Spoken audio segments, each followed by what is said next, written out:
Добрый день, уважаемые коллеги, профессиональное сообщество Республики Коми. Мы рады вас приветствовать на очень важном, ожидаемом форуме. Мы сегодня будем с вами все вместе обсуждать вопросы профессионального ориентирования. Рассмотрим, конечно же, основные тренды, вызовы, актуальные вопросы данной проблематики. Уважаемые коллеги, вас приветствует Комреспубликанский институт развития образования. Профориентационный форум проводится в онлайн-режиме у нас впервые. И мы очень рады, уважаемые коллеги, что зарегистрировалось в качестве участников форума 175 представителей Республики Коми и Российской Федерации. Очень важно, что принимают участие в форуме коллеги из различных организаций. Организаций дошкольного образования, из общеобразовательных организаций и организаций среднего профессионального образования. Особое значение для нас имеет, конечно же, подключение федеральных экспертов. Коллеги, в течение сегодняшнего дня вместе с нами будут работать представители ведущих федеральных университетов, ведущих организаций среднего профессионального образования, народного хозяйства и государственной службы при президенте Российской Федерации. К нам подключается Николай Федорович Бродин из Московского государственного университета. С нами будет работать Пряжников Николай Сергеевич. К нам подключаются коллеги из Башкирии, Гайсин Олег Альвиртович. И, конечно, очень важно, что вместе с нами сегодня будут работать и представители нашей республики. Очень интересная программа, и мы надеемся, что в рамках форума мы рассмотрим не только проблемы, но и увидим те практики профессионального ориентирования, которые сегодня важны для нас. Коллеги, несколько вводных позиций, которые важны именно для нас с точки зрения постановки основных задач. Итак, коллеги, мы понимаем, что сегодня, обсуждая современную профориентацию в образовательной организации, мы должны понимать, что это системная работа, которая начинается с уровня дошкольного образования. И я бы хотела обратиться к тем задачам, которые были обозначены президентом Российской Федерации еще 3 года назад. Наш президент отметил, что очень важно проработать вопрос, чтобы ранняя профессиональная ориентация школьников, которая бы начиналась с 6 класса, она уже закладывала интерес к определенной профессии, к конкретному виду деятельности. И в течение последних 4 лет, конечно, мы понимаем, что на уровне регионов, на уровне территории Российской Федерации уже происходят определенные изменения, о которых мы сегодня говорим, которые должны стать для всех нас, для всех коллег, которые отвечают за вопросы профессиональной ориентации, за коллег, которые сегодня уже имеют возможность демонстрировать лучшие практики. Именно благодаря их опыту мы сегодня говорим, что мы в процессе модернизации системы профессиональной ориентации. Мы понимаем, что в нашей республике особую роль, конечно, играет стратегия развития нашей территории. И очень важно, чтобы, формируя профессиональную ориентацию, все мы осознавали необходимость формирования самосознания наших юных граждан, которые свою профессию будут выбирать таким образом, чтобы она была востребована и необходима на уровне нашей республики. И мы, конечно, понимаем, что профессиональная ориентация сегодня напрямую связана с формированием и гражданской самоидентичности, и напрямую связана с вопросами патриотического воспитания. Поэтому, коллеги, конечно, очень важно, чтобы мы сегодня, говоря о профессиональной ориентации, обращали внимание именно на интеграционную модель, и наши коллеги сегодня будут об этом говорить. Это модель, которая связывает профессиональную ориентацию и со стратегией развития нашей территории, и с взаимодействием всех образовательных организаций, и создание производственных кластеров, которые сегодня действительно играют очень важную роль в формировании единых подходов профессиональной ориентации наших обучающихся. Конечно, очень важно, в каком проблемном поле сегодня мы находимся.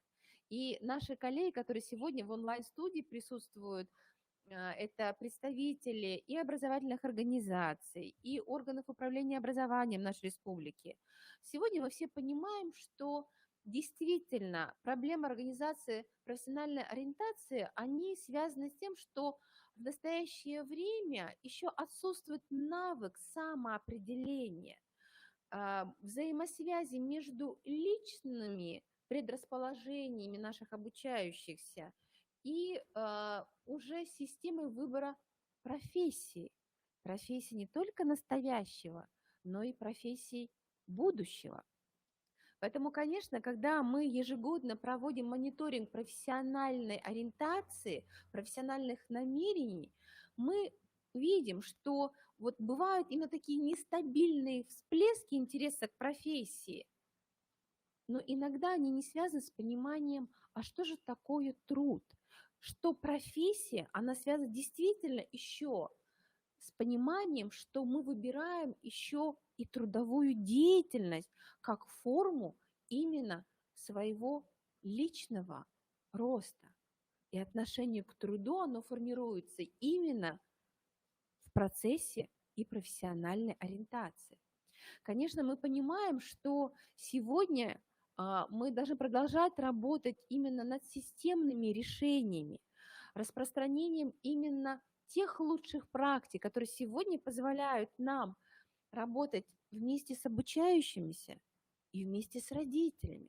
Потому что сегодня наши обучающиеся, мы проводим данный мониторинг среди обучающихся 8, 9, 10, 11 классов, еще определяют, что для них большое значение имеет такой канал информации, все-таки как сеть интернет.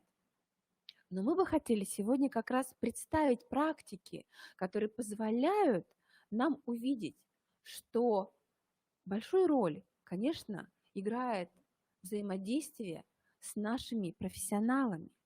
Это и развитая сеть профессиональных ориентаторов, как мы их определяем, тех наставников, которые помогают нашим детям, нашим обучающимся.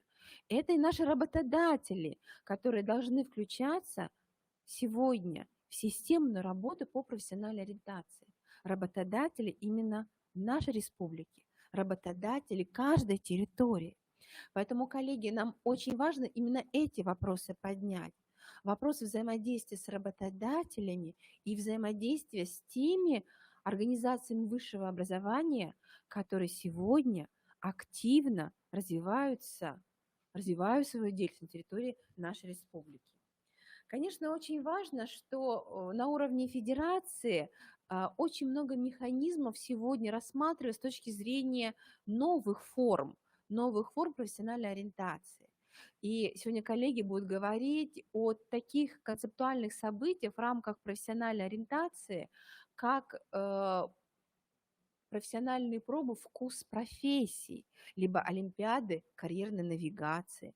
Поэтому, конечно, важно как можно больше знать именно о педагогических инновациях, которые сегодня рассматривают вопросы, связанные не только с созданием новых технологических профориентационных сред от детского сада до системы высшего образования, но и включают в эту систему технологические предприятия, которые сегодня работают уже по новым инновационным технологическим практикам.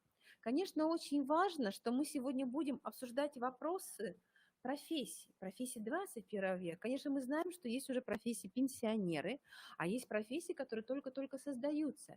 И сегодня наши коллеги будут представлять вот данную международную тенденцию, которая должна позволять ребенку уже видеть себя именно в этом пространстве постоянно меняющихся профессий и видов деятельности. Поэтому, конечно, погружение именно в среду, технологическую среду, культурологическую среду 21 века, конечно, очень важно. И вот мы анализируем профессиональные намерения наших выпускников. Вот здесь у нас 19-й год, на следующем слайде, можно дальше, да, у нас там будет и 20-й, вот сейчас мы и 21-й год представляли, но я только к рекомендациям. Мы еще раз внимание обращаем, что мы должны сегодня говорить именно о системе профориентационной работы с обучающимся. И мы понимаем, что эта система должна быть управляемой различными социальными институтами. И наша единая ключевая цель – это подготовка обучающихся к обоснованному и зрелому выбору профессии, который удовлетворяет как личные интересы, так и общественные потребности и запросы рынка именно нашей территории, Республики Коми. Поэтому вот именно эта ключевая цель, уважаемые коллеги, мы очень надеемся, станет основанием для нашего с вами обсуждения. Поэтому с точки зрения проблематики, и наши доклады именно так построены, они действительно определяют все наши выступления, что профессиональная ориентация – это очень сложная, многогранная проблема, но это проблема, которая должна решиться через управляемую систему, через задачи, которые важны с точки зрения и государственной политики, и социальной характеристики, и экономической, и педагогической с точки зрения технологий и методов. А значит, уважаемые коллеги, именно сегодня мы будем говорить о той стратегии решения вопроса, которая основана на стратегии развития нашей территории, нашей родной республики Коми. Уважаемые коллеги, мы очень рады, что сегодня в нашем форуме будут принимать участие представители образовательных организаций, которые продемонстрируют взаимодействие с организациями среднего профессионального образования и высшего образования республики и других территорий. Мы понимаем, что сегодня открытие профильных классов – это та проблематика, можно на предыдущем слайде, которая очень важна. Мы для себя в республике ставим такую задачу и будем продолжать над этим работать уже совместно с работодателями. И, конечно, очень важно, что сегодня в нашей системе среднего профессионального образования происходят такие глобальные изменения, которые будут позволять сегодня получить достойную профессию, востребованную на уровне Российской Федерации, нашего региона. И на последнем слайде, уважаемые коллеги, самый предпоследний, предпоследний управление еще. Спасибо. Еще одно. Да. И вот мы сегодня как раз вот в этой модели постараемся с вами и найти решение тех задач, которые стоят перед нами, государственного значения. Итак, уважаемые коллеги, мы очень надеемся, что сегодня наш форум станет для нас знаковым, и мы постараемся, чтобы все наши мероприятия, все наши события, они как раз представлены на последнем слайде, который определяет сопровождение профессионального сообщества нашей республики, станут едиными с точки зрения именно формирования тех профессиональных компетенций, которые необходимы нашему педагогическому сообществу. Итак, уважаемые коллеги, мы начинаем работу нашего форума, первого форума, который посвящен профессиональному ориентированию. Я очень рада, что сегодня вместе с нами работает профессиональный модератор Анжелика Васильевна Волкова, которая будет вести сегодня наш форум. Анжелика Васильевна, являясь сотрудником нашего института, сегодня являясь старшим методистом, она сопровождает данное направление, и мы действительно за последний год наработали очень много интересных, важных для всех нас методологических решений. Анжелика Васильевна, я буду передавать сейчас вам слово. И, конечно, очень важно, уважаемые коллеги, обращаюсь ко всем вам, что вы будете иметь возможность сегодня задать вопросы всем нашим спикерам.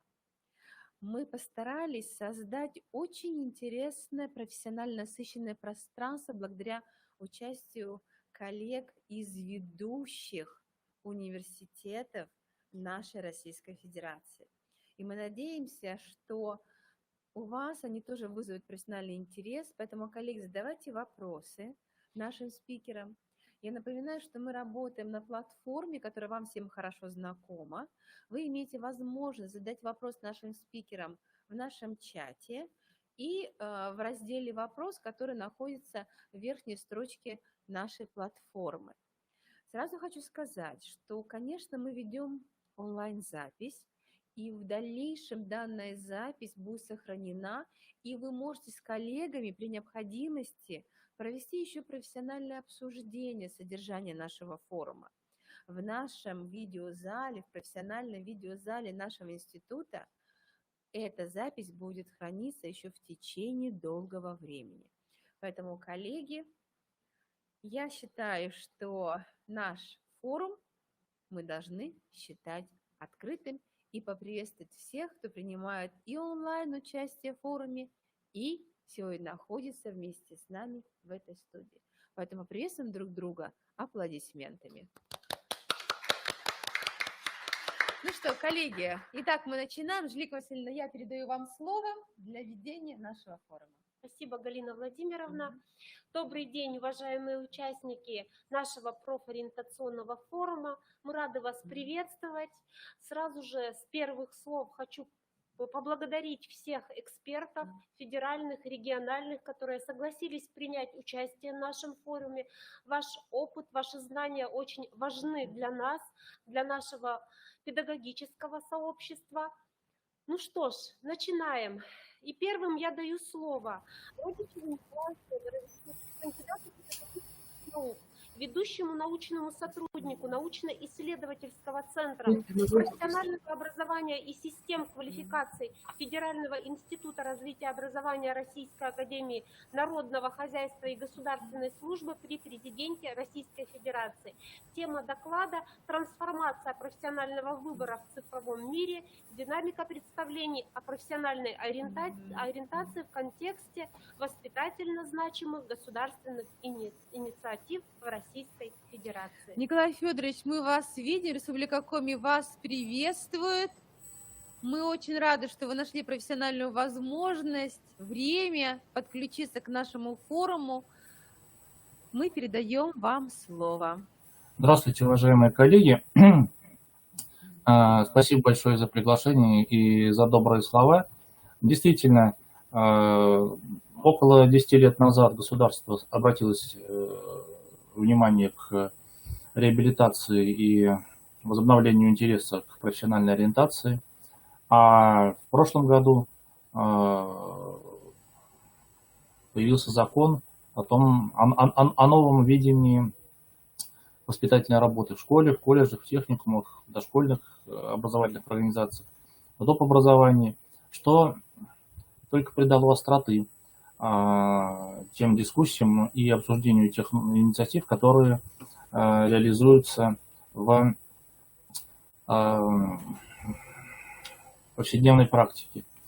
Мы, работая в разные годы с проблемой профессионального самоопределения, всегда сталкиваемся, в той или иной мере преодолеваем основное противоречие. С одной стороны, у нас есть обучающиеся, которых люди, занятые в профориентации, в зависимости от своей социальной роли, от своей профессии, называют и оптантами, и подростками. И как только их не называют, там можно набрать около 10 слов. Часто можно признать что речь-то, в общем-то, идет о том, чтобы из них получились субъекты своей трудовой деятельности, субъект труда, субъект профессии. И у нас есть прагматичные и часто не знающие о наших педагогических реалиях субъекты экономической сферы, которые тоже могут в той или иной степени, обостряя эту проблематику, говорить, например, о логистике талантов. И тоже можно подобрать целый ряд синонимов других слов. У нас то, что связано с выбором, есть вообще разные ситуации, когда как человек делает выбор. Он может его просто-напросто не осознавать, не чувствовать. Он может ощущать, что выбор его предопределен какими-то обстоятельствами. Он может видеть его как некий альтернативный выбор, то есть то, с чем мы сталкиваемся чаще всего в ходе, например, профессиональной консультации, с чем сталкиваются работники, решающие психолого-педагогические проблемы. Вот когда пошла дискуссия активная в обществе последние годы об том, как по-новому увидеть эту проблематику, то действительно все больше и больше становится очевидным то, что никогда не было секретом, что на самом деле это трехмерное пространство, в котором необходимо проводить те или иные плоскости, те или иные системы координат и в них ориентироваться. Вот в этих альтернативных выборах это не означает, что они альтернативны. И, наконец, существуют те, кто прорываются куда-то в то, чего раньше не было, или то, чего вроде бы не существует, и благодаря им мир развивается. Вот. И их часто не понимают современники, сама история педагогики тому свидетельство. Вот. И, в общем-то, в чем задача того, кто управляет этим процессом? В том, чтобы каким-то образом удерживать все эти направления, все эти, так сказать, размерности воедино. И чаще всего мы работаем вот между вторым и третьим. Между тем, что мы помогаем уйти из двухмерности, например, изучения школьного предмета, в трехмерность представления о том, а что же нам делать со всем этим в профессиональном выборе. Несколько лет назад я сделал скриншоты из материалов конференции, которая прошла. Ну, сейчас ей уже, соответственно, больше полувека, тогда ей было как раз чуть меньше полувека. Разместил их в социальной сети, и получилась из этого очень интересная история. Я вот сейчас про них вспомнил снова.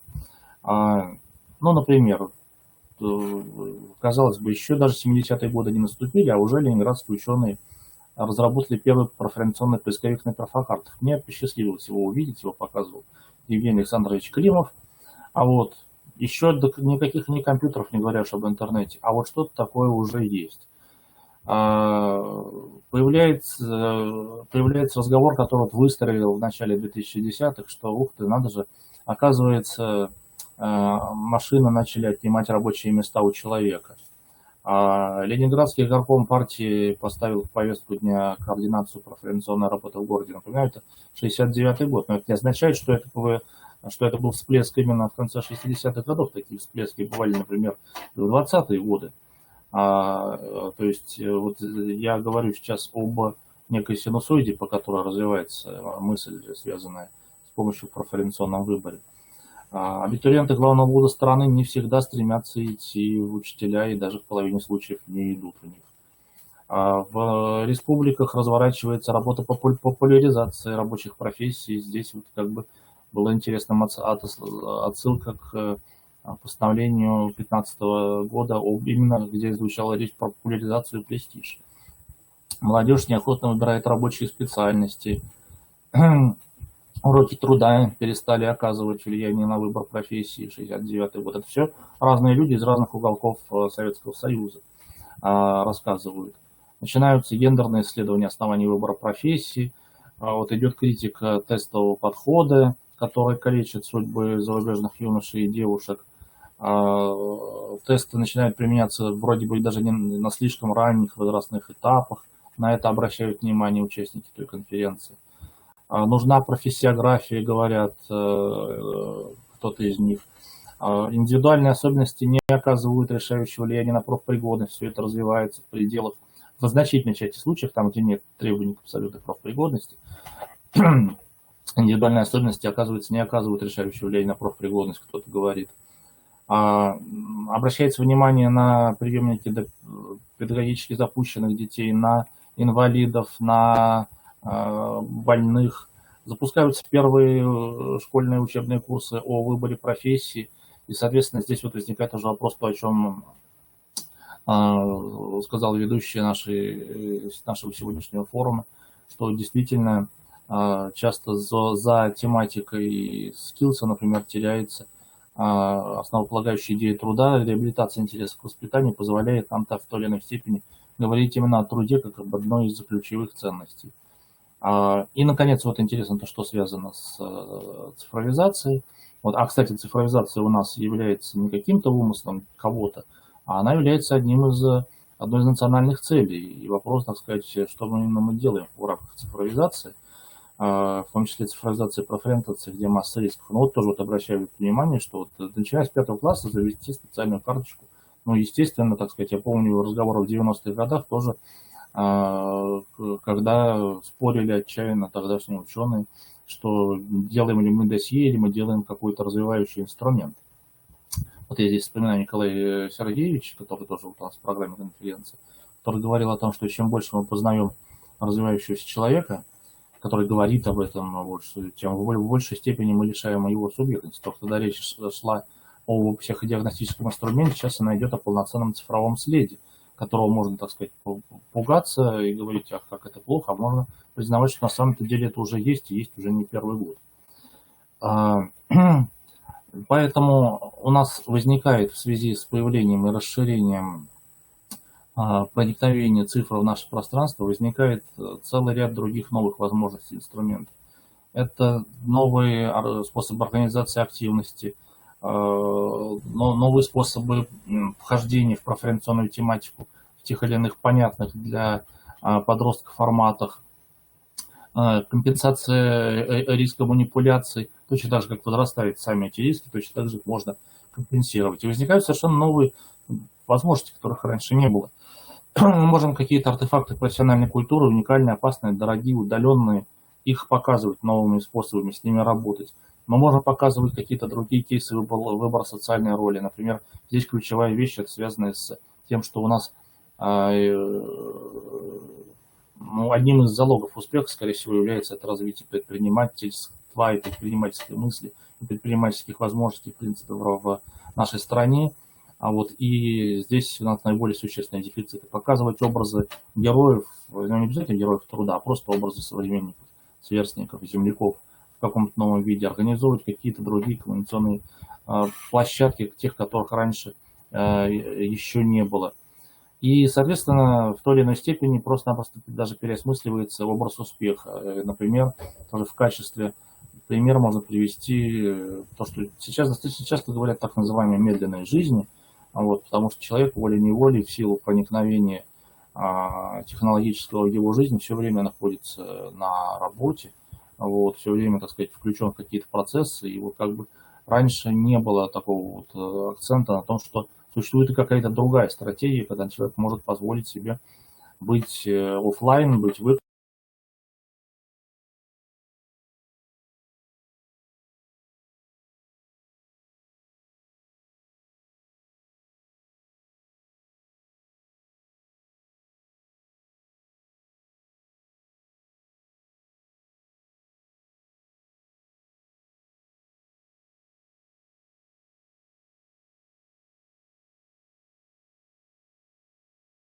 Можете еще раз выйти в эфир?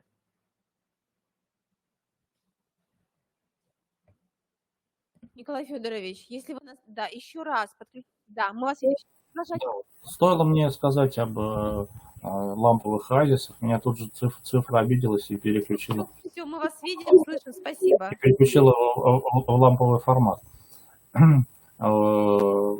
Поэтому у нас сейчас стоит задача определить, что у нас существуют некие вещи, которые они не были так существенно выражены, что люди часто работают в распределенных командах, а не в устойчивых стабильных коллективах. Они используют в значительной мере то, что принято называть софтами, не совсем подходящее слово, но чрезвычайно результативное.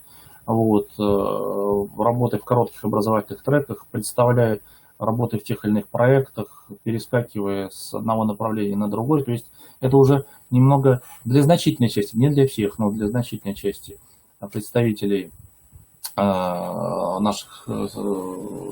нашей молодежи. Вот это какая-то действительно уже реальность, в том числе отчасти она реальность и для нас.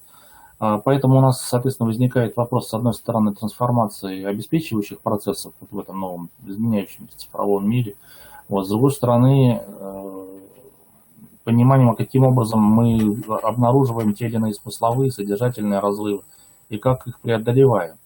Мы говорим о том, что у нас действительно сейчас существует одновременно доиндустриальный тип самоопределения, индустриальный и постиндустриальный. Постиндустриально вот происходят те изменения, которые здесь обозначены. Здесь множество входов и выходов. Сложно прогнозировать однозначно точно профессиональную успешность. Профессии перестают существовать в качестве конкретной определенной единицы. Нет вот этого направленного механизма. Но это только для части из нас. А для части из нас действительно оказывается наоборот в каких-то доиндустриальных вещах, когда вещи, связанные с местом проживания, с династией, с тем, кем работают родители, с тем, что вокруг, оно вот чрезвычайно, все это чрезвычайно вдруг возвращается с новой силой в нашу жизнь. Вот. И у нас есть наследие индустриальной профориентации, в которой у нас есть описанные способы описания профессии, способы описания педагогической и помощи конструирования организационно-педагогических механизмов. В начале 2000-х годов было интересное исследование Всемирного банка, сейчас их не очень принято жаловать. Там вот они заговорили на языке жизненных переходов. Переход от внешне регламентированного образовательного маршрута к самостоятельному построению траекторий, от обучения к труду, от частной жизни к жизни общественной, гражданской, экономической, от роли ребенка к роли семьянина, от беззаботности и траты здоровья к сохранению и возобновлению здоровья. Сюда же можно, например, добавить еще переход от роли иждивенца к роли кормильца. В общем-то, если мы возьмем вот какие-то вот эти конструкции, которые были описаны вообще не нами, а описаны были на основании исследований очень во многих странах, в том числе там в Африке, в Южной Америке, то мы вдруг можем обнаружить, что это какие-то те же самые вещи, о которых мы сейчас говорим, когда пытаемся делать те или иные документы, которые связаны с реализацией 304-го закона о том, что у нас воспитательная работа теперь совершенно иначе, в том числе документально, организационно представлена в нашей стране. У нас была концепция, одна из последних, которая оформилась окончательно в 2015 году. Сейчас у нас возникает задача увидеть, как концепция организационно-педагогического сопровождения профессионального самоопределения, как она изменяется вот в этих вот новых условиях, когда возникает потребность в том, чтобы мы говорили не только о профессиях, но и о социально-трудовых ролях, когда у нас изменяется динамика взросления, то есть кто-то очень сильно опережает, выскакивает, нарушается привычная профориентационная периодизация, а кто-то, наоборот, застревает в детстве, в отрочестве до 30, до 40, там, может быть, годов. И опыт родителей, а часто, соответственно, опыт педагогов появился совершенно при другой динамике моделей, в иной ситуации, и поэтому мы не можем говорить о том, что они полностью применимы к существующей реальности. Вот я когда-то называл одну из технологий, в которой я работаю, прививкой, а теперь вот как-то иногда решил, что мы можем говорить о том, что у нас должны быть в нашей работе прививки и витамин. Прививки от того, что вот появился целый рынок мошеннической профориентации. Прививка от того, что мы воспринимаем упорно профориентацию как некое наследие индустриальной жизни, и, так сказать, не оцениваем вот это, так сказать, откат до индустриальности или там, наоборот, переход в постиндустриальность. Когда переоцениваются академические достижения, когда вот есть некий избыточный цифровой оптимизм. И витамины для того, чтобы увидеть, что да, необходимо приобретать опыт продуктивной деятельности, создание чего-то того, что воспринимается сверстниками, соотечественниками, ценится, подлежит обсуждению, что необходимо работать, так или иначе ориентироваться в том море информации, которая сваливается на человека, обнаруживать в нем помощников, защитников в профессиональном становлении. Поэтому у нас есть потребность, и это мы пытаемся так или в той или иной мере отразить, что да, у нас есть модели, сложившиеся исторически в период индустриальной профориентации, те, с которыми мы работали, я тоже и многие из тех, кто участвуют в течение большей части жизни, вот, модель профессиональной ориентации, существует какая-то другая, возможно, конструкция, вот, которую необходимо учитывать в том числе в организации профориентационной работы. И если мы не будем, так сказать, смотреть на вот эти вот новые технологии, можем называть даже в том числе часть из них цифророжденными, просто-напросто они появились. Например, появилась возможность делать сетевой проект с участием участие в отсроченном времени людей, находящихся в самых разных областях нашей страны, занимающих самые разные социальные роли. Ну, то есть вот это, например, то, чего раньше в принципе не было. Так, я здесь пролистаю несколько слайдов. Когда один из результатов знакомства с зарубежным опытом, поскольку мы много лет пытаемся, ну, например, с представителями там некоторых европейских стран, например, с Германией, смотреть, что у них есть, то, чего у нас вот, нам не дает возможности реализовывать то, что у них получается. Иногда мы приходим к словосочетанию гражданское общество, что да, у нас есть необходимость, понимая, что то, что происходит позитивного, оно происходит не какими-то специально подготовленными профориентаторами, а вот за счет позиции неравнодушных энтузиастов. В разные годы, даже вот за то время, что мы сейчас успели увидеть 80-е, 90-е, 2010-е, вот, это разные совершенно энтузиасты. Готовность человека встраиваться в непривычные конструкции, которые напрямую не связаны с тем, что предлагает государство или бизнес, открытость всему новому, решение разных проблем разных заказчиков. Я остановлюсь вот только, пожалуй, бегло на том, что вот на следующем примере, что часто помощь оказывается тем, у кого и так все хорошо, а надо часто помогать тем, у кого все плохо. То есть иногда то, чем отчитываются представители многих замечательных инициатив на нашей стране, они говорят, что вот мы помогли такому-то количеству талантов. А может быть, вот здесь пример могу привести с тем, как учебно-производственный комбинат был перестроен для той цели, чтобы в том числе помогать сложному контингенту, и фактически профориентационная работа, она спасала тех, с кем могли бы произойти какие-либо неприятности. И сейчас наши коллеги, которые работают со сложным контингентом, я имею в виду в части ограниченных возможностей здоровья, они тоже говорят, что, в общем-то, можно спасать какими-то привычными способами, но есть спасение через профориентацию, та помощь, которая помогает найти точку опоры в профориентационной работе. Вопрос, кем и как обсуждается содержание, кем и как обсуждаются критерии результативности. Здесь вот я вспоминаю разные возражения, которые были в 90-е и 2000-е годы вот на этом слайде, и на этом я даже не буду сейчас детально перечислять, но вот кроме, пожалуй, последнего, потому что это было около 15 лет назад в одном из регионов, когда представители сказали, что у нас же, когда спросят, кто заказчик, они говорят, кто, ну что вы говорите, какие там обучающиеся, какие вообще субъекты экономической сферы. У нас департамент говорит, что у нас колледжи не заполнены, надо их заполнять. Вот. Соответственно, здесь возникает такая отчасти, кажется, что эта мысль такая немножко крамольная, а на самом-то деле она, возможно, та, которая помогает задать правильный ориентир, что педагог, что подросток, что тот же субъект экономической сферы. И, по сути дела, это все те самые заказчики по отношению к государству, которые выступают в роли инфраструктуры и создают. То есть не государство заказывает все это, а заказывает человек. Вот в качестве примера вот того, как был перестроен вот этот вот комбинат, межшкольный учебный комбинат Хамовники в Москве, вот, когда мы пытались представить это нашим немецким коллегам, они сказали, вы нам схемы не показываете, вы покажите конкретный пример. Я взял одного из учащихся, с ним побеседовал, мы составили вот такую схему, что да, вот у него были такие-то проблемы, он участвовал в таких-то активностях, которые появились как бы изначально просто-напросто за счет хороших возможностей развития профессиональной ориентации. И это ему помогло совершенно вот определенным образом. Были вот такие вот примеры с очень необычными практиками социальными, которые, в общем-то, тоже вот я обнаруживал, что те, кто живут в Великобритании, для них, ну, правда, они работают в обычных больницах, для них это совершенно обычное дело. А для нас это вот то, когда журналист спрашивает: доктор, давайте мы про это напишем. Вот. Как же замечательно. Вот. Когда формой оценки результативности является так называемая структура отчета о том, что человек увидел, как у нас мыслит, что с ним происходило.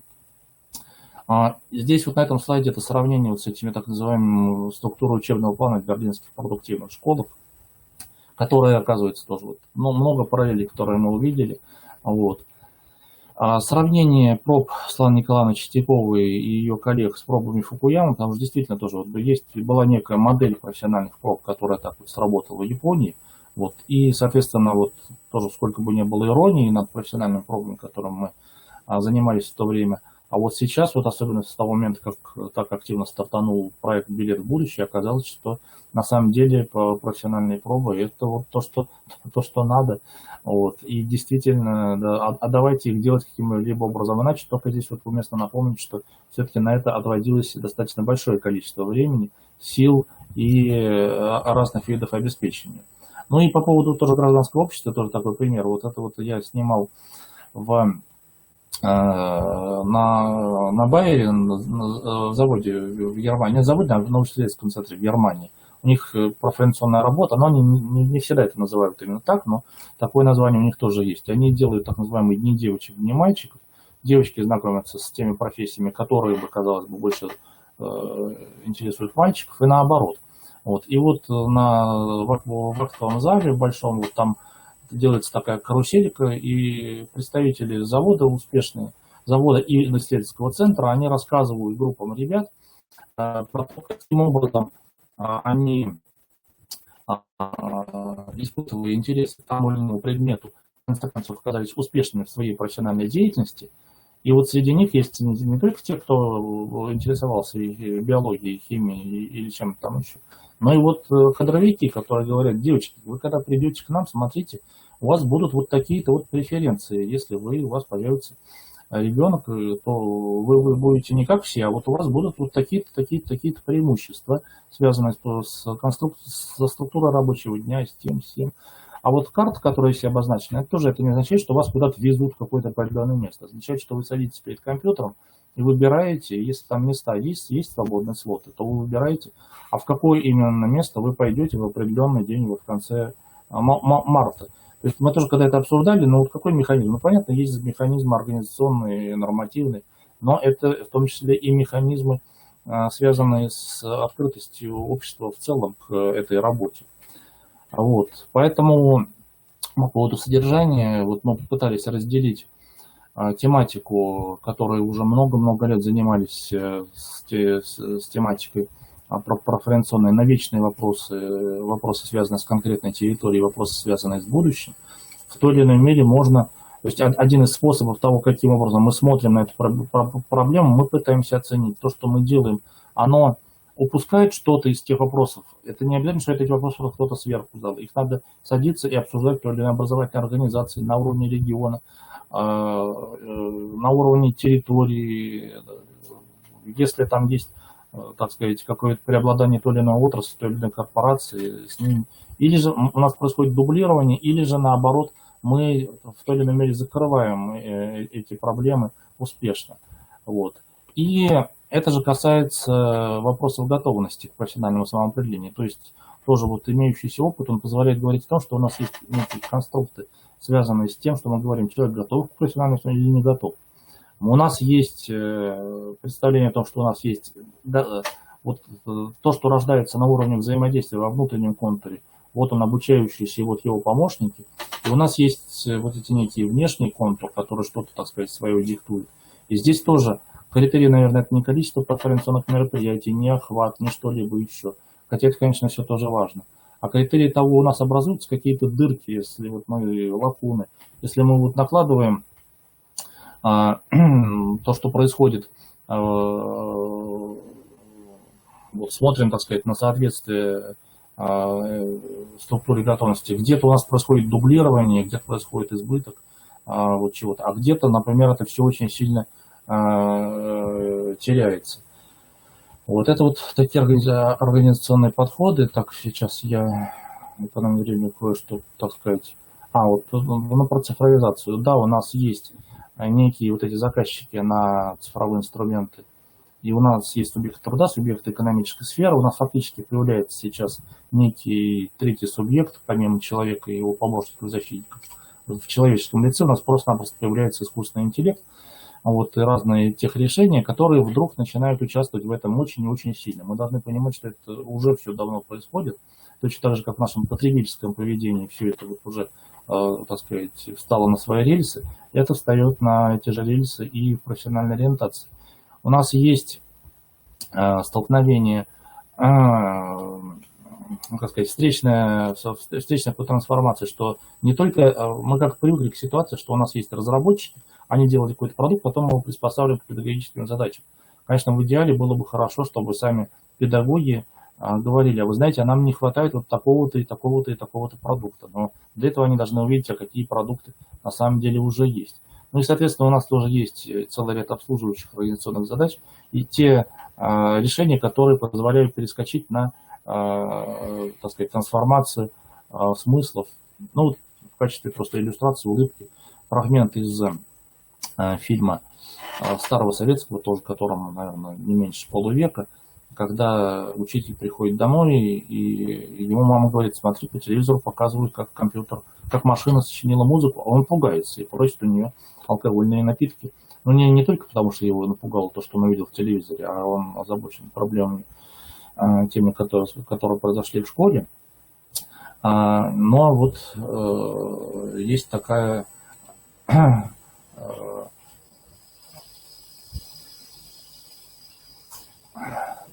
и, и, наконец, у нас появился 34-й закон, в связи с этим обновляются представления о воспитании, то есть у нас есть то, что нам понятно, знакомо, может оказаться в рабочих программах школы, колледжа, учреждений доп. Образования, и то, что на самом деле ново актуально, то, что работает на воспитательное воздействие в отношении консервации и воспроизводства ожидаемой социальной нормы, и то, что эту норму трансформирует.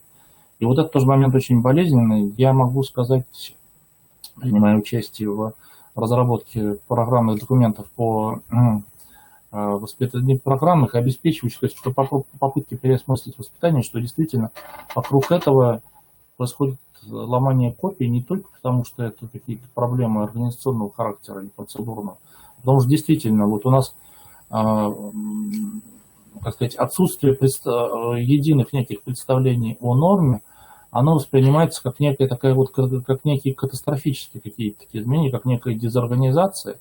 Вот, и это и происходит попытка во что бы то ни стало компенсировать эту норму, установить. Вот. На самом деле эта норма трансформировалась уже в каких-то окружающих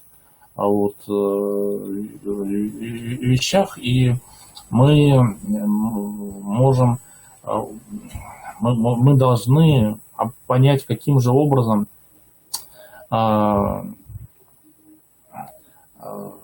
откликнуться на все эти происходящие процессы. Ну вот в качестве примера, и, пожалуй, на этом закончу, попытка сделать программу воспитания для профессиональной образовательной организации. Я не хочу сказать, что она закончена. Все это еще в процессе, потому что действительно очень много самых разных подходов, возражений. Вот в этой структуре модулей она перекочевала из программы воспитания школьной, которая утверждена была в 2020 году, в июне, и разрабатывалась еще раньше коллективом под руководством Натальи Леонидовны Селивановой и Павла Валентиновича Степанова. В ней есть вот эта структура вот этих вот модулей. Попытка перенести это все исключительно вот без изменений в колледж техникум не получается, но вместе с тем получается попытка обнаружить, почему это не происходит именно таким образом. Потому что действительно начинает таким настолько сильно доминировать интерес этого заказчика со стороны субъекта экономической сферы, что у нас не остается ничего другого, кроме того, чтобы убедиться, что то, что работает как некая воспитательная модель в школе, что вот это не совсем срабатывает в педагогическом в ситуации с профессиональной образовательной организацией. Но это действительно уже отдельная тема. Вот. Но она неразрывно связана с тематикой профессионального самоопределения, потому что здесь у нас возникают вопросы профессионального воспитания, ориентации на других заказчиков, и при этом сохранение той самой педагогической миссии воспитательной, о которой мы не можем забывать ни в какой образовательной организации. Спасибо большое за внимание. Благодарю вас за возможность участия в вашем интересном форуме. С удовольствием послушаю и остальных заказчиков, и остальных докладчиков. Большое спасибо за Николай возможность. Федорович, нам очень важно, что вы сегодня будете работать в рамках нашего форума. Будет важна, конечно, и ваша экспертная оценка. Нам важно, каким образом вы в дальнейшем будете взаимодействовать и, наверное, с теми, кто будет выступать. Поэтому, если вы будете подключены, мы будем рады, если вы будете находить возможность либо в чате, либо подключаться онлайн. Для нас это очень важно. Спасибо за профессиональное выступление. Конечно, действительно, содержание очень значимое для всех наших коллег. Я надеюсь, что у нас будут возникать к вам вопросы, поэтому, уважаемые наши участники, если у вас возникают вопросы, вы можете их сейчас задать, либо сформулировать, направить наш адрес, и мы уже направим Николаю Федоровичу. Спасибо большое, очень значимое для нас выступление. Коллеги, мы продолжаем. Вместе с нами сегодня на связи Николай Сергеевич Пряжников. Николай Сергеевич, мы сейчас будем вас подключать. Действительно, мы завершили первое выступление очень важной темой, связанной с программой воспитания. В нашей республике большое внимание уделяет сегодня внедрению программ воспитания на всех уровнях. Но мы знаем вас как федерального эксперта, как действительно профессионала в области профессионального самоопределения и профессиональной ориентации. Нам, конечно, очень важно, Николай Сергеевич, что вы сегодня работаете с педагогами Республики Коми. Николай Сергеевич, мы видим вашу презентацию, и мы надеемся, что вы сейчас к нам подключаетесь. Благодарим, что вы нашли профессиональную возможность сегодня поработать с нашим профессиональным сообществом. Николай Сергеевич, доктор педагогических наук, профессор факультета психологии Московского государственного университета имени Ломоносова. Николай Сергеевич, просим вас подключиться. Николай Сергеевич, вы... Да, мы вас... Николай Сергеевич, здравствуйте. Здравствуйте, мы вас видим, слышим, передаем вам слово.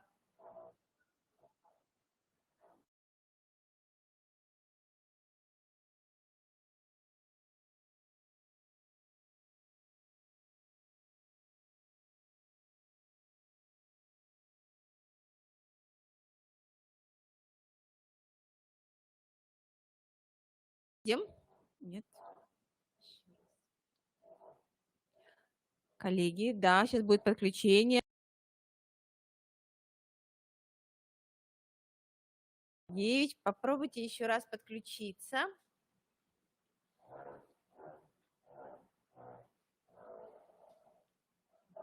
Николай Сергеевич, еще раз попробуйте подключиться. Еще раз подключение, да? Да, подключение.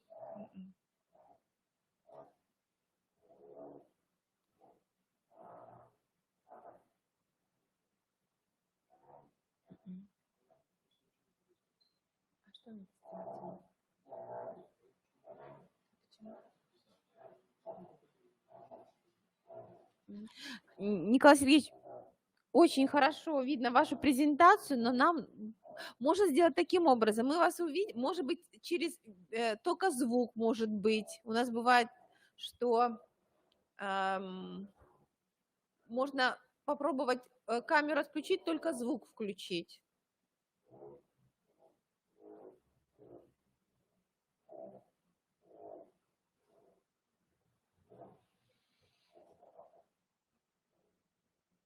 Сейчас попробуем еще раз. Николай Сергеевич.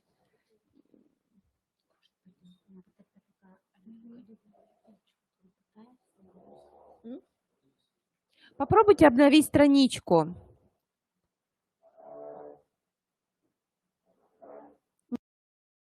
обновить страничку? Николай Сергеевич, можно обновить страничку и еще раз зайти. У нас бывает так, что со второго подключения получается.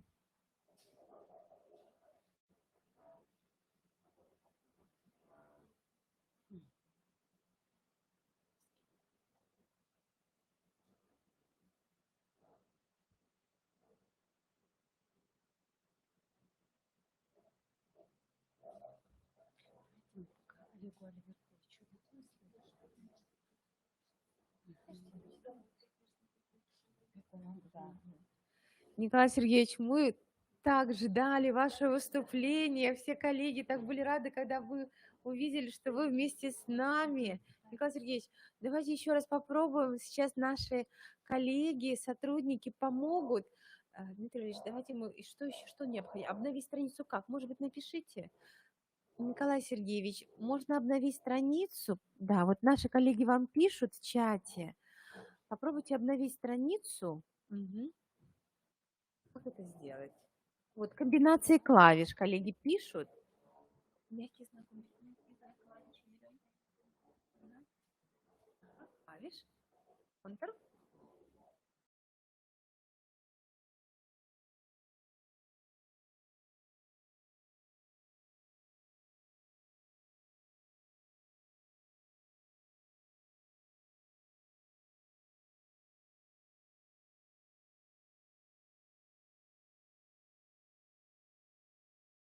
Долго были в режиме, да, таком в ожидании, может, Николай, вас отлично, мы вас видим, Николай Сергеевич. Спасибо, большое спасибо, что, да, вы с нами.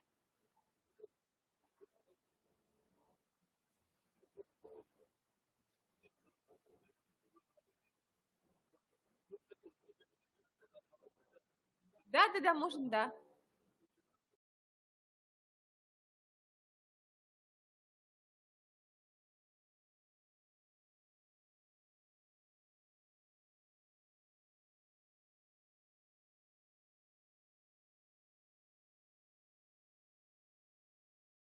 Скорее всего, развивается по своим каким-то законам, и от нас мало зависит.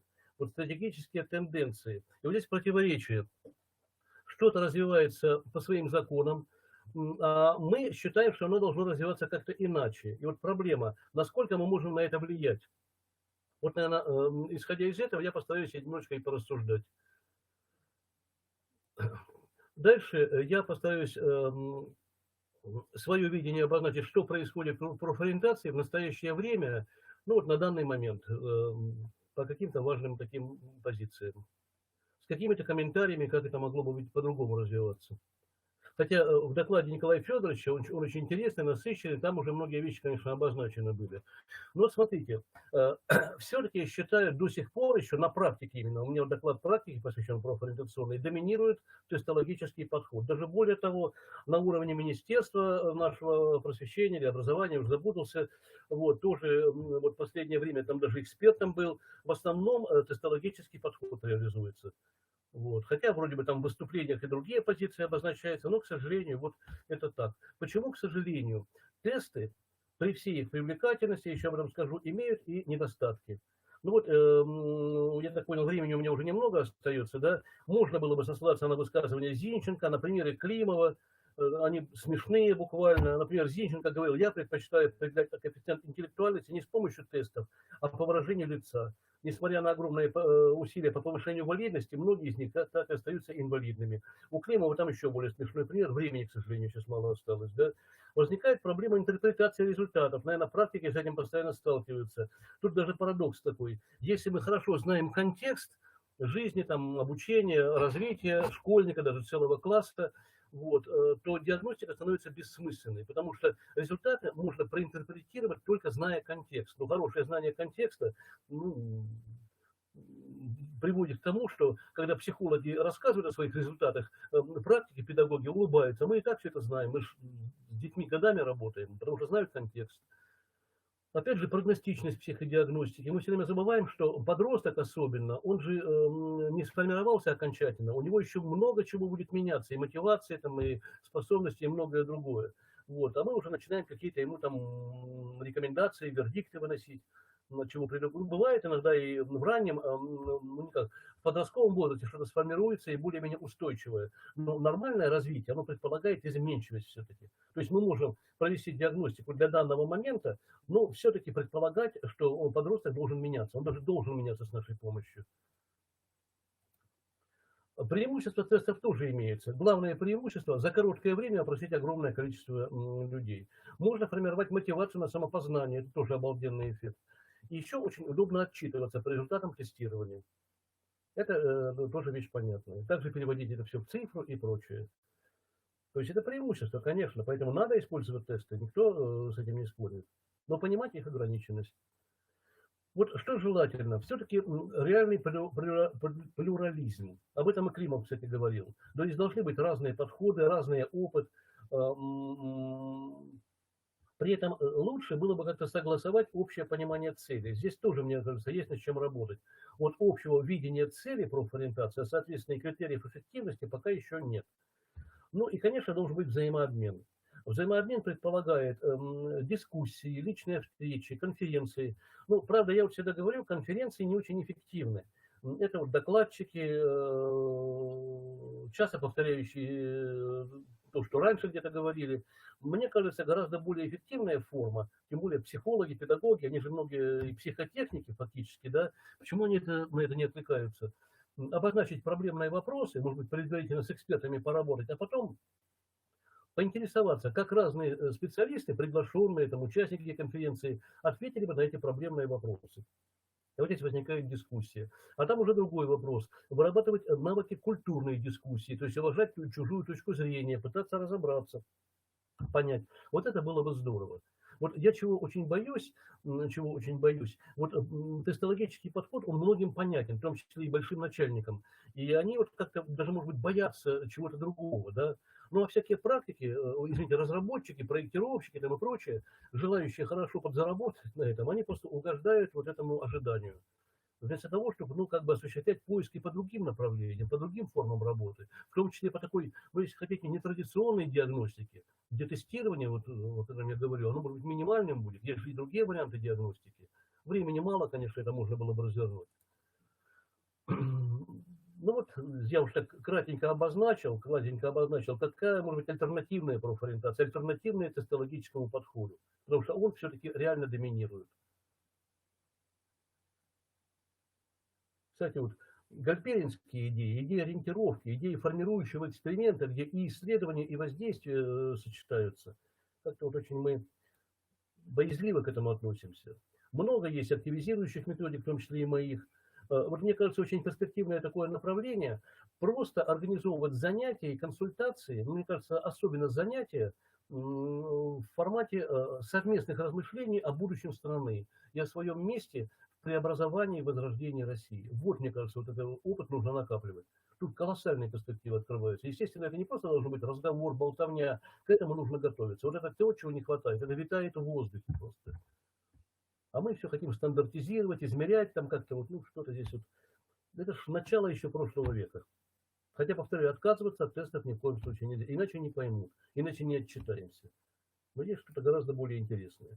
Мероприятийный подход доминирует. Это не мой термин. Сейчас мода пошла организовывать массовые такие мероприятия с приглашением всяких школьников из регионов, там начальство приезжает. В общем-то, это нормально, это хорошо, это праздник. Вот. Но вот я ниже написал, вот эти мероприятия праздничные, они хороши тогда, когда есть грамотно организованная будничная работа. Вот примерно так. Где тестирование, о котором я говорил выше, оно должно иметь место, но все-таки не доминировать. И тогда это будет, должны быть разговоры, размышления, смелые, с приглашением, может быть, там экспертов, там родителей, там специалистов из организаций. У всех это уже наболело. Все хотят возрождения страны. Поэтому тот рынок труда, который мы сейчас имеем, он, конечно, примитивный. Все-таки хочется надеяться, что когда наши школьники подрастут, может быть, экономика станет немножко другой, об этом нужно мечтать. И одновременно не забывать, что все эти ожидания могут быть довольно длительными. Поэтому одновременно или параллельно думать и об адаптации к существующему рынку труда, каким бы он там ни был. Климов говорил, нечего на время пенять, в любую эпоху можно прожить достойную жизнь. То есть и адаптация, и размышления о том, что могло бы быть лучше. Вот это, мне кажется, совсем другая профориентация. Значит, власть, да, власть, в том числе и высшая власть, все больше интерес, все больше внимания профориентации оказывает. Это здорово. Ну, тут я написал, нужно и Путина, и других наших руководителей почаще цитировать. Это было бы правильно. Там, если посмотреть, ведь умные вещи иногда, только, к сожалению, они не реализуются часто, да. Вот, ну, тут еще возникает проблема экспертов. Кто будет выступать в качестве экспертов у наших реформаторов, в том числе вот работающих там в кадровой политике, профориентации и прочее. Вот, потому что, как я сказал, иногда эксперты корыстно заинтересованы, им очень хочется на этом заработать. Вообще мне иногда как думается, что хороший эксперт – это тот, который вообще ничего не получает от того, что он консультирует каких-то высоких начальников. Тогда это будет более честно. А как только появляется какая-то денежка, вот этот рыночный подход проклятый, извините, конечно, ну, боюсь, что на этом все и завершается. Хотя, наверное, бывают исключения. Так, научно-методическое обеспечение профориентационной практики. Ну, как я уже говорил, акцент на тестовую психодиагностику. Во многих исследованиях и грантовских исследованиях и прочее тоже на это акцент. Там хорошие цифры, там это убедительно, наукообразно, так это хорошо оплачивается, но какие-то новые подходы, к сожалению, как-то вот не очень популярны. Хотя я заметил, если между строк какие-то новые идеи обозначать, то всякие там проверяющие, контролеры, они к этому спокойно относятся. Но без цифры как-то все это не принимается.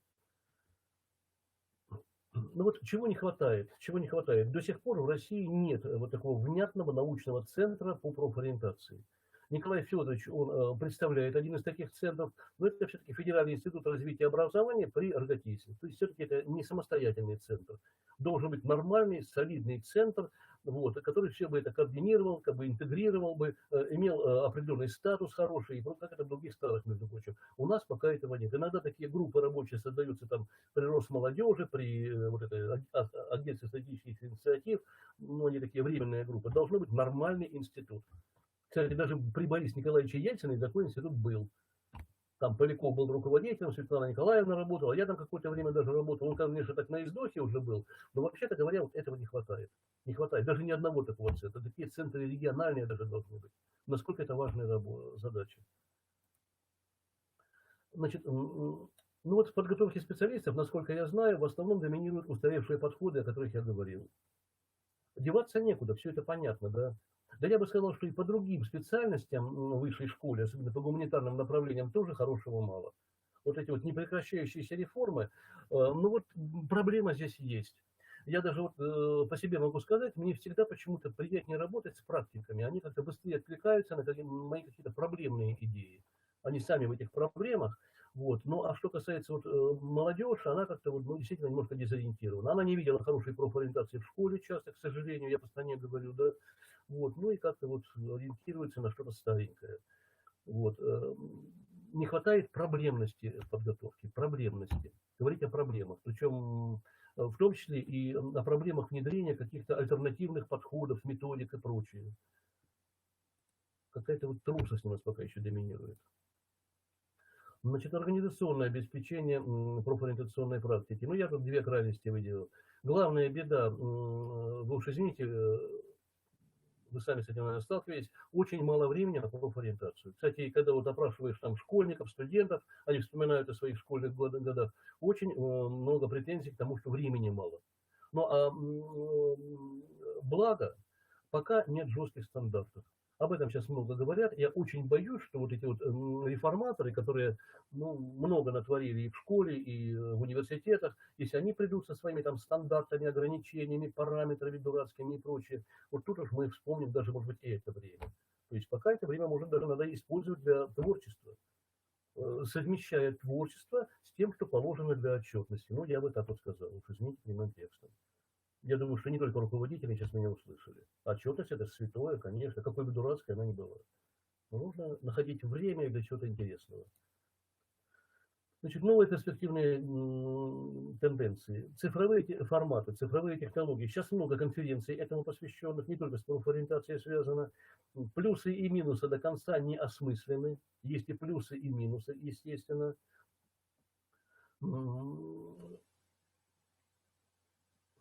Я бы сказал так, вот чего не хватает, в развитии, внедрении этих технологий, экспериментировании. То есть перед тем, как эти технологии внедрять в широкую практику, нужно проводить проверки. Даже если эти эксперименты не будут как-то финансироваться. Ну, просто вот на уровне здравого смысла, под свою ответственность и прочее. Самое страшное, когда неотработанные программы, неотработанные методики, ими начинают пользоваться огромное количество людей, и вот там начинаются кошмары.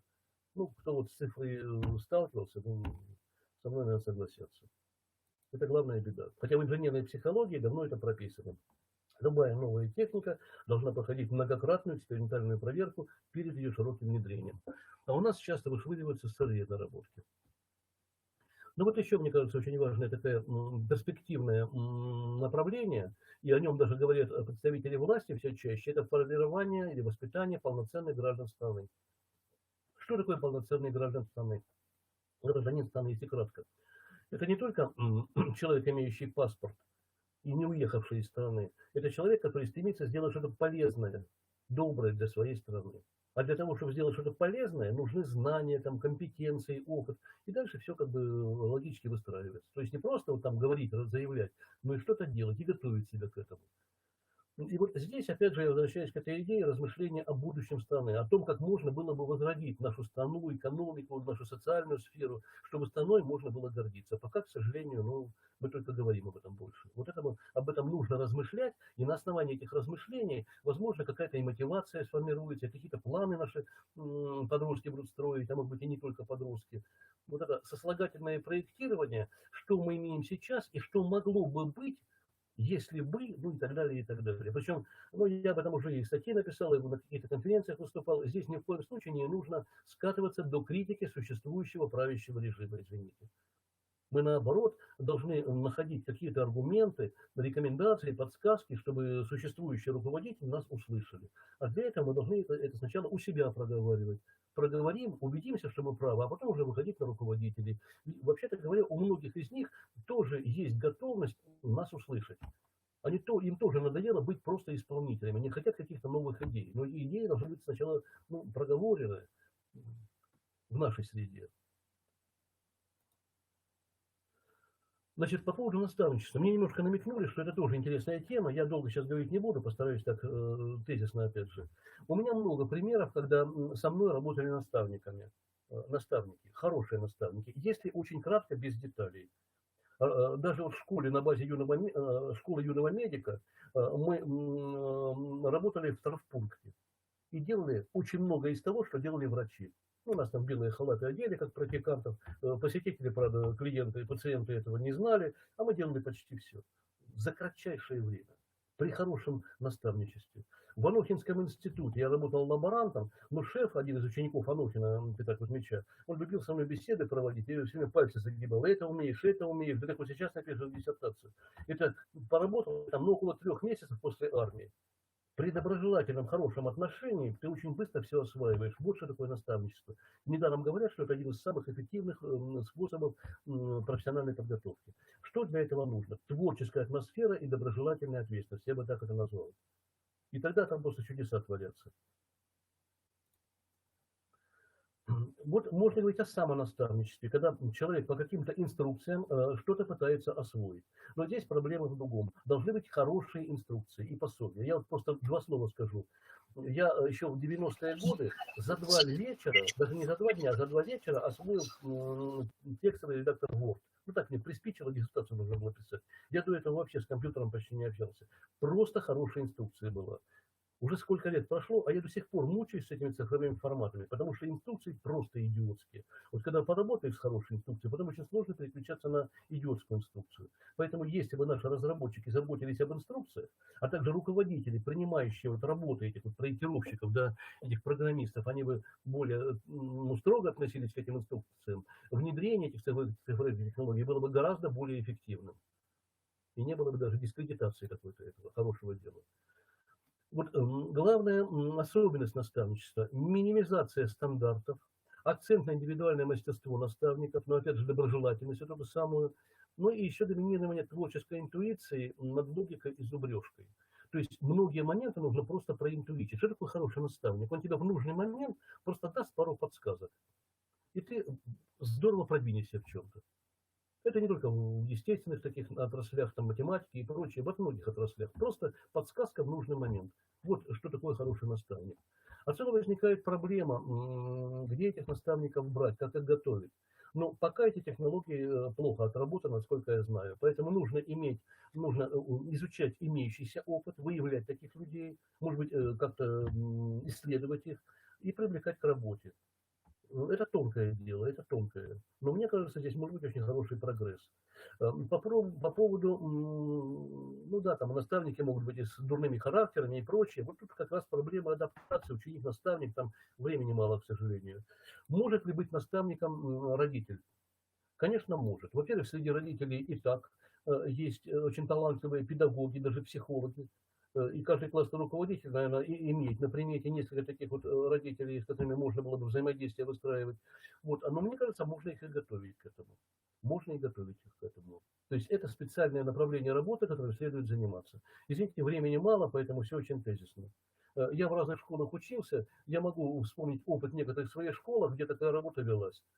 Вот. Я, может быть, тонкости тогда, будучи школьником, не очень хорошо просекал, но, тем не менее, в начальной школе, между прочим, в городе Азове я учился, вот там родители здорово привлекали. Они на экскурсии возили там на предприятие города Азова, небольшого города. Почему-то все это очень хорошо запомнилось. Приходили с нами, там работали некоторые родители, таких на общественных началах, с родителям это было интересно. Извините, все сумбурно немножко, но главное, что это вполне возможно. Вполне возможно. Вот мне думается, вот самая здесь большая опасность в наставничестве, как только мы начинаем финансово здорово поощрять, вот, тут же туда хлынут те, кто любит деньги. Наверное, какая-то мотивация, какое-то вознаграждение быть должно. Но оно, кроме материального, бывает еще и моральное и прочее. Вот эти моменты продавать. Но как только появляются большие деньги, на этом все ломается. Кто-то, может быть, со мной не согласится. Ну вот извините за сумбурность, просто я так понял, времени мало, поэтому уж так пробежался. Спасибо за внимание, вам всем успехов. Николай Сергеевич, спасибо. Очень все содержательно, логично. Не посоветую за эти выступления. И вас тоже не пригласили. Мы надеемся на продолжение сотрудничества. Очень значимое выступление. Слова благодарности в ваш адрес от наших коллег. Мы понимаем, что времени не так было много, но вы действительно представили нам не только свое профессиональное видение, но и те, наверное, направления, по которым нам надо дальше действительно развиваться, и каким образом мы должны включиться в это поле размышлений, то есть не идти по традиционным формам, а есть то, над чем надо действительно задуматься, определяли себя какие-то траектории. Спасибо, это очень важно. Как раз мы благодарим именно вас за это. Особенно нам понравилось, конечно, узнать, что сейчас мы с коллегами обсуждали, это вопросы обсуждения именно будущего России на основе действительно тех задач стратегических, которые связаны с нашей гражданской идентичностью. Это очень важно. Спасибо, мы тоже об этом думаем. Благодарим вас. Николай Сергеевич, будем надеяться, что вы найдете возможность, и когда ситуация изменится, вы будете присутствовать на очном мероприятии Республики Коми. Будем рады с вами очно встретиться. Да, конечно. Всего доброго. Спасибо. Всех благ, здоровья. Да, всего доброго. До свидания. Спасибо. Коллеги, мы продолжаем нашу пленарную часть, и подключаются наши коллеги из Республики Башкирия. Олег Альвиртович сейчас с нами будет работать. Это уже практический опыт. Это те практики, которые в настоящее время можно рассматривать на уровне лучших практик. Поэтому мы рады, что вы вместе с нами. Мы уже коллегам анонсировали ваше выступление, поэтому надеемся, что очень будет интересный опыт представлен. Передаем вам слово. Добрый день всем. Галина, меня слышно, да?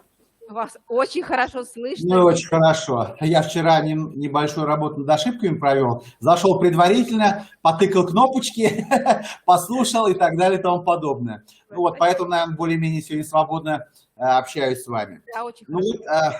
С вашего разрешения начну. Во-первых, хотел бы, конечно, поблагодарить вас всех, участников, гостей, администрацию форума за то, что дали возможность озвучить здесь наши результаты, наши идеи. Вот, это для меня очень важно, и я думаю, что для всех присутствующих это тоже важно, потому что как Галина Владимировна правильно сказала, я практик. Вот я сейчас с огромным удовольствием послушал Николая Федоровича и Николая Сергеевича. Я их всегда с огромным удовольствием слушаю, потому что это титаны, скажем так, профориентации. Причем я нисколько не скромничаю, это действительно так. Вот. Всю методологию и теорию профориентации они разложили буквально по полочкам. Что там говорить? Вер, давай, там просто нечего. Я не буду в это лезть. Я практик, еще раз повторяю. Поэтому я со своей стороны хочу рассказать именно о практической стороне профориентации. Вот. Начну с того, что вот у меня есть такая презентация, она достаточно такая скучная, но я постараюсь ее, значит, своим текстом немножко раскрасить. И потом в конце презентации я покажу фильм. Смонтировали его наши ребята. Вот. Там очень и очень наглядно все отображается, весь наш процесс, результаты и так далее. Я надеюсь, что сам ресурс потянет видео. Ну, будем надеяться. А пока, скажем так, начну. Итак, ну вот, если в двух словах, с чего начать? Ну, давайте сейчас перелистаю сначала. Вот. То есть, значит, правовой статус нашего проекта. Если начать с чего? Выпускник, в моем понимании, это как Илья Муромец. Вот он стоит на перекрестке 3 дорог. Пойдешь направо, коня потеряешь, налево пойдешь, лошадь, значит, себя потеряешь, ну, прям пойдешь, там, что-то еще там потеряешь. Не помню точно что. Но, в общем, короче говоря, выбор должен быть какой-то. И вот наш выпускник 9 либо 11 класса, это тот же Илья Муромец. Вот он стоит и думает, куда ему пойти, направо, налево, либо прямо. И вот самое такое грустное-то как раз в том состоит, что некой базы какой-то, которая помогла бы ему сделать выбор, у него, ну не скажу, что нет совсем, да, но ее очень и очень мало. Вот Николай Федорович говорил, у нас как таковая профориентация, такая вот событийное мероприятие. То есть нет комплексной работы. Не то, что вообще нет, она везде по-разному, конечно. Я не могу сказать, как у вас в Коме этот вопрос решается. Но тем не менее, вот судя по нашей вот республике, ну, большое начальство, скажем так, да, на уровне министерства, вот когда мы 6 лет свой проект начинали, мне говорили так: Олег Олегович, ну что вы там этой профориентацией занимаетесь? Она у нас есть. Мы регулярно проводим различные мероприятия, как республиканского, регионального, так и городского, районного уровня и так далее и тому подобное. Что вы хотите? Ну, есть у нас все. Причем это на полном серьезе мне говорили не просто чиновники, которые эту профориентацию близко не видели. Это говорили директора колледжей, директора школ, которые априори должны как бы, ну, этой темой владеть и так далее. Вот. Но тем не менее, как говорится, факт есть фактом. Вот. То есть, с чего мы начали? Каким образом мы начали свой проект? Алтын Кулдар в переводе с башкирского языка это золотые руки. Ну и еще переводится как умелые руки. Вот. Мы начали с такой вот необходимой, наверное, самой простой идеи. Я на тот момент был заместителем директора колледжа, Туймазинского индустриального колледжа. И начинали мы этот проект не потому, что там какие-то высокие цели преследовали, осчастливить всю страну или в данном случае республику. Нет, конечно же. У нас просто не было набора. То есть в нашем колледже не было набора народ на электриков, на сварщиков и так далее и тому подобное, на слесарей просто не шел. В силу того, что профессии были не престижные, не актуальные и так далее и тому подобное. И еще добавлю, школьники, выпускники просто не знали и не представляли себе современных трендов этих профессий. Вот если я сейчас скажу, значит, то есть станочник или токарь, сразу, ну, у тех, у кого постарше людей, сразу в голове картинка возникает, да, такой мужичок, значит, небритый, значит, замызганный там спецовки масляный, который там что-то там большим гаечным ключом где-то там в недрах этого станка что-то там пытается открутить или наоборот закрутить.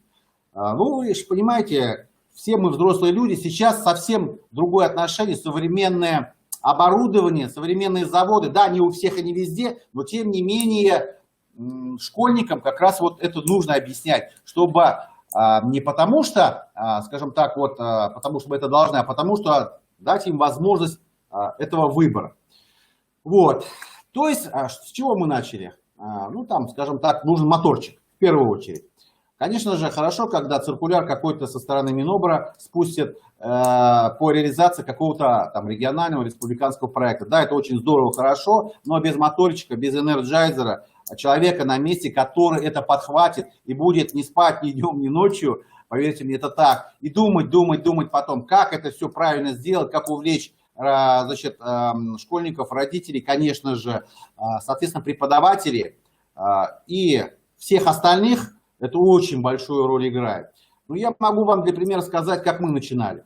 То есть, понятно, школьники, но без родителей это никак. Мы, когда начинали проект, мы пошли в школы, попросили директоров школ собрать родительские собрания. И вот когда я шел на это первое родительское собрание, собрали для нас 200 человек. То есть все параллели 9 классов. И мы, то есть моя задача была убедить родителей, чтобы они дали разрешение своим детям посещать предпрофильные курсы для девятиклассников. Это 32 часа предпрофильной подготовки. Мы со школами договорились так. Мы забираем эту предпрофильную подготовку к себе на базе наших мастерских колледжей, которые, естественно, оборудованы намного лучше, чем в школах. Вот, проводим эту предпрофильную подготовку у нас в течение 2 недель. И вот когда я шел на родительское собрание, я, честно говоря, боялся. Побаивался, потому что как в наше время родители девятиклассника воспринят это предложение, потому что это ОГЭ, это спортивные секции, это различные кружки, то есть школьники по сути своей и так загружены по самую макушку, а тут приходит, значит, какой-то там замдиректора колледжа и предлагает еще и предпрофильной подготовкой заняться. Вот, ну и как бы я переживал, если честно. Тем не менее, когда я зашел в зал, я обратился к родителям, рассказал, знаете, с чего я начал? Я начал с УПК. Помните, да? Учебно-промышленные комбинаты. Те, кто постарше моего возраста, практически все через УПК прошли. И у всех где-то там в серванте или в стенке лежит удостоверение о том, что он либо оператор швейного оборудования, либо повар-кондитер, либо что-то еще. Ну вот у меня лежит, значит, тракторист-машинист 3 класса, потому что я закончил сельскую школу. И вы знаете, такой парадокс получился. Я обратился к родителям, сказал про УПК и так далее. И вот я просто на глазах вижу, как лица у родителей меняются. Они где-то туда погрузились в какую-то там свою юность, школьные годы. Я вот нашел правильную струнку, которую нужно воздействовать, через которую я, скажем так, как раз и воздействовал на родителей.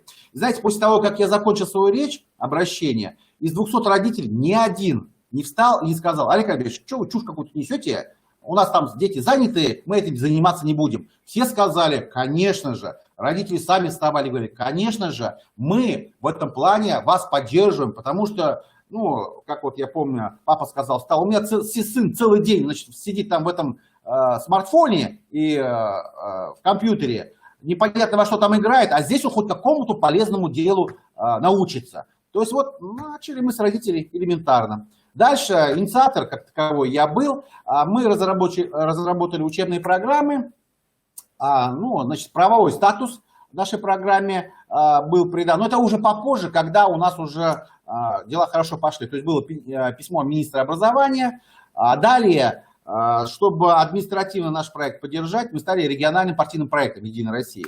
Ну, скажем так, это достаточно хорошо нам помогло. Скажем так, помогло в достижении нашей цели. Итак, я продолжу.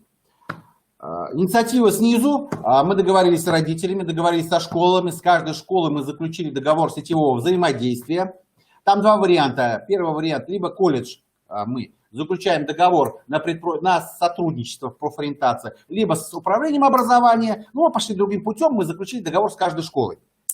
У нас в городе 10 школ городских, и все пошли нам навстречу. Ну, им это было очень выгодно. Почему? Потому что любой директор школы, с которого цифры по профориентации требуют, а тут человек пришел, берет все на себя, все организационные вопросы, все финансовые вопросы на себя берет, и административные вопросы. И, соответственно, значит, школа-участник такого проекта. Для них это было здорово. Для нас это было тоже хорошо, потому что мы через результат этого проекта мы закрывали проблему поступления к нам первокурсников, вот абитуриентов. Вот кто-то скажет, может, мне, вы использовали административный ресурс для того, чтобы решить свои сугубо, значит, такие вот мистические, скажем так, проблемы. Нет, это не так. Мы даем школьникам возможность выбора. Понимаете? То есть школьник в данном случае выбирает, идти к нам или нет. Даже если он, пройдя наши предпрофильные пробы 30-20 часа, он для себя решает, что это ему не нравится. Вот он 2 недели к нам на электрика походил, либо на сварщика, либо на евроремонтника, либо на сантехника. И ему это не понравилось, ведь это тоже результат. То есть одной дорожкой у него станет меньше, скажем так. Но поверьте мне, но для нас, допустим, результаты были, ну не скажу, что ошеломляющие, но были очень и очень оптимистические. Мы каждый год, а проект уже существует 6 лет, вот в этом году 6-й год, значит, мы охватываем, вот у нас девятиклассников в 10 городских школах где-то порядка 900, ну, 1100, от 900 до 1100 человек. Так вот, из этих 900 человек мы непосредственно предпрофессиональными пробами охватываем 5000 человек, 500 человек. То есть 500 человек 2 недели ходят к нам в рамках групп своих. У нас порядка 10 направлений. Это электромонтаж, это сварка, это сантехмонтаж, это 3D-дизайн, это там 3D-моделирование, это станки ЧПУ и так далее. То есть выбор такой достаточно широкий, и он именно технический выбор. То есть именно профиль. Те ребята, которые ходят, понятно, если они идут по гуманитарному, они однозначно уже видят себя гуманитариями. Это для них не то, что неинтересно, это, скажем так, их не сильно задевает. Но технарям это очень-очень важно. И это первое. Второй момент. Даже те ребята, которые гуманитарии, которые идут на психологов, на юристов и так далее и тому подобное, им это выгодно. Знаете, в каком плане?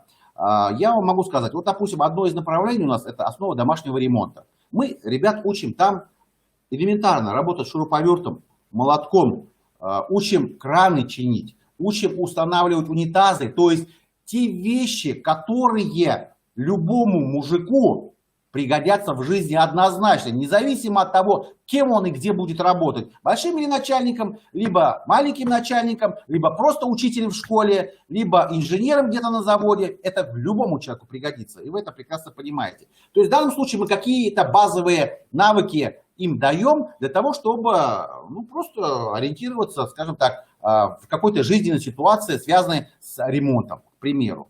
Если они научатся работать сварочным аппаратом, а мы этому тоже их учим, то это тоже плюс. Если они учатся собирать простейшую электросхему и знают, как правильно починить розетку, выключатель или как правильно эту лампочку крутить, это тоже для них важно.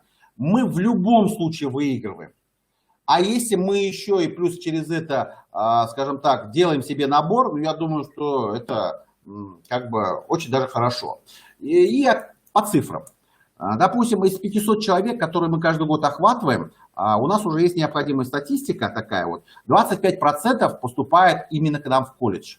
То есть получается, где-то порядка 80 до 100 человек из 500 идут к нам в колледж. И именно на технические направления, потому что у нас машиностроительный колледж, индустриальный колледж. Вот. По дальнейшей статистике, плюс еще от этого количества 10-15% идут по техническому профилю в другие колледжи. И мы только этому рады, потому что у нас рядом, допустим, есть город Октябрьский, где есть Октябрьский нефтяной колледж, есть Октябрьский коммунально-строительный колледж, есть Октябрьский многопрофильный колледж. То есть это тоже технические направления. И очень много ребят из наших мастерков, как мы их называем, 500 человек, они поступают туда. И мы с ними общаемся, потому что у нас есть своя группа ВКонтакте, у нас есть свой сайт, у нас много чего есть. И мы видим, мы вот эту динамику отслеживаем. И она нас действительно очень радует. Причем вот на протяжении всех 5 лет, первый год у нас было 200 человек, потом мы уже расширились, где-то в порядке 500 человек мы прогоняем через себя по профессиональным пробам. Вот эти 25% плюс-минус 1-2%, он всегда есть. Всегда есть. Ой, ну вы знаете, я на эту тему могу говорить очень и очень много, мне только дай волю. Поэтому я как бы единственное могу сказать, что контакты, мои контакты сейчас. Вот, значит, Республика Башкортостан, Гаисин Александрович и так далее. Здесь мой сотовый телефон и имейл указан. Пожалуйста, я всегда найду время для вас. Если вы зададите мне какие-то вопросы, либо по телефону, либо по почте, всегда готов ответить и проконсультировать вас. Поверьте мне, у нас за 6 лет богатейший опыт в этом направлении, значит, наработан. Но все-таки, несмотря на регламент, я хочу все-таки вам показать наш ролик. Я думаю, что вам будет интересно. И за сим с вами прощаюсь. Удачи вам.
Олег Альбертович, великолепное выступление. Спасибо действительно за практический опыт. Я всегда говорю нашим коллегам, что все зависит именно от той энергии, от профессионализма руководителя его команды. Я понимаю, что у вас такая команда, которая сегодня действительно демонстрирует, что вы создали именно такой даже сетевой кластер. Здорово, что вы подключаете теперь уже и уровень дошкольного образования, и ваше выступление действительно для нас очень значимо.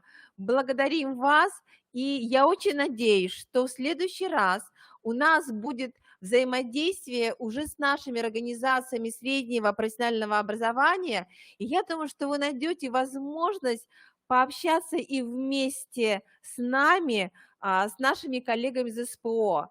Я благодарю вас.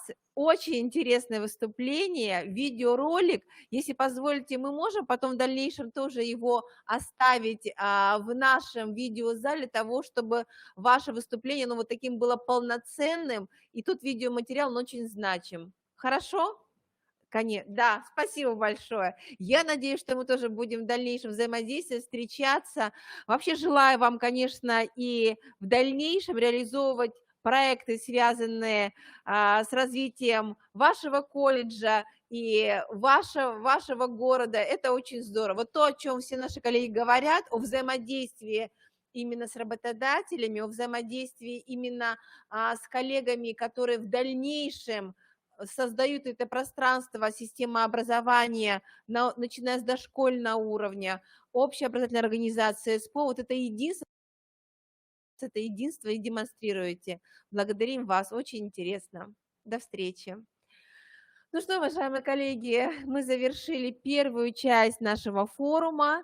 Мы рады, что коллеги такого уровня работали вместе с нами. Благодарим Николая Федоровича, Николая Сергеевича, Олега Альвиртовича. Да, мы считаем, что нам было важно действительно представить федеральные подходы. Именно через федеральные подходы мы увидели, что сейчас проблема профессионального самоопределения, она действительно сегодня распадается на многозадачность. И вот именно как решаются эти задачи, каким образом сегодня на уровне и федерации, и на уровне республики Коми мы справляемся с этими задачами, я думаю, что мы будем продолжать обсуждать уже в рамках нашего профессионального кластера, где мы будем обсуждать взаимодействие наших организаций с родительским сообществом, рассматривать различные практики. Поэтому, коллеги, первый блок мы завершаем. Да, мы считаем, что это была пленарная часть, но это очень важно, коллеги, чтобы мы действительно сегодня еще раз погрузились в методологию профессиональной ориентации. И далее вас ожидает буквально через минуту-две первая секция, которую мы обозначили именно в формате панельной дискуссии. Мы надеемся, у нас получится с вами включиться именно в дискуссионное пространство. Индивидуализация профессионального выбора и работа в команде. Итак, коллеги, спасибо всем участникам, и мы продолжаем. Мы предоставляем слово Зубакиной Ольге Васильевне, кандидату педагогических наук, координатору факультета университета по индустрии. Тема доклада «Система профориентационной работы факультета психологии Московского государственного университета». Добрый день, Ольга Васильевна. Мы рады вас видеть. Ольга Васильевна, вас видно, Да. слышно.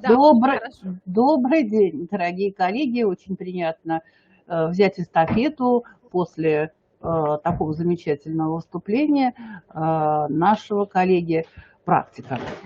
Сегодня мне хотелось бы вам рассказать немножко о том, каким же образом работает факультет психологии Московского государственного университета над решением этих серьезных профориентационных задач. Важно сказать, что на нашем факультете создана система довузовской подготовки, которая обеспечивает развитие профориентационных компетенций школьников как по вертикали, то есть это с 5 по 11 класс, и по горизонтали, то есть это разнообразные образовательно-просветительские и профориентационные программы для школьников. На самом деле факультет, естественно, что много лет работает в области профессионального самоопределения школьников, причем не только школьников, которые сориентированы на получение в будущем профессии психолога, но и со школьниками, которые имеют совершенно другие интересы, далекие от психологии, соответственно. В своей деятельности профориентационной мы отказались от эпизодичности и проводим нашу работу системно с использованием всех ресурсов нашего факультета, соответственно, равно как и ресурсов университета. Непрерывность в сопровождении профессионального самоопределения школьникам, помощь и поддержка их в осознанном профессиональном выборе. Важная роль здесь отводится, конечно, нашим коллегам, кафедрам и лабораториям факультета. И вот здесь на этих слайдах вы видите знакомые лица. Здесь как раз Николай Сергеевич Пряжников, его коллеги с лабораторий и с других кафедр, соответственно. Что, о чем говорят коллеги, здесь на таких встречах, которые проводятся равно как и в стенах факультета. Ну, раньше это было непосредственно face-to-face, теперь работа проводится дистанционно, так и непосредственно в школах, образовательных организациях, с которыми мы тесно сотрудничаем, соответственно. И вот здесь мои коллеги говорят об истории, традициях своих кафедр, о успехах выпускников и о тех перспективах, если школьник приходит и получает эту профессию, выбирает ту или иную кафедру для своей специализации, какие перспективные направления, интересные ему, ожидают его в будущем, соответственно.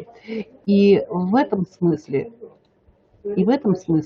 как раз очень важным моментом и в работе со школьниками, и в работе с коллегами, преподавателями школ, психологами, и в работе с родителями является такой проект, как встреча с профессионалом. Поскольку именно из уст человека, занимающимся любимым делом, слова звучат убедительно, и аргументы приводятся значимо, исходя из того, что важно отметить те необходимые профессиональные, то есть ту готовность школьника к выбору, если мы говорим на примере психолога, то есть к профессии психолога, соответственно.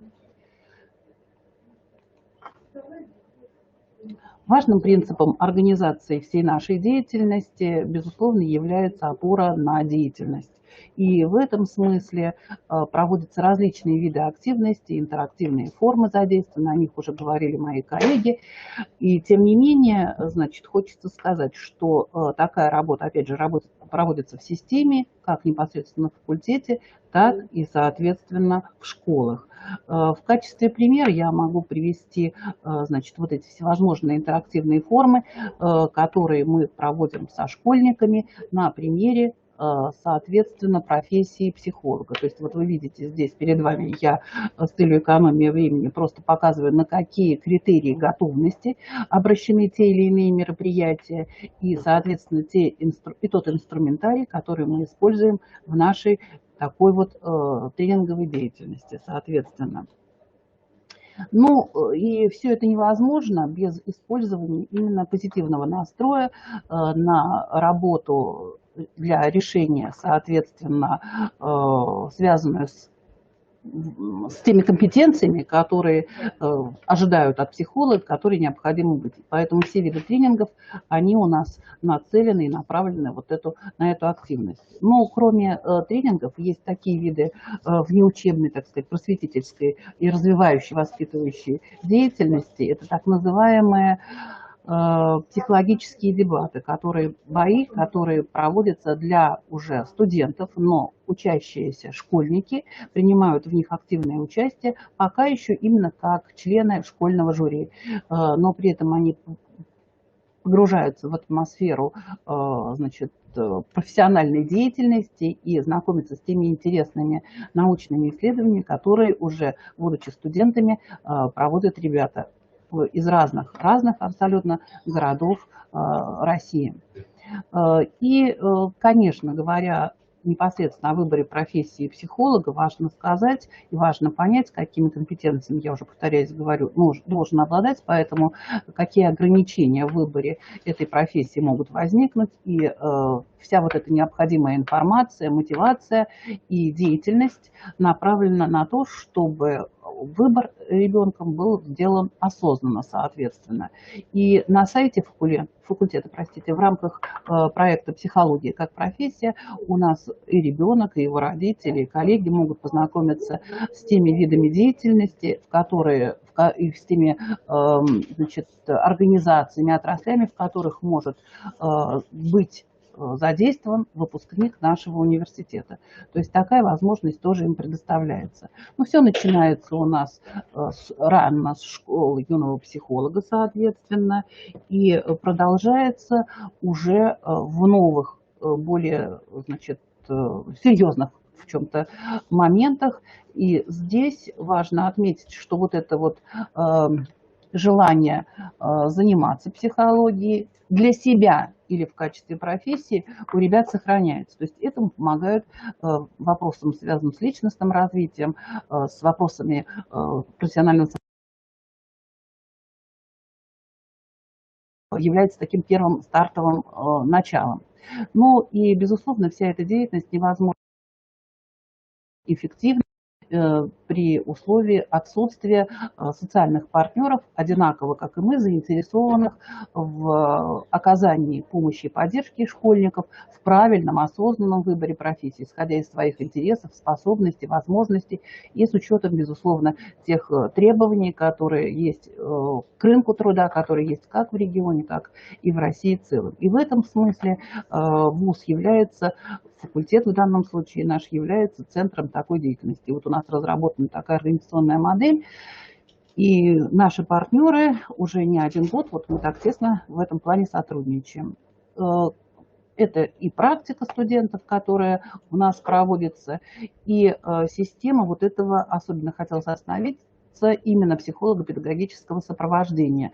Или еще мы говорим как информационно-организационного сопровождения, в котором участвуют учащиеся, начиная студенты, работают со школьниками, начиная с первого курса. То есть у нас есть время учебной практики, и вот ребята, студенты первого курса, которые были участниками различных наших проектов, будь то подготовительные курсы или психологические студии, о которых чуть позже расскажет моя коллега, значит, как раз вот эта система наставничества, о которой говорил Николай Сергеевич, она выстроена. То есть студент-первокурсник, у него, значит, непосредственно он является куратором ребят, которые приходят на подготовительные курсы.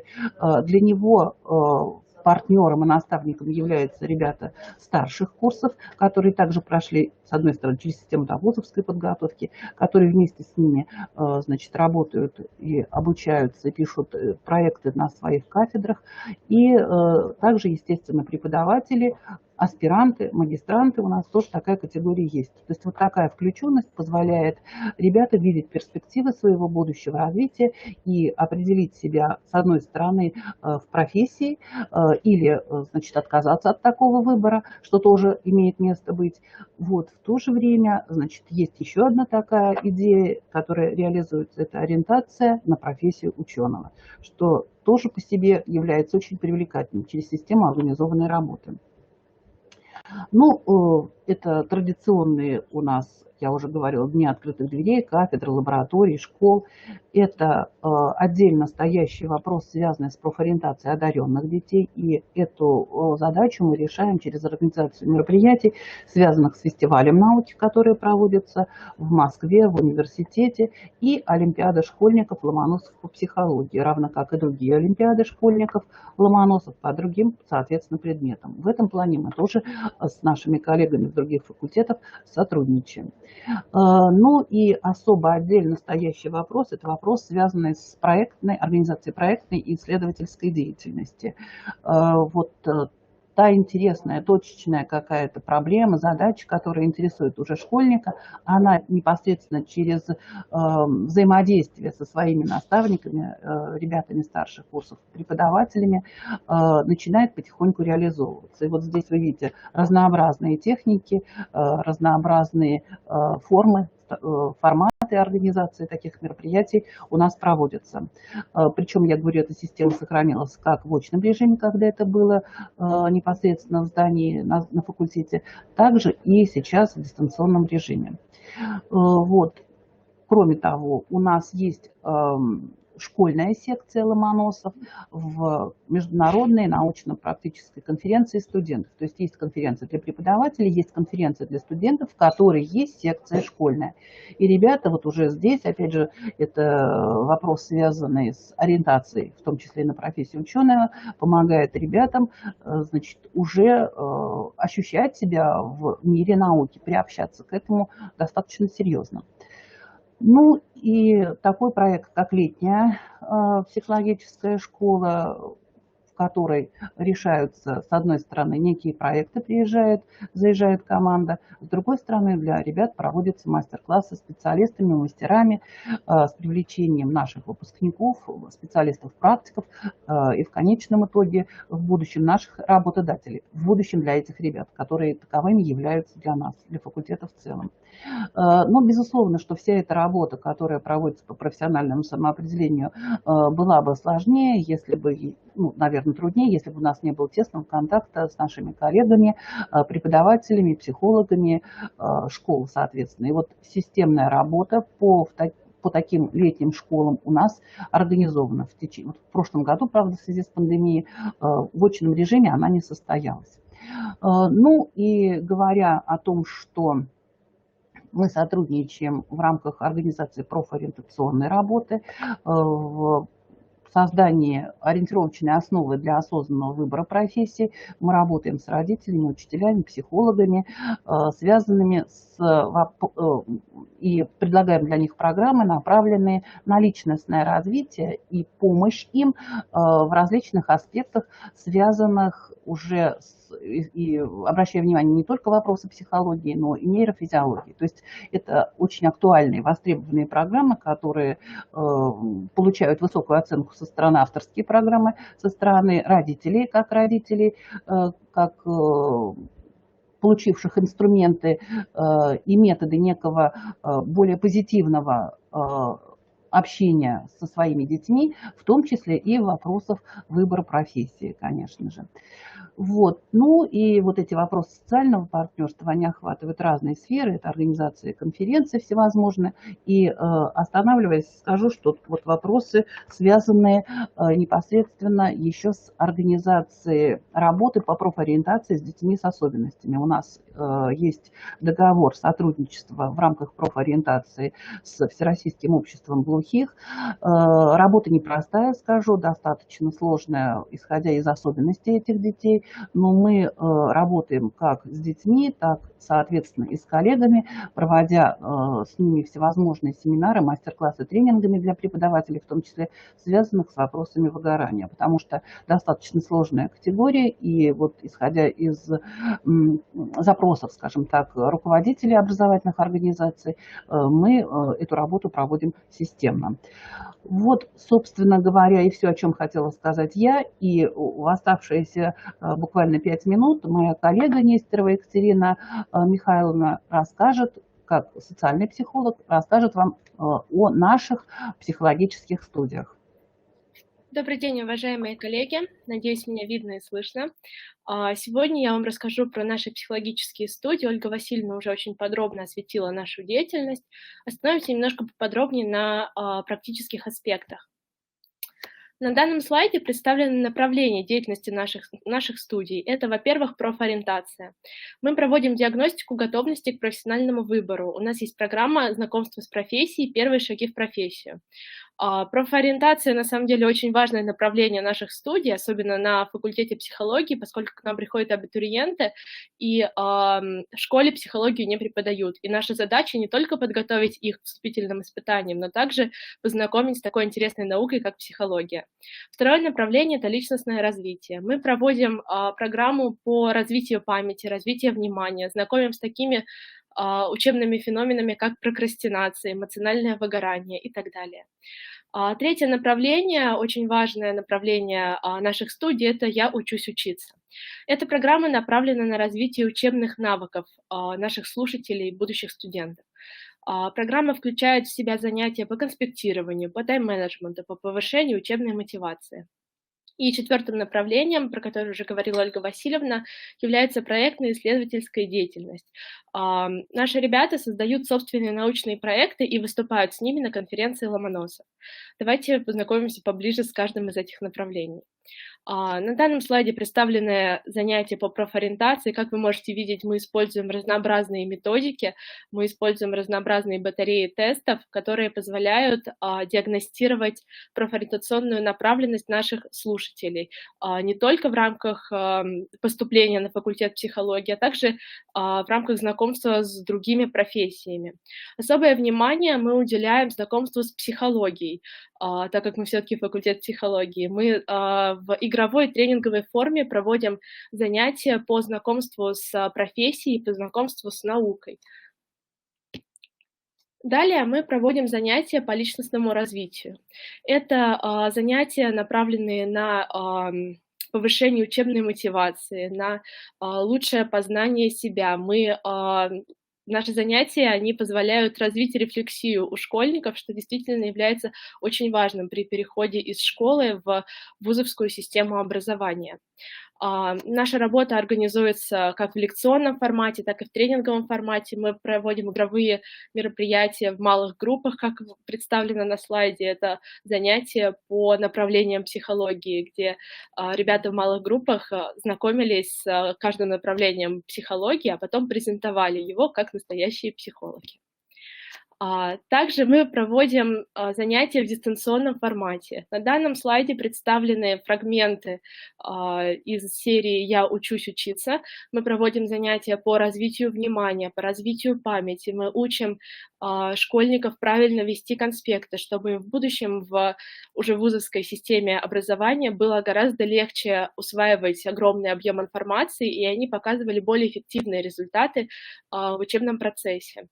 Также мы проводим занятия по целеполаганию, проводим занятия по самопознанию, по повышению учебной мотивации. И все занятия носят высокую положительную оценку от наших слушателей, и всегда очень много ребят посещают наши занятия. И также проектно-исследовательская деятельность. Я немножко дополню к тому, что уже говорила Ольга Васильевна. В этом году, помимо того, что у каждого нашего слушателя, который решает принять участие в создании собственного психологического проекта и в дальнейшем презентации его на конференции Ломоносов, у каждого такого слушателя есть свой наставник. Это студент старших курсов факультета психологии, который успешно занимается научно-исследовательской деятельностью. В этом году мы такое наставничество дополнили также занятиями, которые знакомили школьников с современными исследованиями в области психологии, а также с методологией психологии. Такие занятия также пользуются большим успехом среди наших слушателей. Ребятам очень нравится знакомиться с наукой, и мы видим, как на наш факультет поступают студенты, у которых уже развиты исследовательские компетенции, что, конечно же, не может не радовать. Спасибо большое за внимание.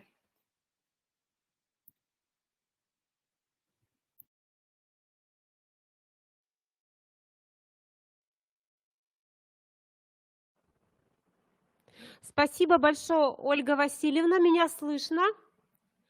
Ольга Васильевна, подключитесь. Да, вас слышно, Спасибо слышно, большое. видно, все, да. Ага, спасибо вам большое за такой интересный опыт. Вы знаете, когда я изучала сайт Московского государственного университета, очень заинтересовал именно раздел, где размещена информация вашего факультета психологии.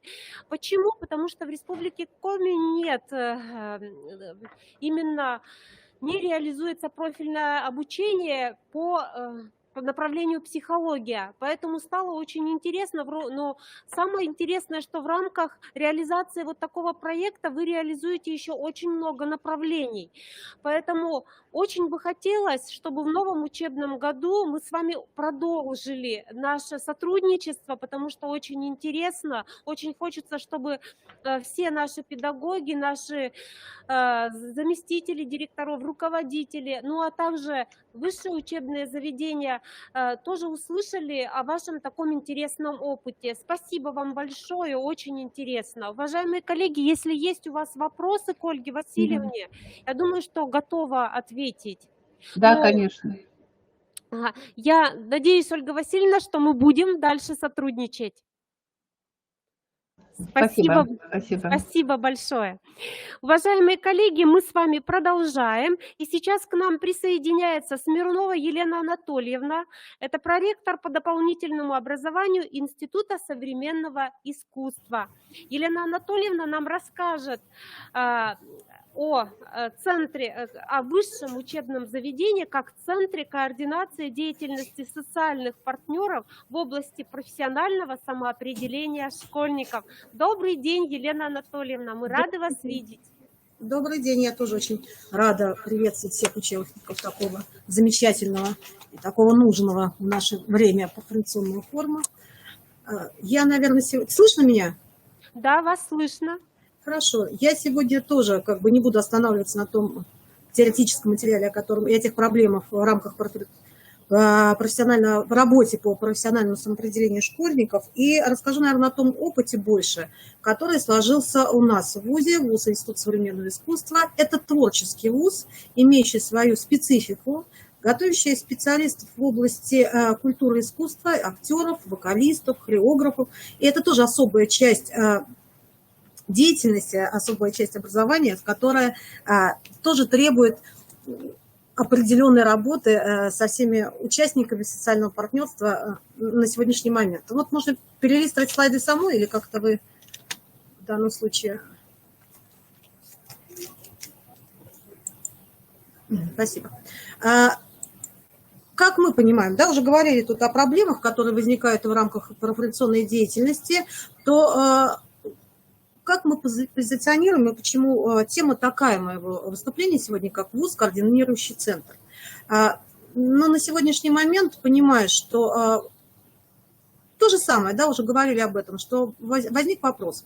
Вопрос набора на сегодняшний момент как раз в институте не стоит, но было такое время, когда, конечно, специфика вуза обязывает к тому, что сюда шли дети подготовленные, осознанно выбрав свою профессию. Понятно, что посмотрев по телевизору, как здорово и как хорошо быть известным артистом, хорошим вокалистом, как это все,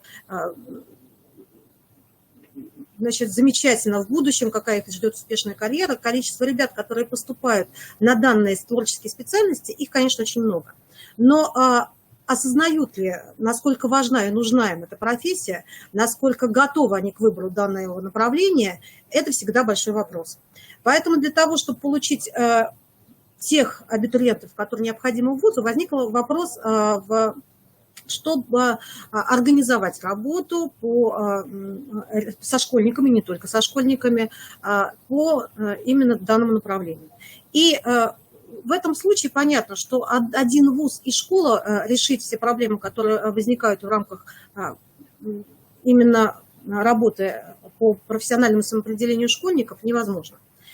И в данную работу со временем у нас сейчас на сегодняшний момент большая социальная система, социальные сети, в которые входят, мы поговорим об этом, и Управление образования, и Министерство культуры, и, соответственно, Департамент образования, и школы, и различные образовательные учреждения среднепрофессионального образования, и система дополнительного образования. Мы решили, что в данном случае у вуза есть свои определенные цели и задачи. Во-первых, это как раз создание и развитие взаимоотношений между организациями различного уровня. Это организация непрерывная, целенаправленная работа по выявлению социальных партнеров и вовлечение этих социальных партнеров в совместную деятельность.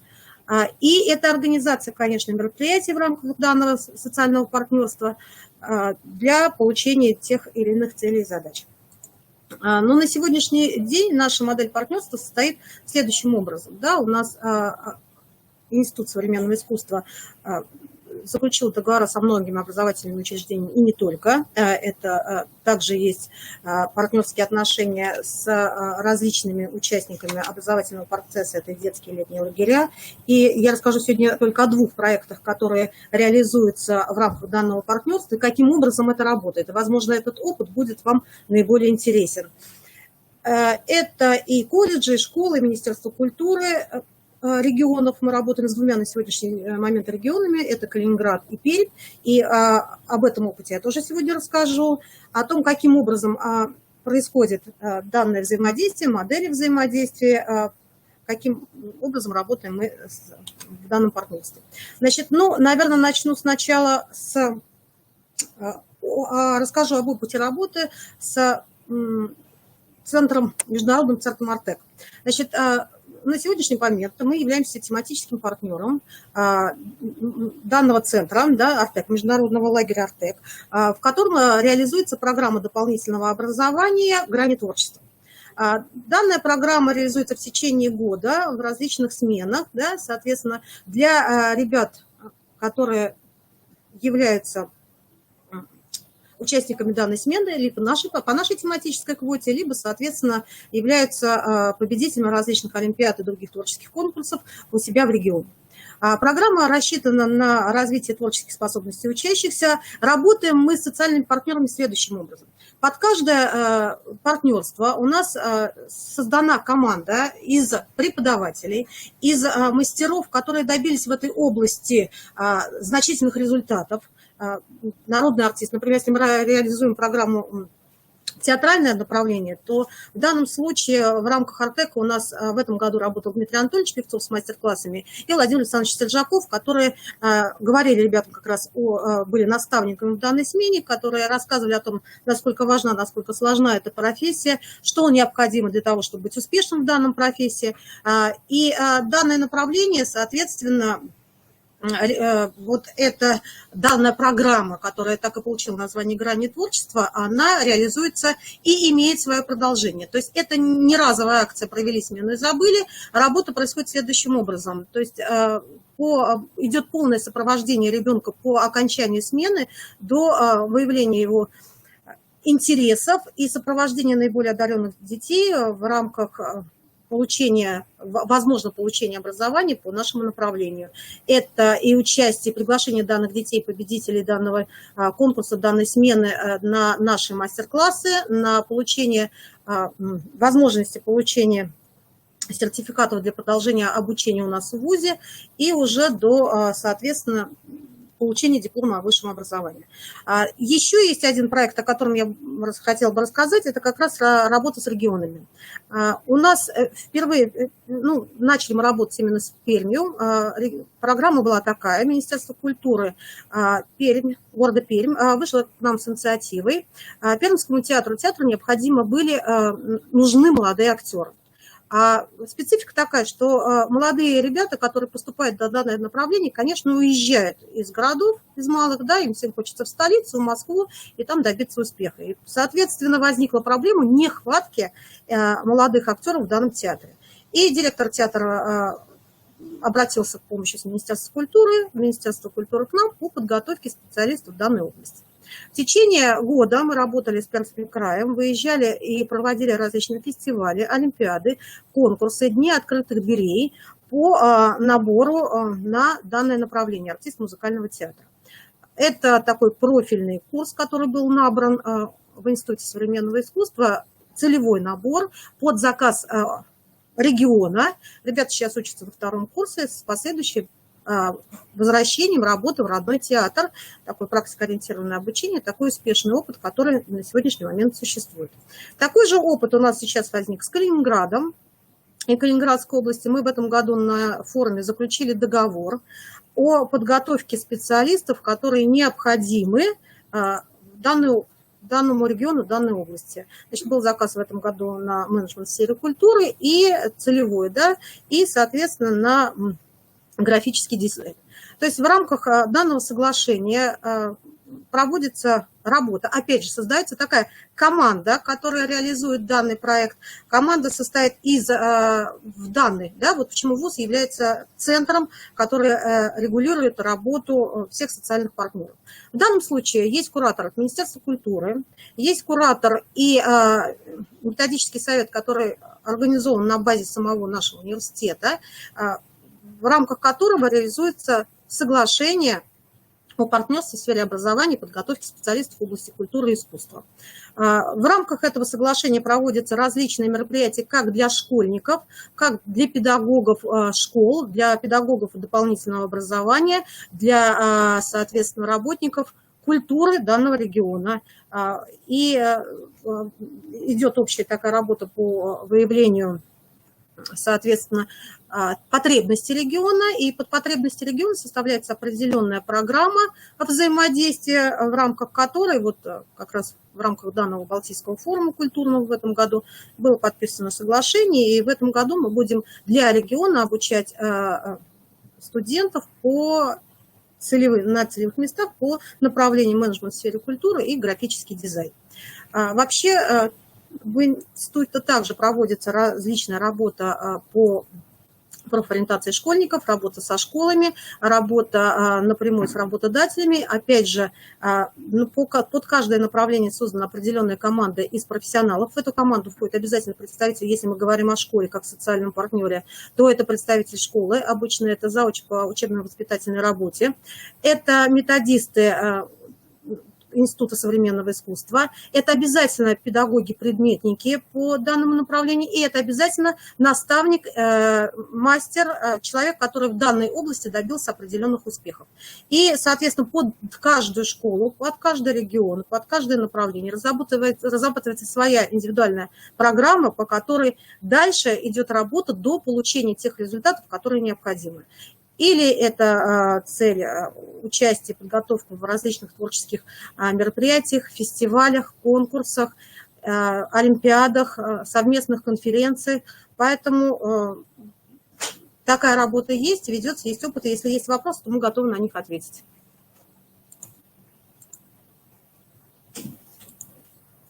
Спасибо. Тоже очень интересный опыт.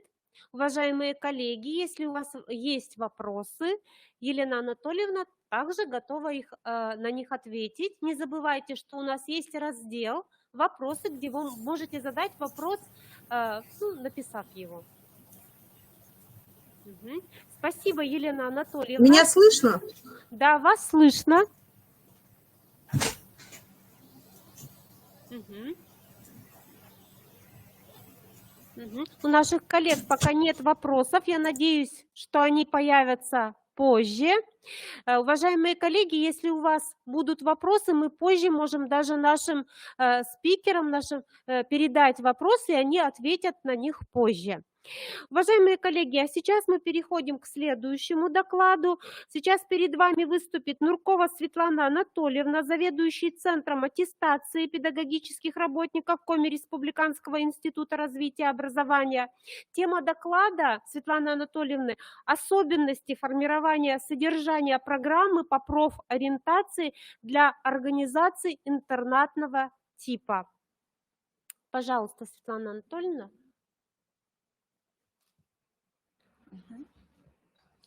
Уважаемые коллеги, день добрый. Очень сложно не поделиться впечатлениями о сегодняшнем мероприятии, потому что считаю, что нам с вами всем очень повезло. Ситуация, да, с развитием процессов профориентации в России, да, вместе с информатизацией, вместе с изменением, да, вот, психологического профиля детей получает, да, очень серьезный вектор, да, к изменению. И сегодня Николай Федорович и Николай Сергеевич, да, вот рассеяли наши сомнения, да, в том, что этот процесс, да, он очень динамично идет, и то, что от нас, от всех, да, требуется весьма серьезное переосмысление, как говорил Николай Сергеевич, обсуждение в профессиональном сообществе того, да, что мы делаем в рамках профориентации, и того, что мы в этой связи меняем. Поэтому, несмотря на то, что вот таким образом заявлена тема, в презентации я ее несколько уточняю, да, что мы говорим все-таки о детях, оставшихся без попечения родителей, но те проблемы, которые будут обозначены внутри выступления, на сегодняшний день касаются и обычных, да, вот школьников, которые растут в семье, да, полной, неполной семье. То есть вот ряд проблем, которые, да, я постараюсь поднять сегодня, да, вот будут касаться такого рода работы и такого рода подходов. Но я несколько уточню, да, свой статус выступающего. Более 20 лет я работаю в системе непрерывного профессионального развития педагогов. Я, да, прежде всего преподаватель психологических дисциплин, и вот с детскими домами, да, мы работаем, сотрудничаем тоже, да, порядка 20 лет. Тема выступления, она стала результатом вот нашего взаимодействия с коллегами из детских домов и связана с тем, да, вот что на сегодняшний день, да, начались изменения, безусловно, в программах воспитания, и, следовательно, да, те модули профориентация, которые в этих программах обозначены, да, тоже требуют пересмотра. Итак, да, вот, уважаемые коллеги, уже наши предыдущие ораторы очень четко обозначили, что на сегодняшний день существует недостаточность продуктивного подхода, да, вот репродуктивный, он не решает современные задачи. Что необходим комплексный, да, я бы сказала, интегративный и даже дифференцированный подход к системе профориентации. И это необходимо сделать вот на каждом этапе и относительно разных, да, вот сторон профориентации. Соглашусь, да, что педагоги у нас очень часто, да, оказываются в положении, когда существует дефицит методических материалов и тех самых инструкций, да, вот о которых говорил Николай Сергеевич, и которые на сегодняшний день позволяют специалисту стать универсалом, да, внутри любой профессиональной деятельности. Поэтому, да, вот тот условный эпиграф, с которого, да, я начинаю свое вот выступление, он, безусловно, связан прежде всего с личностным развитием, да, будущего специалиста и с тем, что мы, да, как сказали предыдущие ораторы, ориентируемся не на узкую профессию, а на достаточно широкий спектр специальностей внутри профессии. Эта проблема у нас назрела в детских домах в связи с тем, что распределение ребят, да, в учреждения среднего профессионального образования на получение рабочих специальностей или профессий или специальностей на уровне среднего профобразования зачастую воспринимается детьми как вынужденная, да, и окончательная предрешенность их профессионального самоопределения. В этой связи, да, вот мы постарались посмотреть на ситуацию шире. Итак, да, профессиональное самоопределение, обращаем, да, мы внимание уже вот нашей республиканской общественности, это своеобразный творческий процесс развития личности. И уже вот на этапе подросткового возраста наш любимый ученик, да, наш любимый воспитанник начинает, да, серьезно в этот процесс вкладываться. Все современные документы, да, все современные материалы, связанные с развитием образования, нам указывают, да, на необходимость деятельностного подхода к этому процессу. И ряд психологов, да, говорят о личностно-деятельностном подходе, который единственный, да, позволяет вооружить, да, на сегодняшний день вооружить выпускника, будь то детского дома, школы или определенными, в том числе универсальными умениями, но которые, да, были им обретены на определенном, да, вот в том числе профориентационном содержании. Одну из основных проблем, да, у нас составляет на сегодняшний день и личностное самоопределение, так как социальная ситуация развития, да, выпускника меняется, и все те факторы, которые оказывают влияние на развитие самобытного образа «я», на сегодняшний день искажены рисками той самой информатизации. Ребенок не вполне получает достаточное количество обратной связи, да, из разных видов деятельности, от различных групп на свою активность. И, соответственно, вот образ «я» и обретение идентичности на этом возрастном этапе, да, не всегда происходит благополучным, да, позитивным образом. Итак, да, мы вспомним, да, уважаемые коллеги, что с сентября нынешнего года стали все школы реализовывать программу воспитания.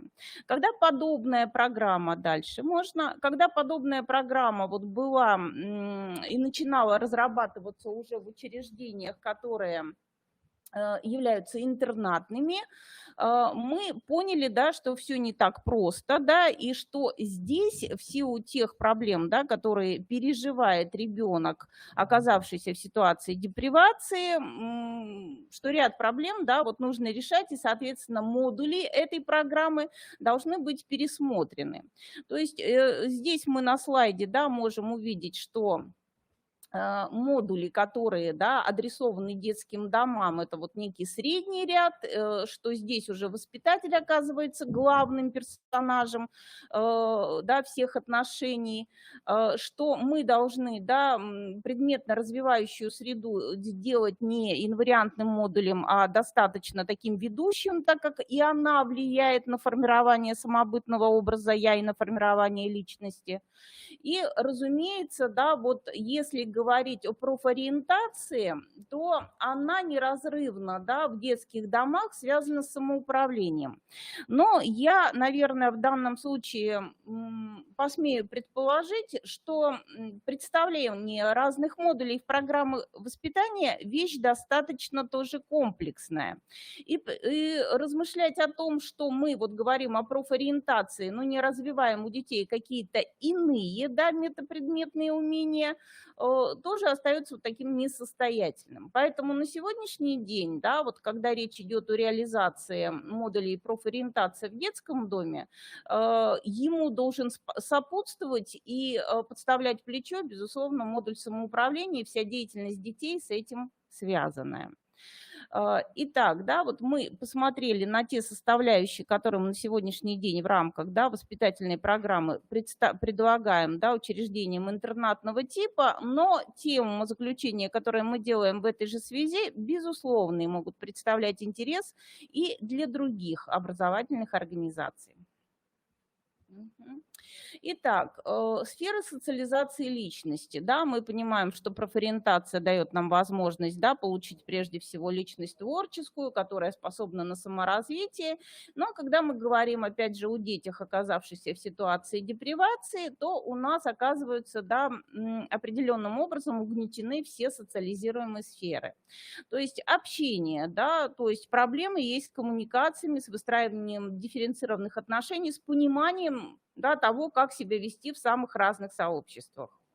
Деятельность, да, то есть если мы смотрим, да, на развитие ребенка, начиная от младенчества, дошкольного детства, младшего школьного возраста, мы, опять же, да, коллеги, сталкиваемся с тем, что неполноценно формируется деятельность. И учебная, и игровая, и, соответственно, потом идет затруднение далее. Ну и самосознание, да, мы уже обозначали, да, момент, связанный с пониманием себя, и именно понимание себя дает возможность ребенку определиться. Дальше, пожалуйста. Итак, да, вот возрастная готовность к профориентации, она определяется действительно целым рядом черт, да, которые вот здесь цитируются.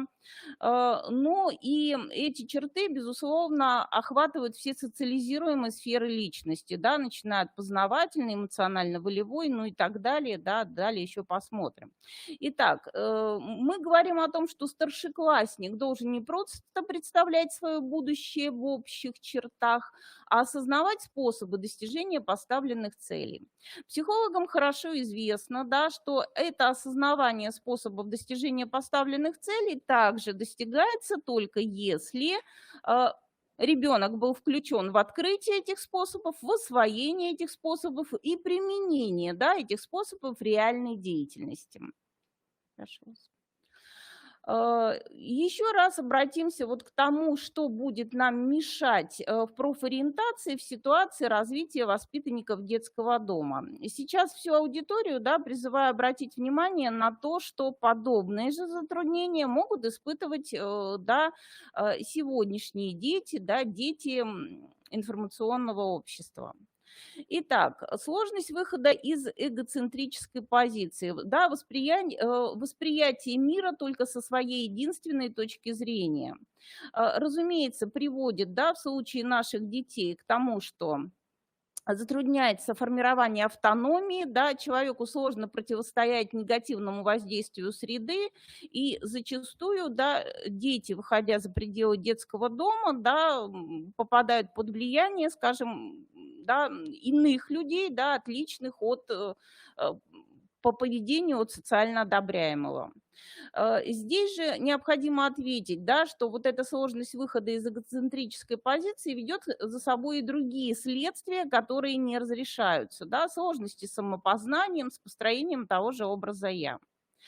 Инфантильная иждивенческая позиция, так хорошо известна в ситуации с воспитанниками детского дома, заформализованность, да, жизни, да, мероприятийность, да, невозможность, да, где-то опереться на себя, безусловно, в ряде случаев приводит к тому, что у человека не развивается, да, такое качество, как ответственность за себя, за свою жизнь, в принципе, желание простраивать, да, свою жизнь и прикладывать в этой связи какие-то волевые усилия.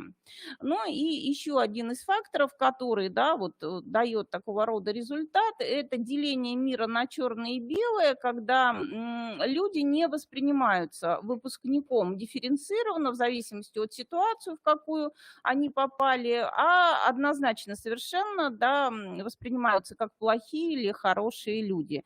И в зависимости от этого с ними у ребят выстраиваются отношения. Как понимают все присутствующие, разумеется, что эта составляющая, она плохо влияет как на саму социализацию, так и на то, что будет происходить в процессе профориентации и последующей трудовой деятельности. Я опять же хочу обратить ваше внимание, да, уважаемые коллеги, что оба два вот особенности развития и эгоцентрическая позиция, и инфантильность все в большей мере, да, становятся качествами, которые свойственны и детям, воспитывающимся в семьях. Сложности непосредственной коммуникации. То есть совершенно не случайно употребляю я непосредственные, потому что в данном случае речь идет о живом, да, а не об интернет-общении. То есть недостаточность общения вот с разными социальными группами, неумение выстраивать дифференцированные отношения в разной деятельности с людьми, отсутствие зачастую понимания, да, необходимости, да, такой работы над собой, безусловно, как мы понимаем, опять же ведет к проблемам. Но и несформированность учебной деятельности, так как мы сегодня с вами говорим о детях, да, вот старшие дети основной школы, сами старшеклассники, то вот в этой связи вот посмотрите, какие следствия, да, у нас выходят из того, что ребенок по сути не овладел, да, вот ведущей деятельностью вовремя и в необходимом формате. Итак, приходя уже в некое, да, среднее профессиональное образовательное учреждение, ребенок должен, да, осваивать общие профессиональные компетентности. Для нашей многочисленной аудитории уточню, да, в школе, да, общие компетентности, они раскладываются на те самые универсальные учебные действия, которых, да, 3 группы, ну и плюс, да, вот личностный результат, обретение всевозможных смыслов.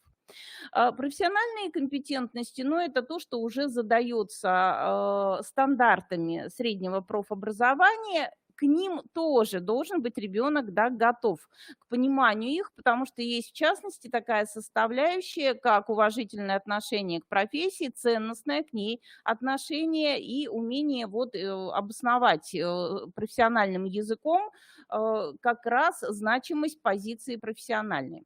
Вот эти составляющие в ситуации, когда у ребенка нет понимания, да, с чего начинается какая-либо деятельность, как она процессуально наполнена и чем она должна завершаться, опять же дает вот эти печальные результаты.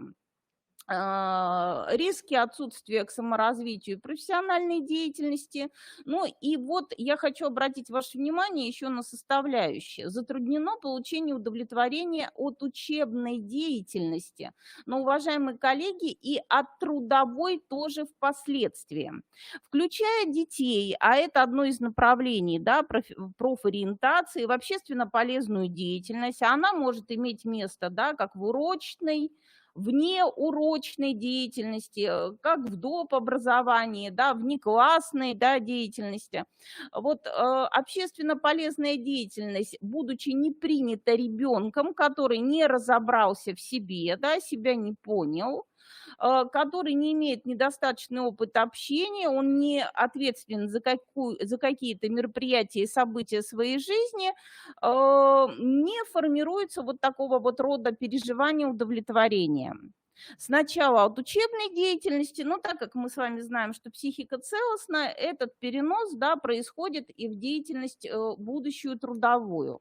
Соответственно, сам профориентационный выбор для ребенка эмоционально негативно скорее окрашен. В редких случаях, да, ребенок испытывает к нему равнодушие, что тоже не есть хорошо и что тоже не есть мотивационная готовность, да, к выбору профессии.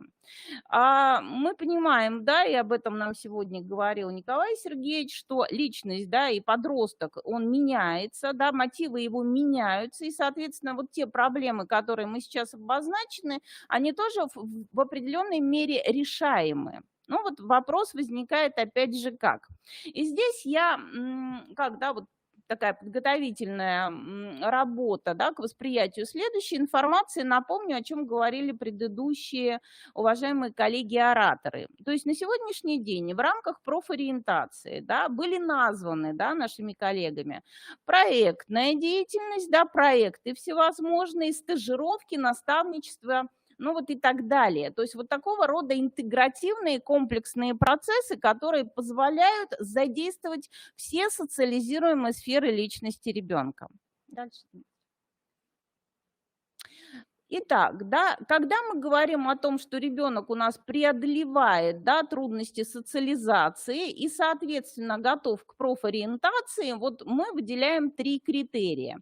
Все эти 3 критерия так или иначе, да, могут быть включены в случае, да, наших детских домов, ну и, скажем, да, индивидуальных траекторий развития проблемных детей, могут быть и должны быть включены, да, вот в критериальную диагностическую базу программ профориентации. Нам напомнили, да, о том, что сегодняшние, да, диагностики, они, ну, малоэффективны. С другой стороны, опять же, да, традиционно считалось, что диагностика, она дает 10% результата, и, соответственно, остальной процент, да, результативности, он обусловлен уже работой самих, да, педагогов, педагогических коллективов, и здесь мы говорим вот о наблюдении за деятельностью детей. Поэтому здесь вот я делаю некую попытку, да, прописать вот те самые действия детей, которые мы должны, да, при реализации, да, тех же самых профориентационных программ, да, программ и модулей самоуправления, мы должны и организовать, и спроектировать, и простимулировать, а потом измерить. Да, поэтому вот такого рода напоминаний я себе позволила. Далее, Дмитрий. Итак, да, тот же самый, да, вот аспект, который уже адресован нашей, да, республиканской аудитории, связан с тем, да, что мы понимаем под социализируемыми сферами личности, да, воспитанника. Безусловно, вот эти вот составляющие, да, они должны быть так или иначе педколлективами тоже обсуждены. Да, мы здесь обращаемся и к детям, да, которые имеют ограниченные возможности здоровья, именно им адресованы базовые, да, учебные действия, которые здесь перечисляются на уровне познавательной сферы. Ну и вот буквально конкретно, да, какие мотивы должны быть развиты для того, чтобы вот ребенок так или иначе, да, демонстрировал и готовность включения в профориентационные процессы и будущую профессиональную деятельность. Ну и эти же самые, да, мотивы, эмоции, да, должны получить развитие и в самих программах профориентации. Дальше. Итак, да, уважаемые коллеги, что мы должны вот в этой связи диагностировать по результату? Да, вот по результату здесь более подробно, да, для всех присутствующих прописано, да, каким образом мы измеряем социализацию как таковую. В чем, да, положительные эффекты, безусловно, методологических основ? Они дают нам возможность, да, использовать этот критериальный ряд на протяжении всей жизни человека в детстве, да, вот до 18 лет, и смотреть, как вот эта ситуация меняется и как меняется сам ребенок. Разумеется, вот все составляющие, которые здесь обозначены, да, особую ценность здесь имеет та же самая автономность, те же самые составляющие, связанные, да, с тем, что адаптация довольно сложный процесс, который должен быть осмыслен. И он, да, вот эта критериальность, она опять же продолжает на нас работать в любой программе, да, и в любом модуле, если мы говорим о программе воспитания, которая реализуется в образовательной организации. Тем более, да, и в наиболее полной степени необходимо вот фиксировать, уважаемые коллеги, мы о социализации говорим только когда все эти 3 критерия, да, нами, да, организованы, пронаблюдаемы, и мы можем фиксировать, что вот ребенок этими чертами обладает. Я еще хочу обратить внимание вот наших руководителей, да, сегодня так или иначе их присутствует, наверное, достаточно много на нашем мероприятии, что вот этот вот ряд понятий, который на данном слайде, требует еще дополнительного осмысления и освоения со стороны педагогических работников. Как человек, работающий со взрослыми больше 20 лет, могу с большой уверенностью говорить вам о том, что вот требуется, да, вот такое усвоение, требуется перевод этих критериев вот в те действия и мероприятия, которые необходимо организовать для детей. Дальше.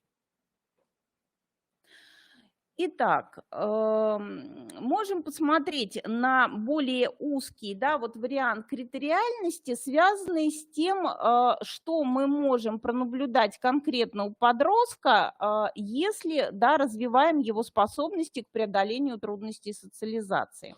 Смотрите, да, перенос в профессиональную среду, да, и предположение о том, что ребенок включился в реализацию некого предпрофильного проекта, а именно вот на проект мы с коллегами из детского дома вышли, то вот такой вот критериальный ряд, где человек должен понять социальные групповые нормы, вписать вот в эти нормы свое поведение, понять, чего хочет в этой работе он и чего он готов в ней достичь, понимать и прогнозировать последствия своих действий, своих поступков, ну и вот все эти умения, которые он освоил, демонстрировать в поведении.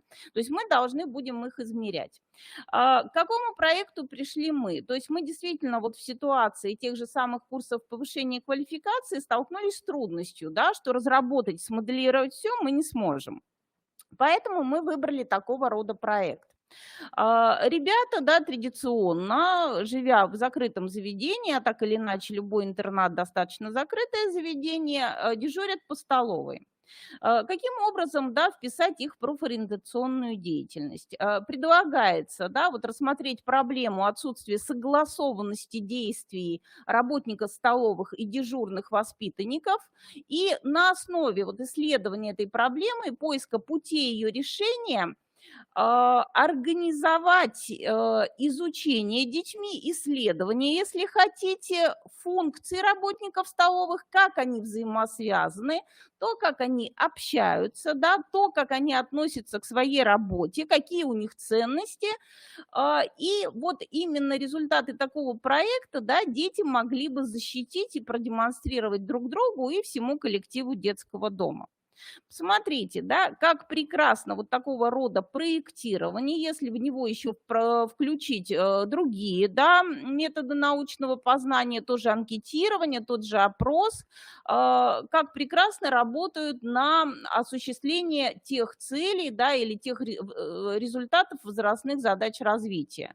Здесь мы и с нормами работаем, здесь мы учимся с друг другом взаимодействовать и взаимодействовать со взрослыми на производстве. Здесь раскачивается эгоцентрическая позиция, которую мы называли ранее. Здесь получает развитие, да, вектор ответственности как качество личности. Здесь есть ряд моментов дифференцированного взаимодействия со средой. Вот именно такого рода изучение и простраивание взаимодействия вот внутри, да, сначала детского дома позволяет вот такого рода проекты, уважаемые коллеги, их продукты, те способы деятельности, которые внутри них осваивают ребята, переносить как модель на изучение любых других производств. И тогда то, что прописано в ряде профориентационных программ, да, там тестирование, экскурсии, перестает быть столь репродуктивным, а уже запускает совершенно иную активную позицию воспитанника, когда он, да, понимает, что придя на любое другое производство, ему необходимо вот понять все эти составляющие, да, начиная от ценностей, норм, взаимодействий, позиций разных членов. И, кстати, да, вот почему очень импонировало, да, выступление уважаемых методологов и написание инструкций, создание алгоритмов собственных действий, да, вот все эти составляющие, они получают развитие в подобных проектах. Почему я говорила о самоуправлении? Вы уже прекрасно понимаете, такая организация, да, взаимодействия дежурных с работниками школьной столовой, оно уже, да, в большей мере подразумевает и самоуправленческие навыки детей. Вот посмотрите, к чему мы приходим. С одной стороны, вроде бы деятельность, да, профориентирована. С другой стороны, у детей появляется возможность обрести те самые универсальные умения, которые позволят им сориентироваться, да, в любой другой среде. Причины ошибочного выбора профессии, которые здесь прописаны, они так или иначе, да, с ними сталкиваются все ребята, да, и мы с вами тоже, наверное, на протяжении к жизни. Но, на мой взгляд, вот на сегодняшний день в том числе довольно опасными становятся для детей с проблемным развитием это отношение к выбору профессии как пожизненного пристанища, да, ну и вот то самое незнание основного содержания трудовых действий и операций. Приведенный мой пример, да, вот с проектной деятельностью, которая создает модель изучения любой профессии, позволяет, да, нам в том числе работать и с этими ошибками, да, и с этим ошибочным выбором, и простраивать, да, профориентационный выбор еще и как попытку простраивания жизненной карьеры, да, жизненного пути на ближайшую перспективу. Дальше.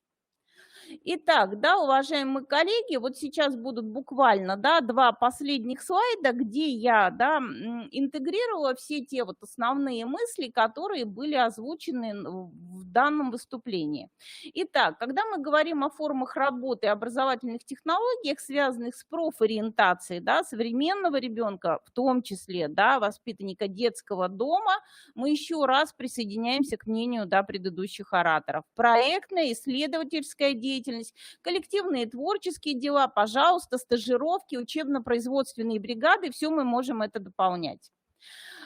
И вот далее, да, на что мы бы хотели выходить, на какие формы работы и на какие продукты, да, вот здесь два в одном. Моделирование системы производственных отношений, ситуации на производстве, требующих прогнозирования, целеполагания, контроля, то есть спектра тех действий, которые понадобятся ребенку на протяжении всей жизни.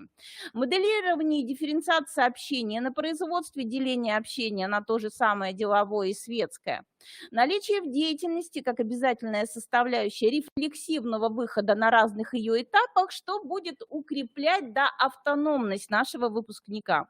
Обязательная организация, да, переживания удовлетворения от разного труда, в том числе, да, общественно полезного. Простраивание жизненного пути во взаимосвязи вот с ближайшей профессиональной карьерой, ну и обязательная защита продуктов деятельности с объяснением, обоснованием выработанной позиции. Вот только при проектировании и реализации таких действий детей мы можем выйти на какие-то реалистичные результаты. Цели и ожидаемые результаты модуля профориентация, да, в данном случае вот адаптированы как раз к особенностям наших детей, да, воспитанников интернатных организаций. То есть способность, да, понимание норм ценностей труда, осмысление и принятие своего предпрофессионального «я», способность ставить и достигать цели профессионального развития на основе освоенных моделей и алгоритмов действий, уважаемые коллеги. Иные, да, вот кроме диагностики, целеполагания и собственного наполнения, да, деятельности программы по профориентации, да, разделы я опустила. О них говорилось очень много, да, в предыдущих выступлениях, и вы все ими владеете. Поэтому вот на этой составляющей я останавливаюсь и еще раз подчеркиваю, да, на сегодняшний день мы формируем универсального специалиста, мы формируем универсальные качества человека, которые позволят ему, да, осваивать, да, и жизнь, и мир профессий. Спасибо.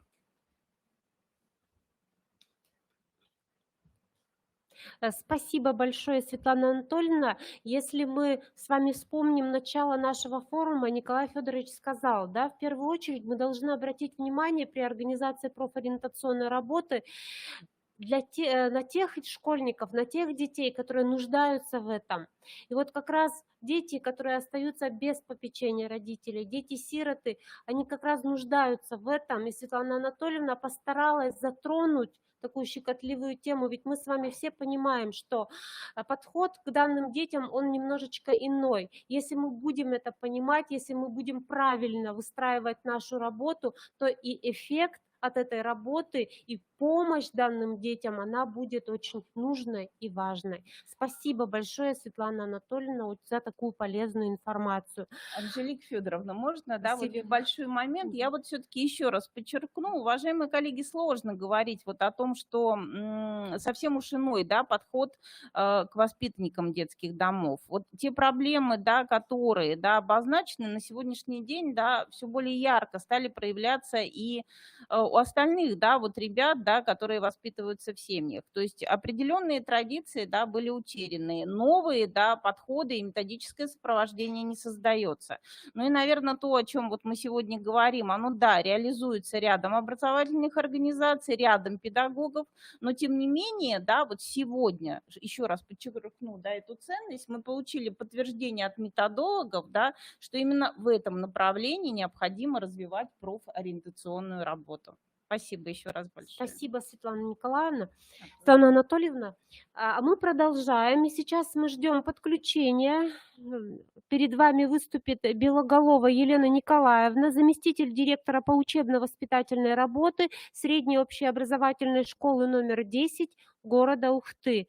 Ее тема – профориентационная деятельность средней общеобразовательной школы в рамках сетевого взаимодействия с вузом, а конкретно с Ухтинским государственным техническим университетом.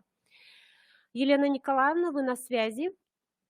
Подключитесь, пожалуйста.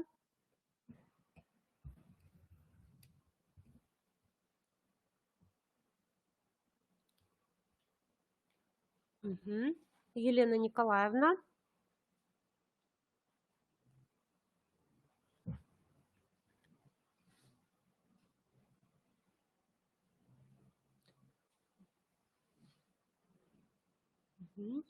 Елена Николаевна у нас пытается подключиться. Ну, в это время, пока подключается, нужно, наверное, отметить, уважаемые коллеги, что, как правильно говорил Олег Альвиртович, в каждом регионе, в каждой образовательной организации должен быть такой моторчик, который бы хотел бы выполнять данную работу. Елена Николаевна, добрый день. Здравствуйте. Мы вас слышим и вы видим. Вам слово. Прекрасно. Здравствуйте еще раз. Представлю заместитель директора ресурсного центра 10-й школы город Ухта. Но прежде чем говорить о своей теме профориентационной работы в рамках сетевого взаимодействия, несколько слов скажу о том, что город Ухта – небольшой промышленный город, где очень много технических специальностей, технических профессий. Ну и, конечно, наш знаменитый университет технический, Ухтинский государственный технический университет, с которым мы в тесном взаимодействии. На базе нашей школы приказом Министерства образования, науки и молодежной политики организована работа опорно-методической площадки по реализации новой модели сетевого взаимодействия по развитию начального инженерного образования. Ну, я думаю, понятно, потому что наш город как раз-таки промышленный. Какие основные области применения и перспективы внедрения данной области? Конечно же, это выявление на раннем этапе детей, способных к техническому творчеству, и способствовать формированию основ технического творчества, интереса к изобретательству, становлению исследовательских компетенций учащихся. Почему именно этот проект для нас актуален? Потому что, ну, во-первых, что не секрет, да, что отток людей из города Ухты очень-очень многочисленный. Поэтому одно из направлений – это закрепление выпускников на территории МАГО-Ухта и Республики Коми. Конечно же, вторым акцентом, на который бы хотелось обратить внимание, это выбор выпускниками тех специальностей, которые у нас в Ухтинском государственном техническом университете. Ну и, конечно же, нехватка инженерных кадров тоже ставила во главу угла тот выбор направления инновационной деятельности, по которым работала наша школа. Для того, чтобы реализовать этот проект «Начальное инженерное образование», в рамках регионального проекта, да, «Инженерно-техническое образование. Основа развития экономики региона», в апреле-мае 2018 года в нашей школе, и наша школа, и тьюторское сопровождение организовали проект «Школу инженерных кадров» совместно с Ухтинским государственным университетом. На базе нашей школы в 2018 году и третий год открыт, он называется инженерный класс или еще класс УГТУ, где вы видите на слайде то количество детей, которые у нас были набраны. Совместно с нашим университетом был составлен план реализации проекта УГТУ класса. Это, конечно же, те лекции, которые проводились как преподавателями УГТУ, так и посещение самих лекций нашими учащимися. Это мастер-классы, которые организовывались самими учащимися, обучающимися университета студентами. Это те экскурсии, фильмы, презентации, практикумы, которые тоже были организованы на базе УГТУ. В результате работы, реализации этого проекта «Начальное инженерное образование», конечно же, я считаю, что это большим плюсом, была составлена модель нелинейного расписания инженерного класса. Кроме основных предметов, которые включены в основную образовательную программу, во-первых, был введен информационно-технологический профиль, где были увеличены количество часов по математике, по информатике, где уделялось больше практической части изучения предметов физики и, конечно же, ведение элективных курсов на базе Ухтинского государственного технического университета. Ну и еще приоритетным тоже направлением в реализации основной образовательной программы, что наряду с основными предметами, да, велись и прикладные предметы в рамках реализации школы инженерных кадров. Результатом работы вот этих школ инженерных кадров и нашего проекта «Начальное инженерное образование» на базе УГТУ ребята защищали свои проекты. Как раз вот на слайде показано, что ребята удачно защитили свои проекты по реализации 3D-моделирования тех коллективных курсов, которые они просматривали, в которых они участвовали, в которых они изучили. Кроме того, считаю тоже положительным моментом в реализации этого проекта, в июне 2019 года приняли участие как раз-таки учащиеся школы инженерных кадров в Коми республиканском фестивале радиоуправляемой техники. Ну и места, которые вы видите на слайде, они как раз такие себя оправдали. Ребята научились очень многому.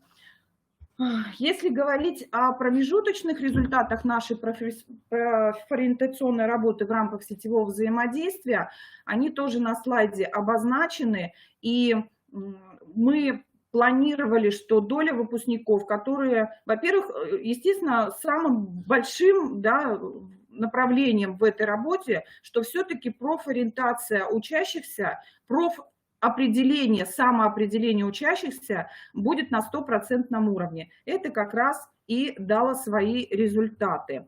Ну, нам было важно в реализации этого проекта, чтобы учащиеся выбирали профессии инженерно-технической направленности. Но если мы говорим о выпускниках 9 классов, и мы говорим об учащихся только нашей школы, да, то мы ставили планку 60%, но 20% по факту выбрали инженерно-техническое направление. Но мы говорим о том, что у нас в основном набор в инженерный класс шел из учащихся нашей школы. Тоже положительным моментом считаем, что выбор выпускников от инженерного класса и, наверное, самым большим плюсом по выбору инженерной профессии 11-го инженерного класса, что 60% учащихся все-таки определились с выбором нашего университета. И поэтому, наверное, это самый большой положительный момент. Ну, говорим о том, что профориентационная работа в рамках сетевого взаимодействия было усиление часов по физике, информатике, математике, и это тоже дало свои результаты. И они выбирали те профильные предметы и удачно сдавали на достаточно большие баллы как раз-таки этих профильных предметов. Кроме того, мы говорим не только о учащихся, да, и учителя тоже, педагоги повысили свой профессиональный уровень ИКТ-компетентности как раз-таки в рамках работы нашей опорно-методической площадки. Но каковы сильные стороны реализации проекта «Начальное инженерное образование»? Это, конечно же, разработана наша нормативно-правовая база инженерного, введен учебный план информационно-технологического профиля. Ну, увеличено количество часов, я уже тоже говорила, что по информационно-технологическому профилю. Кроме того, в рамках нашего проекта преподаватели УГТУ ввели курсы по информатике, курсы по 3D-моделированию, курсы по углубленной математике, поэтому в результате чего мы смогли защитить проекты прямо на территории Ухтинского государственного технического университета. Причем преподаватели УГТУ как раз-таки вели, да, сопровождали как раз-таки сами проекты и защиту проектов. Ну и, конечно же, выходом в профориентационной нашей работе в перспективе у нас был открыт класс УГТУ, класс инженерный. И, наверное, логичным завершением работы этого проекта становится открытие IT-класса. Он тоже будет считаться классом УГТУ, но это уже будет немножко другое направление. Если мы там на инженерной специальности все-таки опору делали, то здесь у нас будет направление все-таки больше информационных технологий. Ну, я думаю, что в рамках реализации регионального проекта «Цифровизация» как раз это тоже будет очень актуально. И у нас буквально вчера тоже состоялось, вот на слайде вы видите тот буклет, который у нас представлен на сайте школы, тот буклет, который был выдан родителям обучающихся, кто планирует поступать в наш IT-класс. Вся информация о том, что это за программа, как она будет реализовываться, через что она будет реализовываться, какие итоги будут этой реализации программы, это тоже все на слайде показано. И у нас буквально вчера состоялся как раз-таки первый этап записи в наш IT-класс, и по итогам одного дня у нас уже этот класс набран из обучающихся нашей школы и учащихся города. Но у меня, наверное, Все, благодарю за внимание. Если есть вопросы, готова ответить на них. Спасибо большое, Елена Николаевна. Ну, сегодня мы с вами рассмотрели, получается, профильный класс психологический. Сейчас мы с вами посмотрели технический профиль, именно инженерный. Я думаю, что это очень интересный опыт у вас тоже. Я думаю, что слушателям он будет очень интересен. И если будут вопросы, мы тоже готовы ответить. Да, ведь, Елена Николаевна? Да, конечно, абсолютно. Обращайтесь, будем на связи. 10-я школа в Ухте, недалеко, поэтому всегда можно обратиться и получить все ответы на вопросы. Спасибо большое, Елена Николаевна. Ну а мы с вами переходим к следующей нашей секции, которая называется «Технологии в проектировании профессиональной карьеры». Я передаю слово Ромашовой Марине Альбертовне, главному специалисту управления профессионального развития Сыктывкарского государственного университета имени Петерима Сорокина. Пожалуйста, Марина Альбертовна. Добрый день, уважаемая аудитория.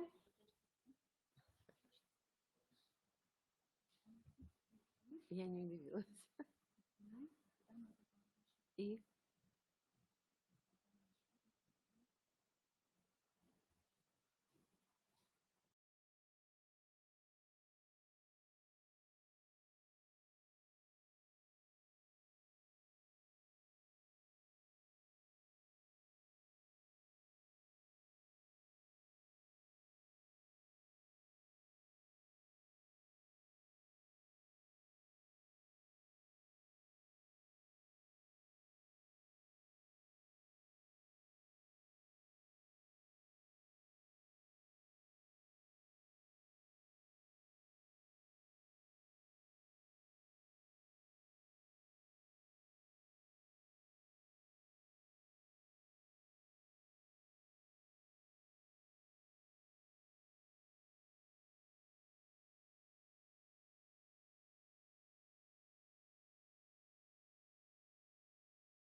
самостоятельно, то процесс профориентации приобретает для него, на мой взгляд, особый смысл и активизирует его самого в поисках оптимального варианта будущего для себя.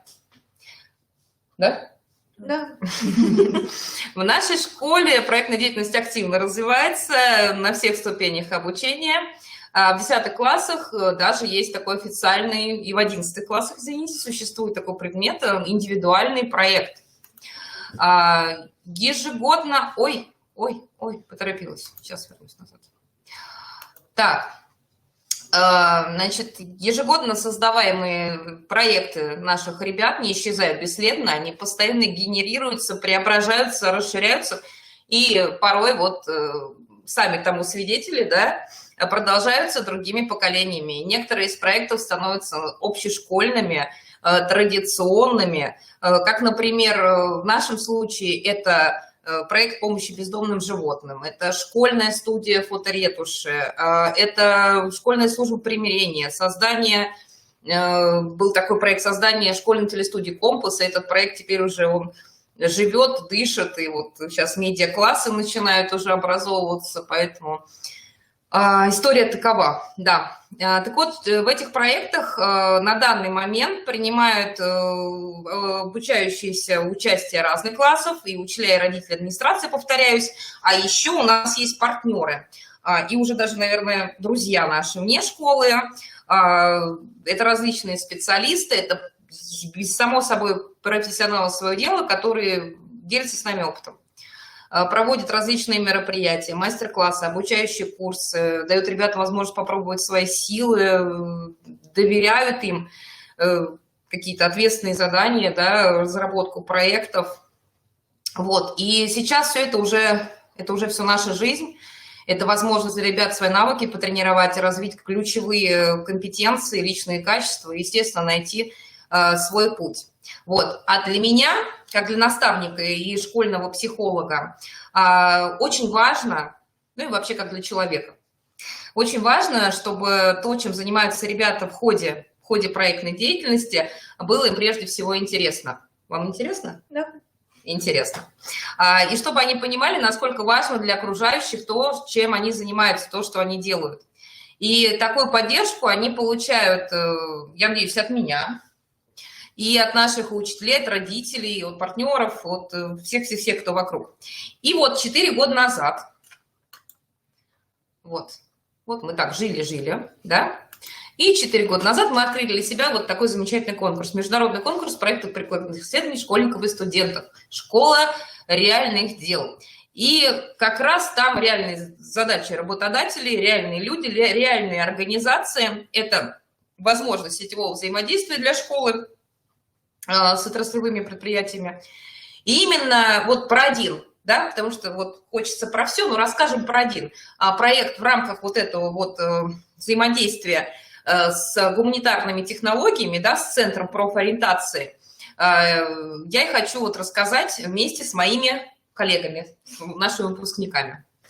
Так, ну, такую маленькую предысторию, стараюсь очень быстро, чтобы не занимать много времени. Значит, проект «Профессиональная эволюция», да, вот вначале на первом слайде так было написано, он вообще возник 3 года назад. Вот. Возник он, начинали его ученики, которые на этот, вот сейчас уже они учатся в ВУЗе, уже почти его закончили. Я верю, что этот проект будет продолжаться, потому что мир постоянно изменяется, возникают какие-то новые тренды, вопросы, и, в общем, есть куда двигаться. Так вот, в начале пути, да, несколько лет назад, ребята придумали настольную игру для профильных медицинских классов. Профессиональная эволюция на атласе, на основе атласа будущих профессий. Ну вот приблизительно, да, были задания, была игра, апробация, принимали участие, что-то исправляли, что-то изменялись. Конечно, данная игра, она не могла дать полное представление о том, кем игрок хочет, да, человек, который участвует в будущем, но давала возможность задуматься о том, насколько разнообразен мир профессий даже в рамках вот одной отрасли, да, в нашем случае медицина. Увлеклись, да, ребята увлеклись. Те, которые принимали участие, те, которые создавали всю эту историю. И в следующем году, да, уже такой у нас такая популяризация прошла профориентационной деятельности у подростков и среди подростков. И начали ребята, наша команда расширялась, и поле деятельности расширялось. Начали проводить онлайн-диагностику интересов в 7-8 классах на сайте proforientator.ru, про который уже упоминала, знакомили ребят с результатами, с атласом новых профессий, играли в игры, придумали викторины, проводили ряд всяких занятий. Главное, что знакомились с ресурсами, с существующими ресурсами профессионального самоопределения, что есть, да, что можно использовать, что лучше ложится нашим школьникам. И эти все занятия, все эти мероприятия, все эти площадки, все это вошло в нашу копилку. Вот. И важно отметить, что ребята, они не просто, да, вот в эту копилку складывают, они еще и из этой копилки делятся с учителями, со своими учителями, своими родителями, я надеюсь. Да, безусловно. Вот. Ну и, конечно, классными руководителями. Классным руководителям у них всегда очень мало времени, очень много идей, поэтому это очень здорово, когда уже есть что показать, да, пробированную какую-то штуку. Так, ну, в общем, я пока прекращаю свое вещание и о новой части, да, более подробно, да, о том, чем занимаемся сейчас в рамках вот конкретно этого проекта «Профессиональная эволюция», расскажут ее создатели, ее продолжатели, ее реализаторы. Я предоставляю слово профессиональным эволюционерам Анастасии и Арине. Я вот сейчас сделаю вот такой ход, а они сделают еще. Приподнимайте. Все, не шумите так. Тема профориентации сейчас очень популярна и востребована не только среди подростков, но и даже среди детсадовских воспитанников. Но изучив вопрос, мы выяснили, что существует довольно большое количество проблем. Во-первых, довольно-таки часто это достаточно дорого. Во-вторых, во многих школах профориентация проходит в виде скучных лекций. И в-третьих, попадаются много случаев, когда выбор за детей делают их родители. Бывает, что делая какой-либо тест онлайн, мы понимаем, что он не совпадает с реальностью вообще. И также бывает, что мы очень долго ждем результатов тестирования. Допустим, что мы в школе проходим тест в бумажном виде, и результаты могут у нас на руках оказаться только через довольно долгое время. Таким образом, исходя из актуальности и проблем данной темы, мы выделили для себя следующую цель нашего проекта. Это помощь в профилизации и подготовке к осознанному выбору профессиональной среды деятельности учеников 9 классов. Чтобы реализовать цель, нами были поставлены задачи, которые вы можете видеть на слайде, конечно, которые являются. Конечно же, это обязательно провести опрос среди школьников 9 классов, также организовать тестирование в классе, воспользовавшись ресурсами сайта профориентатор.ру, и подготовить занятия для школьников, также и ознакомить всех участников образовательного процесса с результатами и внедрить данный план. Масса. Таким образом, мы считаем, что наш проект уже начал работать. Во-первых, наша программа включает интерактивные мероприятия, мы проводили уроки, игры, обсуждали диагностику с ребятами, всегда давали обратную связь. Во-вторых, наши занятия были рассчитаны на урок. Наши тесты были в электронной форме, поэтому они экономят время ребят, силы, дают возможность быстро обработать данные, а также быстро ознакомить их с результатами. В-третьих, ребятам мы даем отличную информацию про их будущее, про те 8 профилей, которые, скорее всего, очень скоро будут во всех школах, про 9 сфер деятельности, конечно же, про новые профессии. И, наконец, наш проект непосредственно связан с реальностью. Он бюджетный, его можно реализовать в школе, а также это возможность опираться на реальные интересы учеников. Наша команда состоит из 3 человек и, конечно, нашего куратора. И, как вы можете видеть на этом слайде, в процессе создания проекта мы начали осваивать профессии будущего. Помимо нюансов, которые мы обозначили в самом начале, существуют еще проблемы, в основе всего, в котором лежит дефицит времени.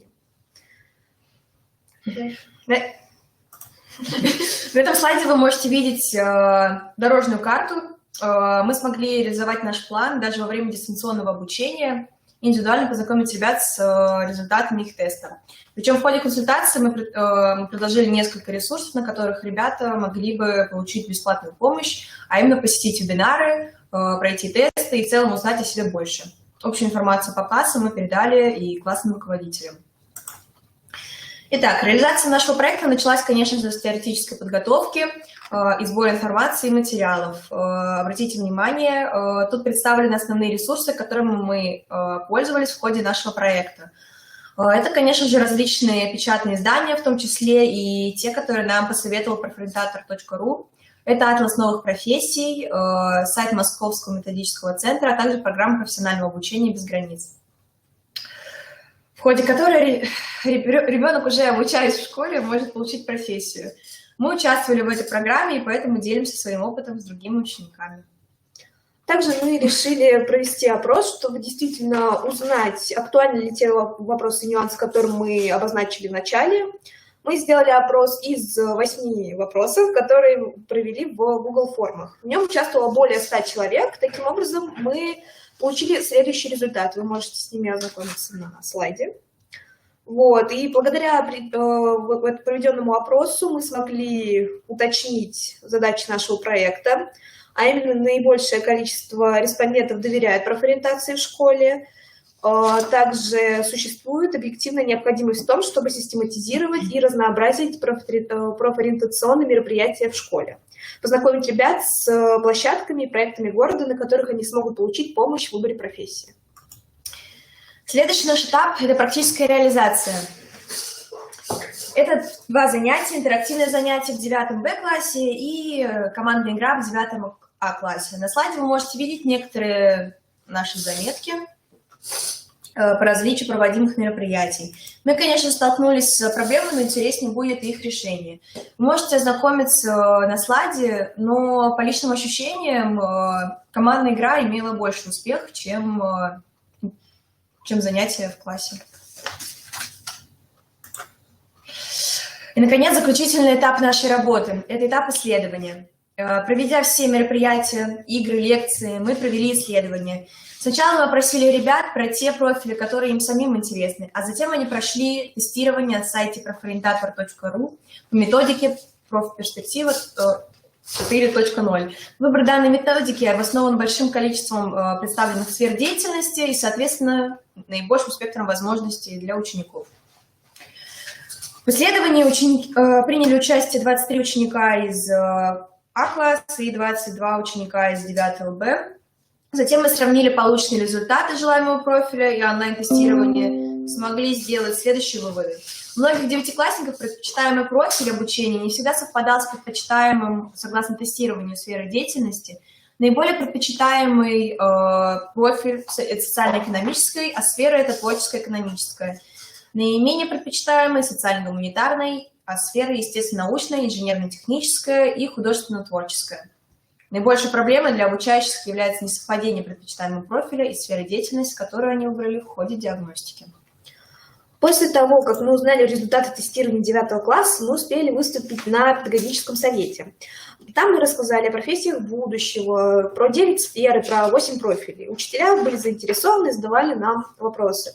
Также и детей, учителей, родителей по средствам мессенджера мы познакомились с такими проектами, как «Проектория», «Билет в будущее», профессиональное обучение без границ, также школа реальных дел и большая переменная, а также платформа профориентатор.ру.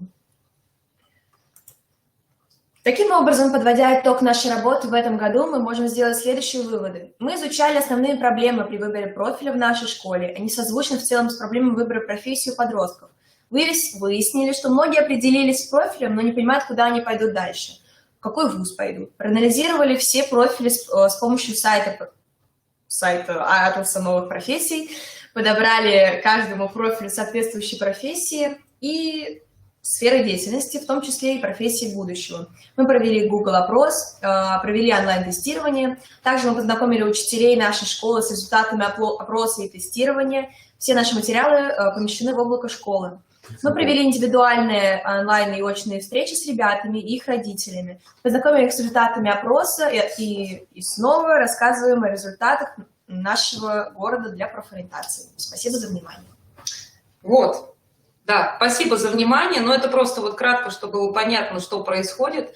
Стараемся перевести в какой-то, да, реальный уровень, чтобы были потом какие-то реальные методические, да, вещи, которые можно воплощать, то, что действительно проходит, и то, что ребятам нравится. И, собственно говоря, выбор профиля действительно очень важен, и важно видеть перспективы какого-то развития. Давайте я вернусь, вы приподнимите ручку, чтобы не шагать, ладно? А я вернусь. Ага, спасибо. Вот, и особенно, когда ты оказался в ситуации, в которой мы оказались, да, дистанционного образования, и результаты этого года все-таки там показали, чему мы очень рады, что проведенные мероприятия помогают, что не только школьникам, но и учителям, что недостаточно ресурсов, да, для классных руководителей. И проект продолжается, и, в общем, есть уже идеи. Ну, а какие они будут, что будет в дальнейшем, решат сами, да, сами реализаторы, ученики. Очень хотелось бы рассказать о других наших проектах, о том, куда поступили, чем занимаются сейчас мои ребята, которые непосредственно увлечены не только в профориентационную работу, но и в другие различные отрасли. О планах на будущий год, о городской площадке Soft Skills 2035, в которой мы активно участвуем, давно и всерьез мы в нее влюбились. Да, о конкурсе «Медиабум», о том, как мои пятиклассники в этом году вдруг повысили свою квалификацию неожиданно для них самих, и о многом-многом другом. Ну, в общем, я уже думаю, не совсем укладываемся в регламент, поэтому спасибо за внимание. В общем, мои все контакты. Екатерина Александровна, спасибо большое. Мы вам благодарны. У нас тут немножко в студии произошел технический сбой. Спасибо, что вы оперативно включились, то есть не прерывая наш форум. Конечно же, очень интересно было бы с самого начала. Мы немножко упустили здесь со слушателями именно в студии, потому что здесь тоже сидят слушатели. Жалко, но мы можем посмотреть все в записи, потому что записано ваше выступление. Мы очень благодарны вам, что вы приняли участие. Очень приятно, что вы пришли именно со своими ученицами, да, что очень приятно. Поэтому я тоже надеюсь, что мы с вами в дальнейшем еще будем сотрудничать, потому что у вас очень интересный опыт работы как у психолога, очень много интересных разработок, и я очень надеюсь, что мы будем еще сотрудничать. Спасибо. Да, вам спасибо. Спасибо. Спасибо. До встречи. Всего доброго. До свидания. Спасибо. А я передаю слово Марине Альбертовне Ромасовой. Я приветствую уважаемую аудиторию и хочу поблагодарить организаторов форума, наш КОМИ, Республиканский институт развития образования, и сказать о том, что нисколько не сомневаемся, и я, и мои коллеги, в том, что именно Институт образования станет лидером развития профориентационного движения в Республике Коми. И мы, наконец, обретем, скажем так, свою концепцию, свою стратегию. Спасибо большое. Я хочу поблагодарить наших московских, башкирских коллег за их интересное выступление, а также коллег из Ухты. Отдельное спасибо Николаю Сергеевичу Пряжникову, с которым очень хотелось познакомиться, и вот это случилось. И хочу поблагодарить наших коллег, которые смотрят нас, которые сидят в этом зале, за их терпение в том марафоне, который происходит на данном форуме. Большое вам спасибо. О чем бы, да, и еще отметить вот такой интересный момент. Я хочу поздравить всех нас, я имею в виду профориентаторов, учителей, всех, кто занимается профориентацией, Ирину Борисовну в Коми, с тем, что мы, милые дамы, в тренде. Мы в тренде, поскольку все предыдущие ораторы, они говорили о том, что говорим, делаем мы каждый день. Что касается университета.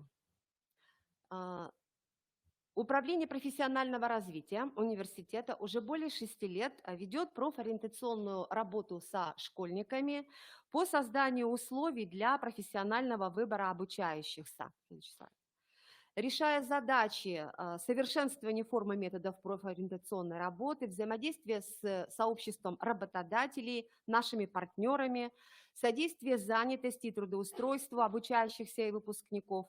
Нами создана система профориентационной работы, которая отмечена дипломом республиканского конкурса «100 товаров и услуг». Следующий слайд. Здесь мы отобразили наши главные достижения. Я хочу, чтобы для слушателей, для участников стало понятно, у нас не просто разовые мероприятия, у нас есть некая система, поскольку мы приглашаем к нам поступать поступающих, да, выпускников школ, а затем принимаем их в наш университет и трудоустраиваем тоже мы. Поэтому у нас есть возможность проводить исследования и благодаря этим исследованиям менять формы, методы, ну то есть технологии работы, о чем заявлено в моем выступлении. Из опыта работы это ежегодно 10 новых проектов, более 200 мероприятий в год и более 12 тысяч очных участников. Это, к сожалению, последняя цифра, которая у нас была по очным участникам. Если выбор профессии школьник делает через выбор работодателя и к месту выбора получения профессионального образования, то это ситуация успеха. И поэтому очень отрадно, что наши первокурсники, мы провели исследование в сентябре 2020 года, в мотивах профессии указали желание овладеть ею в 52% случаев. Порадовал и ответ на вопрос, представляете ли вы на данный момент специфику своей будущей профессии. Нет, ответили только 5%. Но в то же время не более 16% указали на трудоустройство по данной специальности в качестве мотива. Также мы знаем по результатам ежегодных мониторингов, в частности, один из них проводится Институтом развития образования ежегодно, что мониторинг образовательных планов выпускников, что школьники часто выбирают для продолжения образовательной карьеры не направление подготовки, а город, в котором они будут учиться. Таким образом, получается, что наши выпускники стремятся уехать из республики по разным причинам. Наши выводы о том, что школьники часто при выборе направлений подготовки образовательной карьеры ориентируются на симпатии и успехи, на изучение отдельных предметов в школе, а также на результаты ЕГЭ, становятся мотивом для поступления. Это подтверждает и наши выходы в школу. Только в апреле месяце в этом году мы обошли фактически все школы города Сыктывкара и встретились со всеми 10 и 11-классниками. Огромное спасибо всем, кто впустил нас в это непростое время в свои коридоры и классы. И вот по нашим вот этим выходам мы видим, что те ребята, которые заканчивают школу, они не соответствуют нашим ожиданиям. Я имею в виду ожиданиям тех, кто занимается профориентацией. В чем это заключается? Мы ждем поступающих, определившихся, которые себя хорошо узнали, которые имеют личные профессиональные планы, которые пришли к нам в университет четко получить образование по правильному направлению. Ну, естественно, что, к сожалению, да, такого еще мало того, чтобы они трудоустроились по данной специальности в регионе. Цифры, конечно, нас радуют, да, по данной специальности, но мы учитываем здесь и ситуацию с уходом в армию, продолжение обучения в магистратуру. Цифры очень неплохие, 85%. В регионе примерно основная масса трудоустраивается, но тем не менее мы же с вами видим, что даже в городах Республики Коми очень большое число вакансий учителей. Вакансии учителей – это большая проблема сегодня. То есть, опять же, подтверждается, что наши выпускники не только после школы, но и после университета стремятся покинуть республику. К сожалению, эта тенденция усиливается с каждым годом. Разные причины для этого есть, я не буду об этом говорить. Для чего я привела вот эти цифры? Для того, чтобы показать, что сегодня мы работаем в новых условиях. И жизнь ставит, естественно, перед нами новые задачи, для выполнения которых мы меняем подходы прежде всего. То есть если мы говорим о новых технологиях построения карьеры, значит, мы должны понять, почему. И вот на этом слайде я как раз обратила ваше внимание на то, что мы переходим к таким вещам, как активная профориентация. Что такое активная профориентация? Это, естественно, та же геймификация, те же активизирующие формы взаимодействия с ребятами, со школьниками и выпускниками колледжей. Это ранняя профориентация, то есть совершенно очевидно, и предыдущие ораторы об этом говорили, что нужно начинать профориентацию гораздо раньше. Сейчас мы ориентируемся на старшеклассников все-таки. Это карьерное консультирование, это работа с семьей. Ирина Борисовна будет об этом говорить. Очень важная тема. Это привлечение студентов и новых партнеров. И, наконец, это проектирование карьерной траектории с учетом 3 компонентов «хочу», «могу» и «надо». Будьте добры, следующий слайд.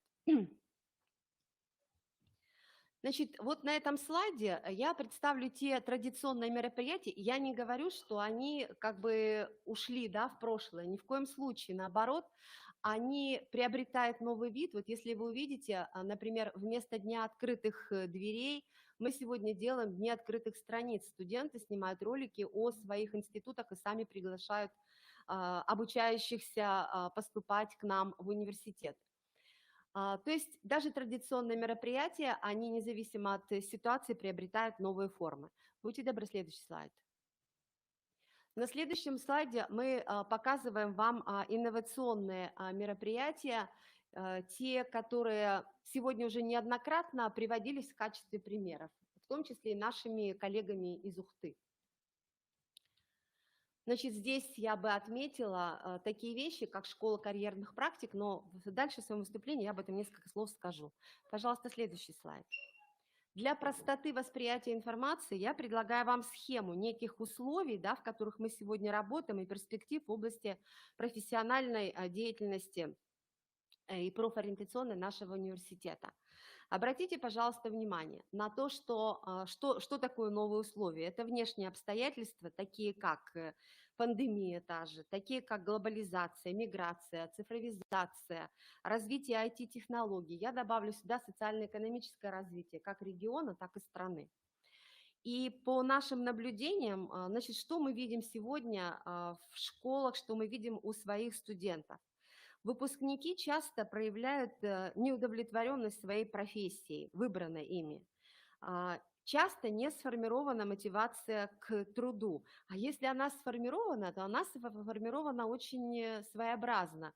То есть можно говорить о том, что материальные вопросы сегодня школьниками очень даже учитываются. И ребята, к счастью, к нашему, обращают внимание на рынок труда, на оплачиваемость, да, той профессии, которую они выбирают. Я очень этому рада, что они до этого дошли. Видимо, жизнь заставила.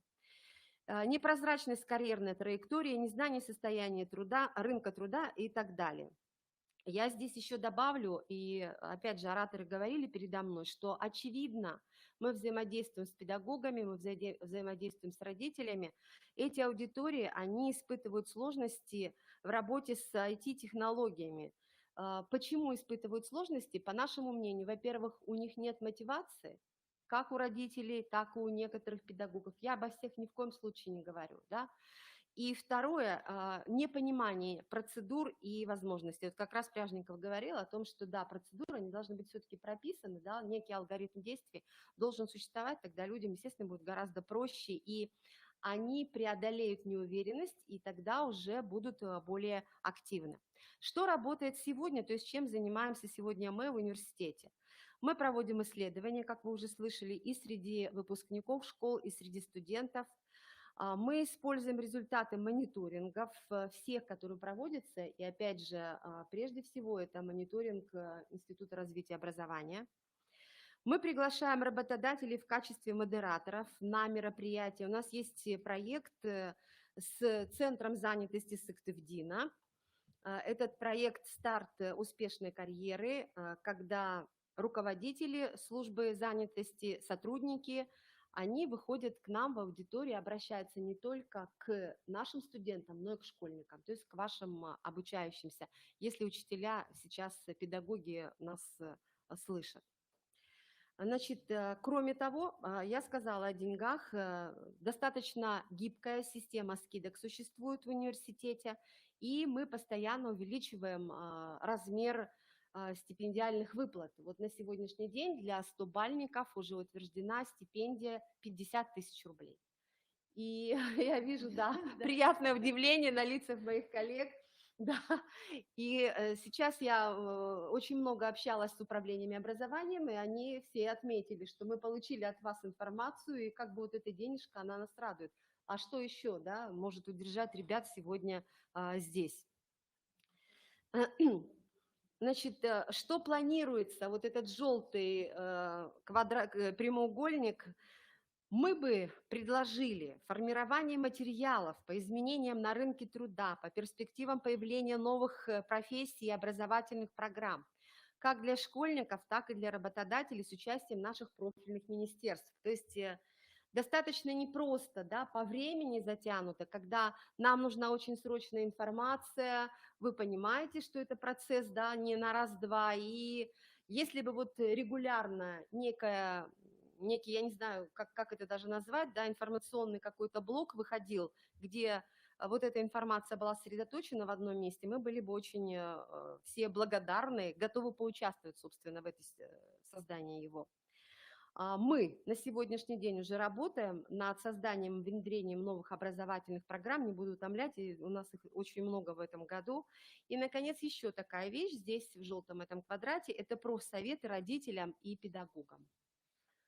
Я уже сказала об алгоритмах, которые им необходимы. Значит, следующий слайд у нас с вами это... Я не вижу, честно сказать. Я не вижу, что написано. Да. Ага, это работа с работодателем. Вот спасибо. Угу. Вот так, давайте оставим, чтобы меньше меня видно было. Так.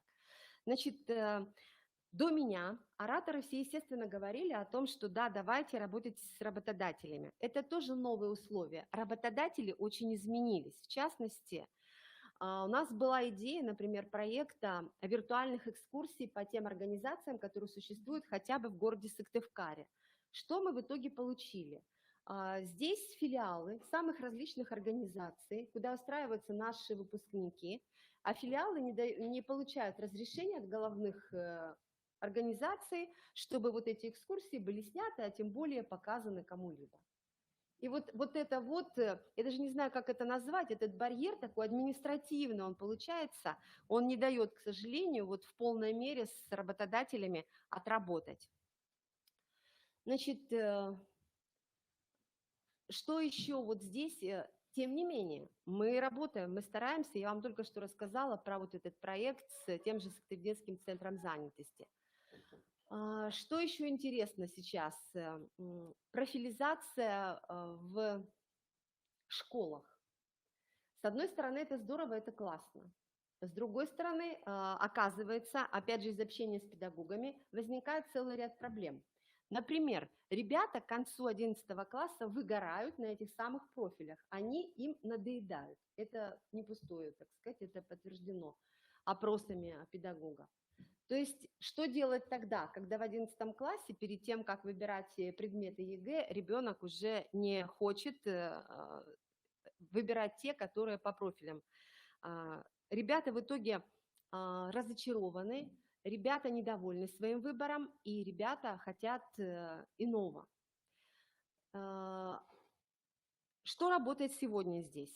Работают наши элективные курсы для школьников. У нас, например, есть такой проект «Тригонометрия за чаем». Работает наш дом научной коллаборации.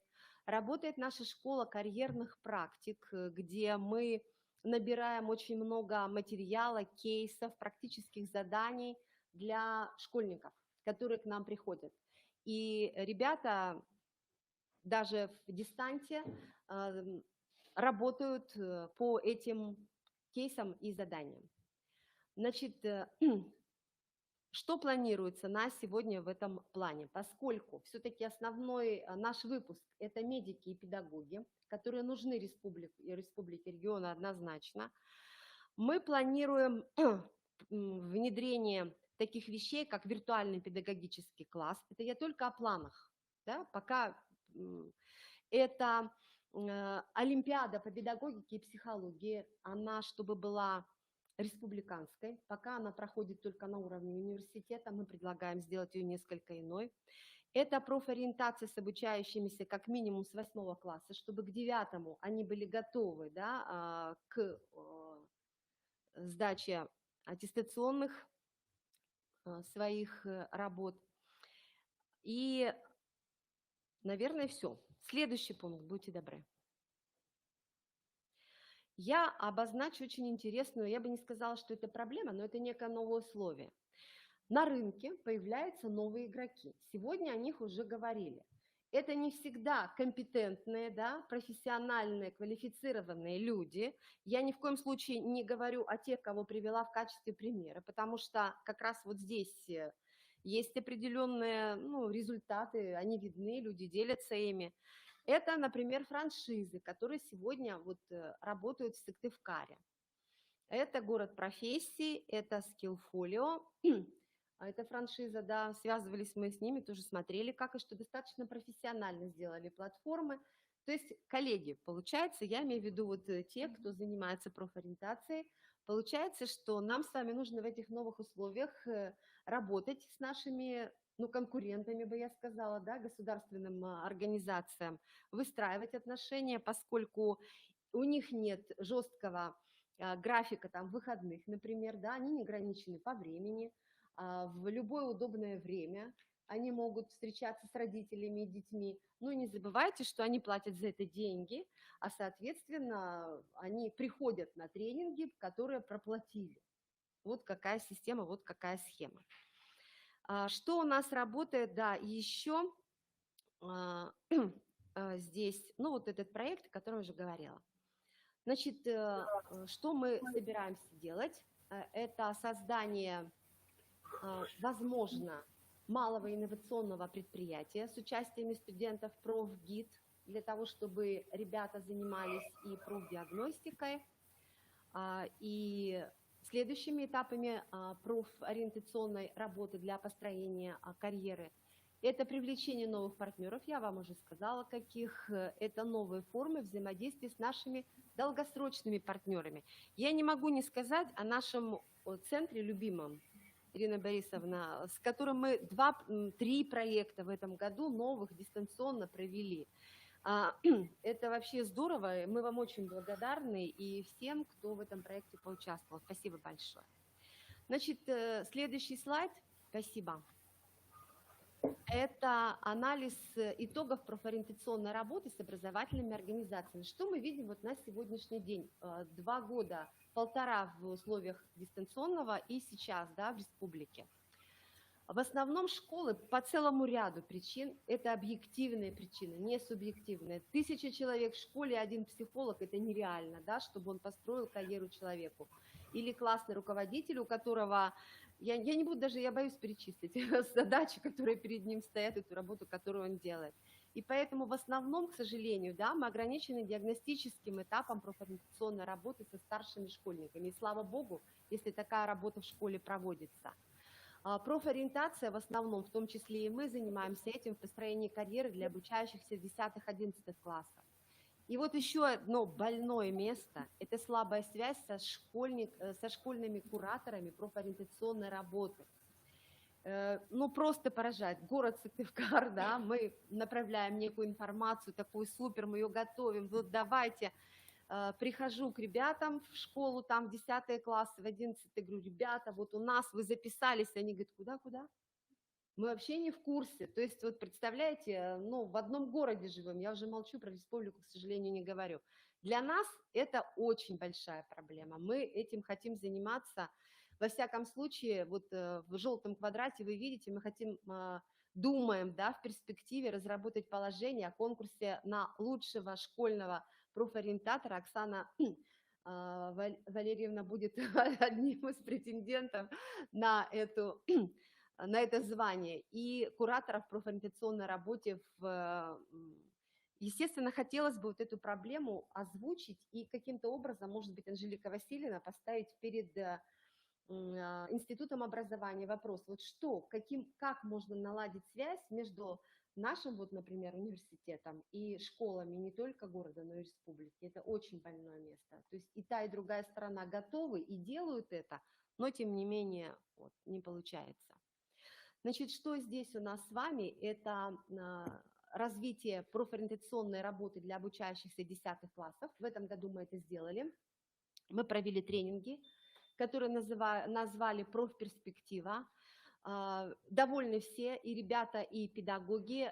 Я думаю, что и родители тоже. Мы тем более довольны, что мы сделали, в общем-то, доброе дело. Как сказал сегодня Пряжников, понятно, что зарплата у людей, да, еще должна быть инициатива, желание, любовь. Мы очень любим то, чем мы занимаемся сегодня. Дальше, значит, что еще? Опять же, у нас сегодня мы привлекаем студентов, они проводят такие тренинги, мы с ними выходим, они смотрят, естественно, обучаются. Достаточно много уже к нам подходит родителей детей на карьерное консультирование. В чем наш плюс с вами? В том, что вот наши конкуренты сегодня, им гораздо сложнее, да, они продиагностировали ребят, да, выявили компетенции, да, а дальше что? А как в вуз поступить? И когда мы звоним, например, в лицей, да, в городе Сыктывкаре, очень интересно, значит, говорим, вот мы хотим к вам прийти, объяснить правила приема. В ответ нам, кто СГУ? Нет, что вы, наши дети, да нет. Когда все-таки мы объясняем, что лучше нас никто не расскажет, да, о том, что происходит летом, они нам звонят 2-й раз и говорят, а можно еще вы на родительское собрание к нам придете? То есть вот надо еще каким-то образом поворачивать к себе учреждения, менять их и менталитет. Значит, что еще здесь вы видите на слайде, я не буду тут читать. Я только добавлю, знаете, вот такой интересный момент. Это профсоветы родителям и педагогам. Наши ребята, первокурсники, отметили всего 7% детей поступили в университет благодаря общению с советом родителей. Это действительно огромная проблема сегодня, как подключить семью вот в эту работу. И, естественно, очень хочется, чтобы родители стали добрыми наставниками своих детей. Будем думать и об этом. Ну и, наконец, опять же, к Институту образования обращаюсь. Это проведение систематических мероприятий республиканского масштаба с участием представителей организаций, всех заинтересованных, собственно, в этом. Ну и, наконец, следующий слайд. Я, так сказать, вам сказала о том, что отзывы участников тренингов и педагогов для нас очень важны. Вот мы привели специально, как меняется мнение ребят. В этом году мы поработали с 4 организациями образовательными города Сыктывкара. Все остались, я уже сказала, вам довольны. Резюмируем. Очевидно, что результат карьерного планирования зависит от использованных технологий в том числе.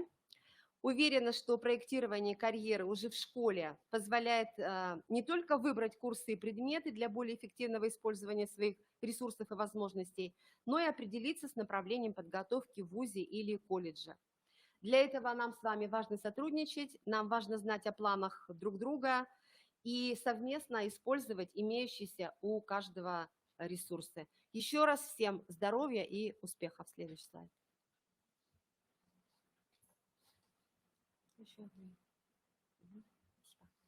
Спасибо большое.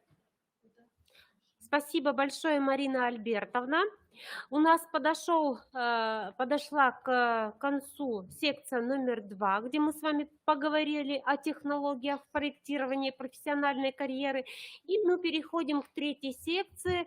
Значит, Марина Альбертовна уже затронула тему семьи, да, и как раз сейчас мы об этом поговорим.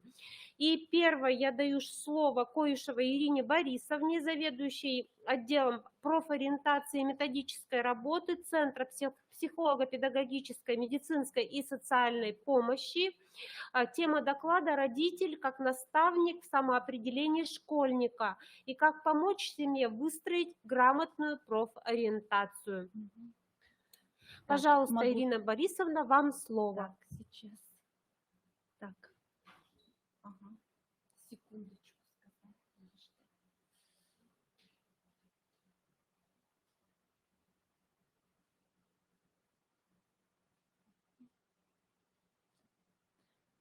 Сюда. Добрый день, уважаемые участники форума. Сегодня с самого утра мы здесь находимся в онлайн. Все, еще раз. Так, добрый день, уважаемые участники форума. Сегодня мы с самого начала форума находимся здесь в онлайн-студии, поэтому в чате спасибо, интересно написать мы не можем. И я хочу поблагодарить всех теоретиков профориентации, которые сегодня выступали, сказать им, что единомышленники у вас есть. Все то, о чем вы говорили, мы об этом думаем, размышляем, все это нам очень близко. Также большое спасибо хочу сказать всем практикам. Отрадно то, что в нашем городе многие формы работы, проекты, они есть и используются. Передо мной выступала Марина Альбертовна Ромашова.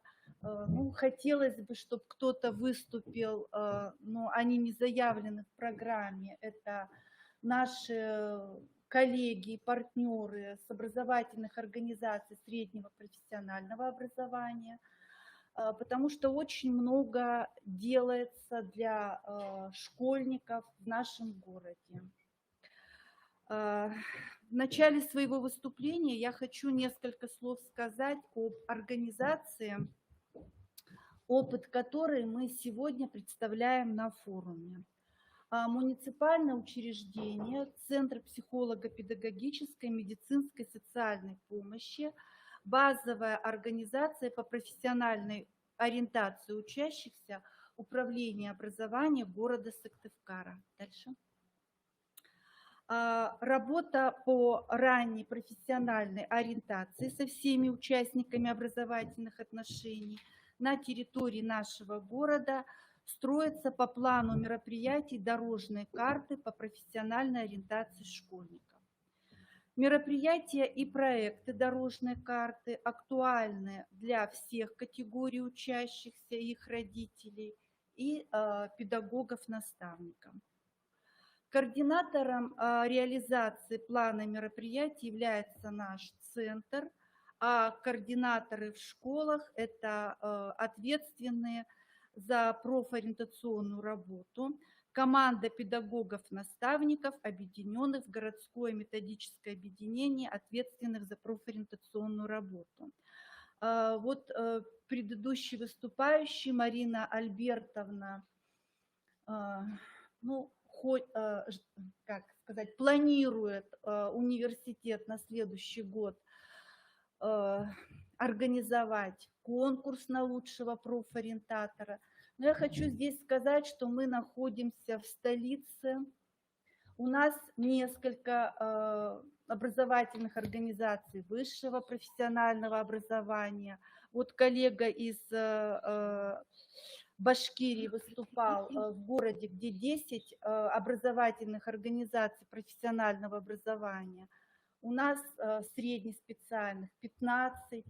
И поэтому вот когда я, как руководитель городского методобъединения, прихожу в школу, мне многие директора, руководители говорят о том, что ну, такая большая работа проводится, что за ту мизерную доплату и за, как сказать, моральное поощрение, ну, просто даже неудобно перед теми людьми, на чьи плечи вот таким тяжелым грузом ложится наша ответственная работа.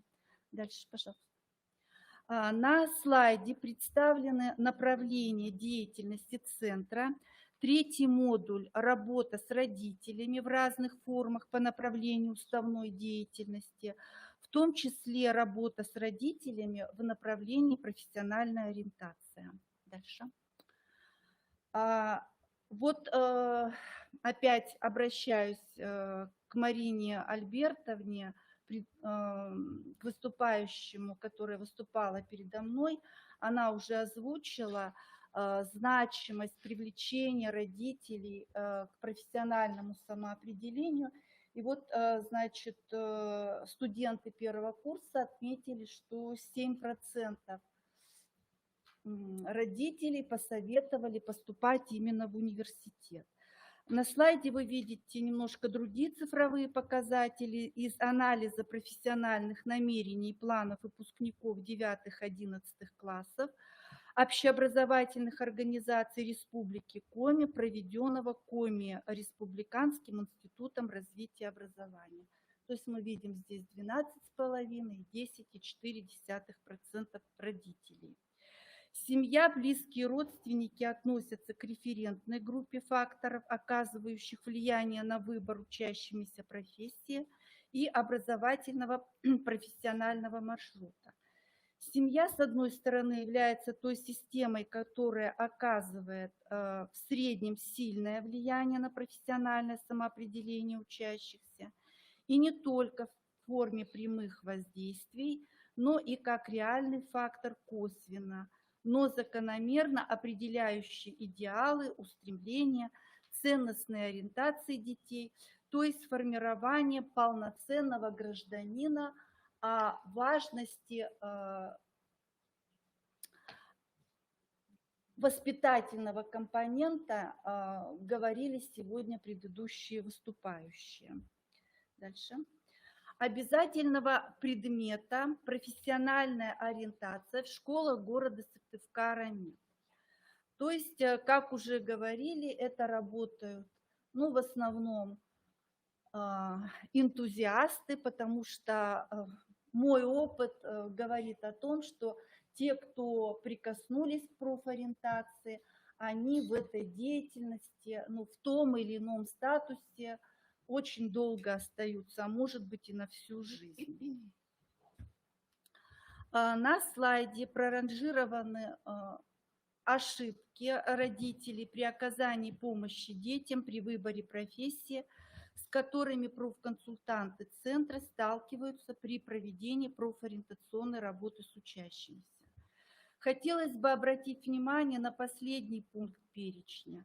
Несмотря на то, что процесс называется профессиональное самоопределение, к передаче родителями ответственности за выбор профессии детям их необходимо целенаправленно готовить с младшего школьного возраста. Дальше. Давайте сравним два понятия – профориентация и самоопределение. Итак, понятие самоопределения. Ключевая часть слова «само», то есть внутренняя ориентация учащегося. Это то, что происходит внутри подростка, его самоориентация. Профориентация – это внешняя ориентация учащегося. Это как раз тот комплекс мер по оказанию помощи в выборе профессии, который оказываем мы с вами, вот, окружение подростка. Профориентация на начальном этапе – это актуализация процесса самоопределения подростка. И вот хорошо, чтобы два момента – профориентация и самоопределение – они встречались вместе. Потому что если для подростка в данный момент не актуален выбор профессии, одна профориентация здесь не справится. А вот для того, чтобы были какие-то успехи в профориентации, важная роль в этом отводится родителям.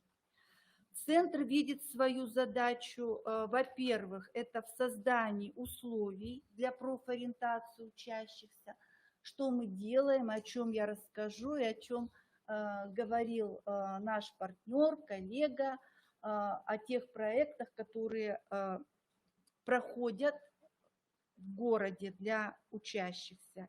И второе – это оказание помощи родителям, законным представителям, формирование субъектности детей, так как выбор все равно делают они сами. Дальше. На слайд мы вынесли положения, которые, на наш взгляд, наиболее значимо раскрывают роль родителей в профориентации детей. Для успешной жизни в 21 веке нужна любовь к учебе, творческая мотивация, разнообразный уникальный опыт.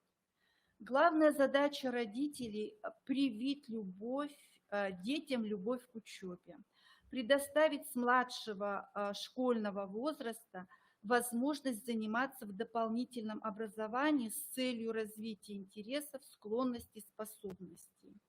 Мы убеждены, что родители – главные эксперты своего ребенка, ведь они знают все его интересы с самого раннего возраста.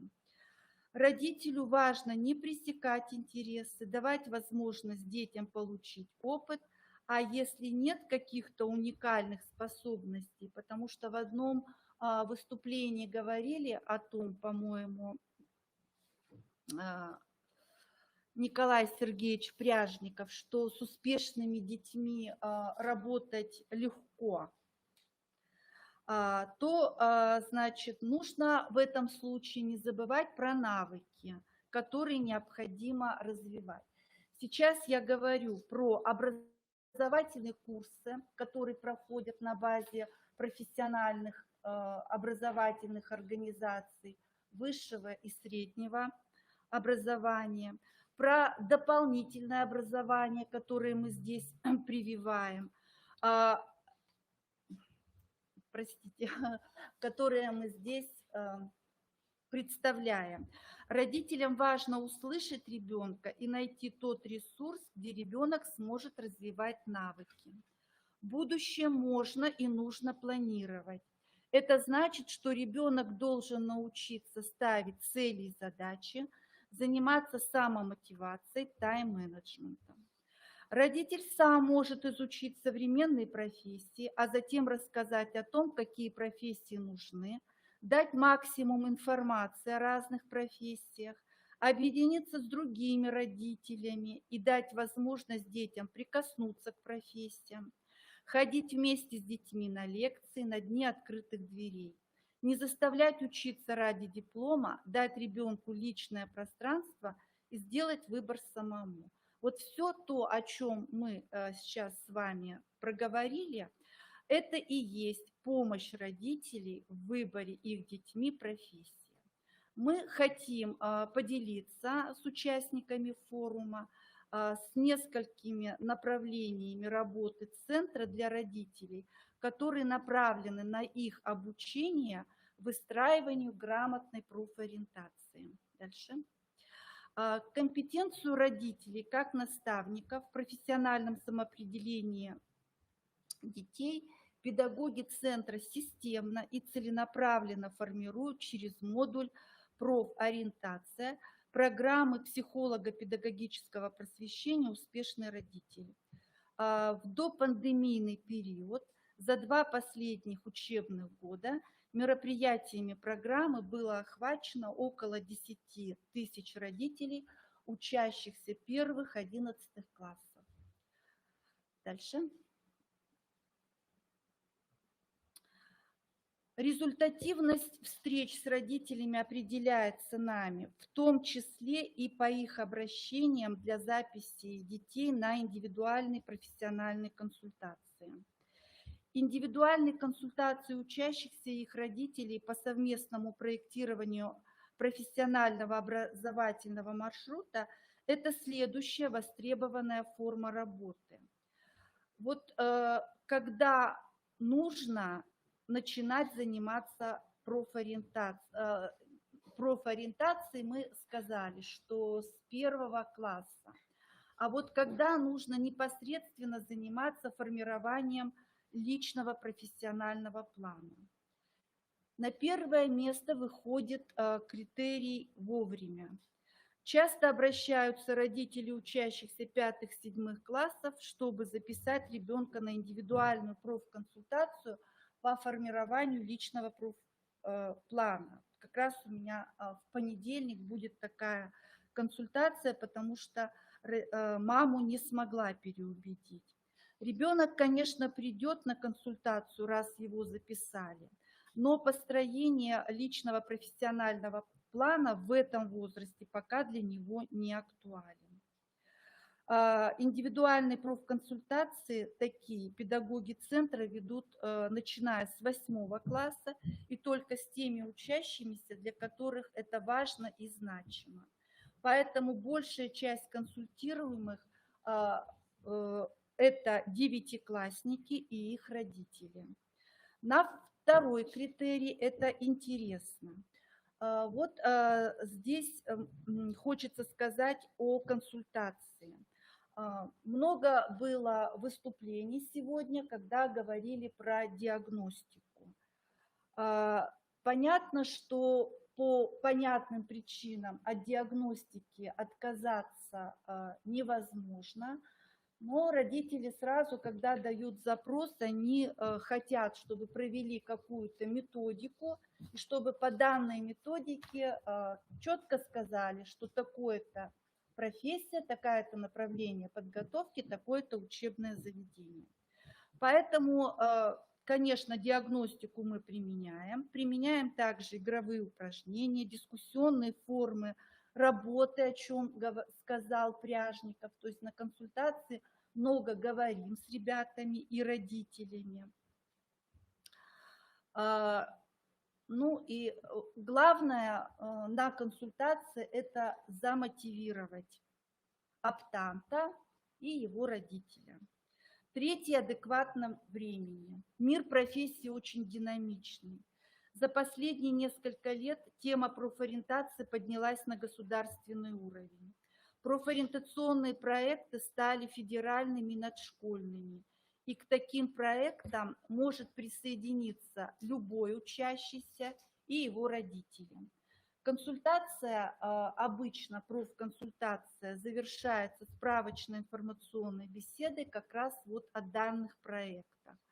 Потому что из опыта индивидуальной работы видно, что основные затруднения при проектировании личного профессионального плана вызывает незнание мира профессий, рынка труда и образовательных услуг. Следующий.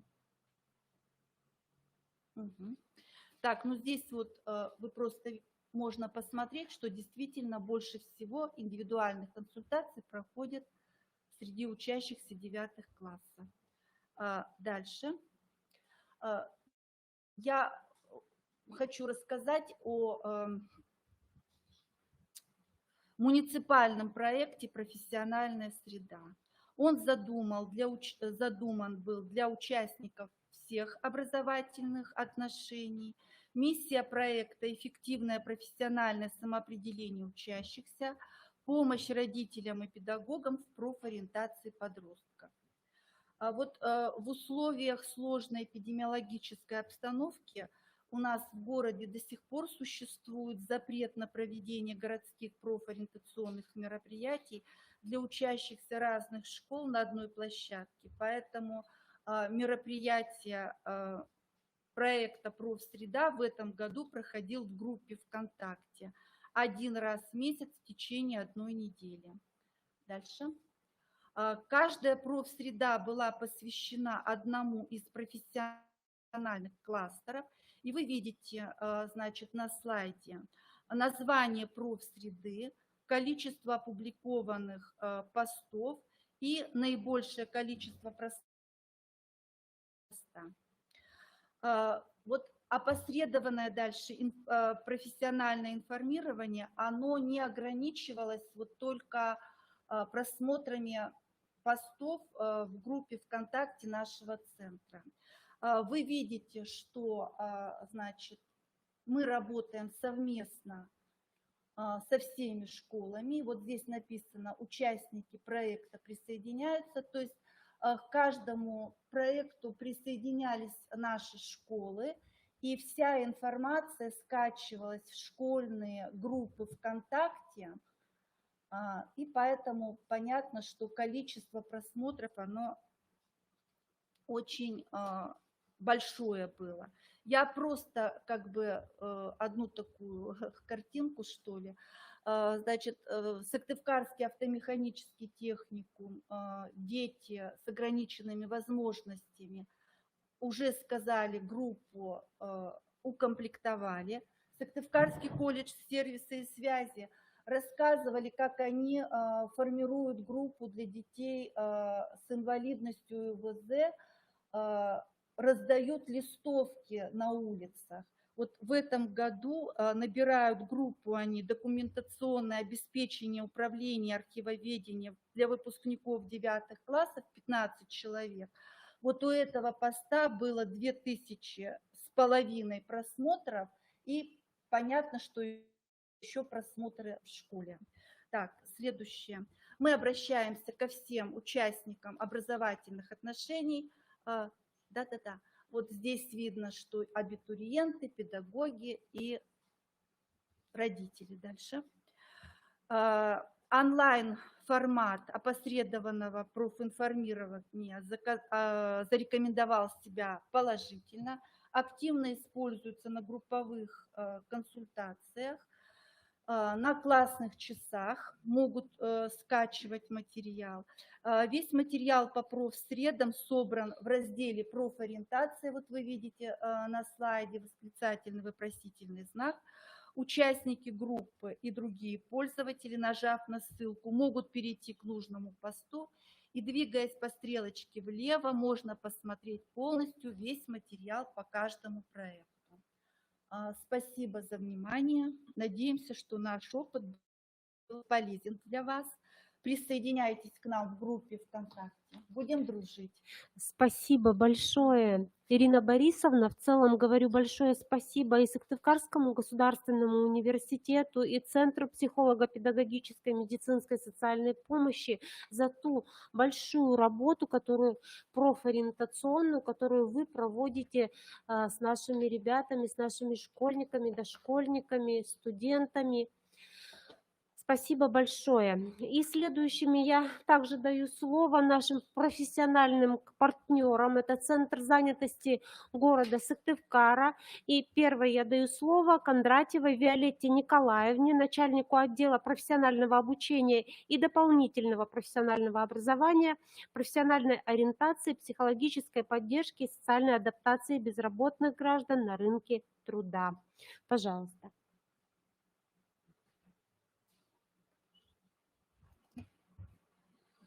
Добрый вечер, спасибо большое. Вопрос выбора профессии – это сложный и ответственный момент, который волнует как учащихся, так и их родителей.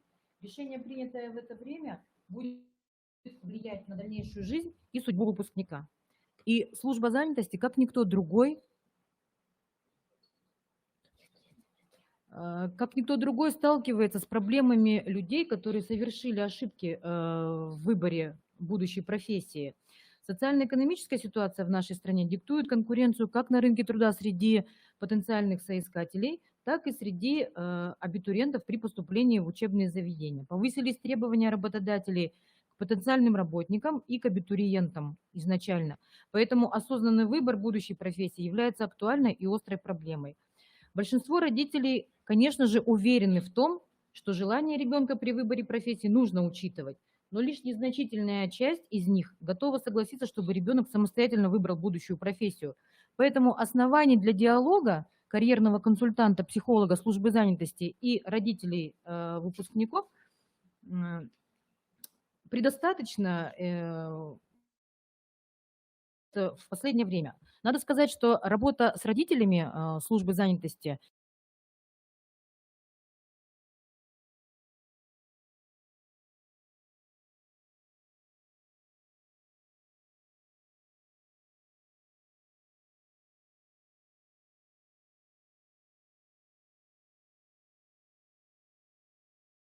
далеко не всегда владеют информацией об особенностях и интересах своего ребенка. Они не знают, каковы интеллектуальные способности, личностные индивидуальные характеристики, профессионально важные качества и как они соотносятся с желаемой профессией. Да, и не имеют четких представлений о состоянии изменения на рынке труда, востребованных в будущем и отмирающих профессий. Чаще они имеют свои собственные представления, приписывая свои желания ребенку. И нередко родители, приходя на консультацию, предъявляют требования подтверждения наличия способностей к определенной деятельности. Например, мы хотим, чтобы наш ребенок был юристом, подтвердите, пожалуйста, проведите диагностику, подтвердите, пожалуйста, что у него есть профессионально важные качества для этой деятельности. Значительное влияние имеет то, что родители не всегда обладают навыками конструктивного общения, и конфликты, которые возникают между родителями и детьми, не позволяют адекватно общаться и выяснять интересы и намерения ребенка. Отсутствует гибкость и умение реагировать на изменения, происходящие с ребенком в рамках его профессиональных предпочтений. Наша практика показывает, что родители принимают активное участие в определении жизненных и профессиональных планов своих детей, однако они могут как помочь, так и навредить своим детям в построении образовательной и профессиональной траектории. Часто случается, что удовлетворенность или неудовлетворенность родителей своей профессии и своей несбывшейся профессиональной мечты могут стать источником для положительного или негативного отношения детей к профессии, к специальности. Таким образом, вопросы построения образовательной и профессиональной траектории являются трудной задачей как для самих учащихся, так и для их родителей. А желания родителей и профессиональные намерения учащихся не совпадают. Как мы решаем эту проблему? Какие у нас есть ресурсы? Как мы работаем с родителями? Об этом расскажет карьерный консультант службы занятости, психолог Анастасия Александровна. Да, спасибо. Всем добрый день. И я расскажу о некоторых реализуемых проектах Центра занятости, о партнерстве со школами, а затем вернусь все-таки к индивидуальной работе с родителями и с детьми.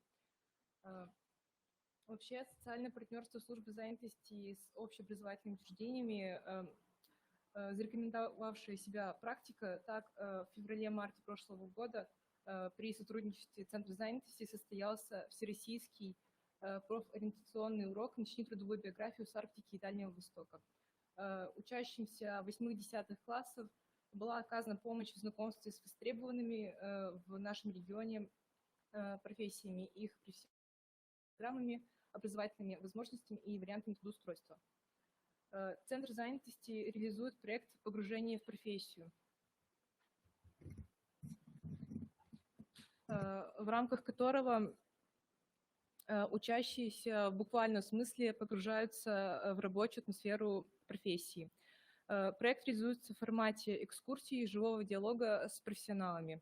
Например, ученикам 9 класса была предоставлена возможность принять участие в качестве слушателей в судебном заседании по рассмотрению уголовного дела в Сыктывкарском городском суде.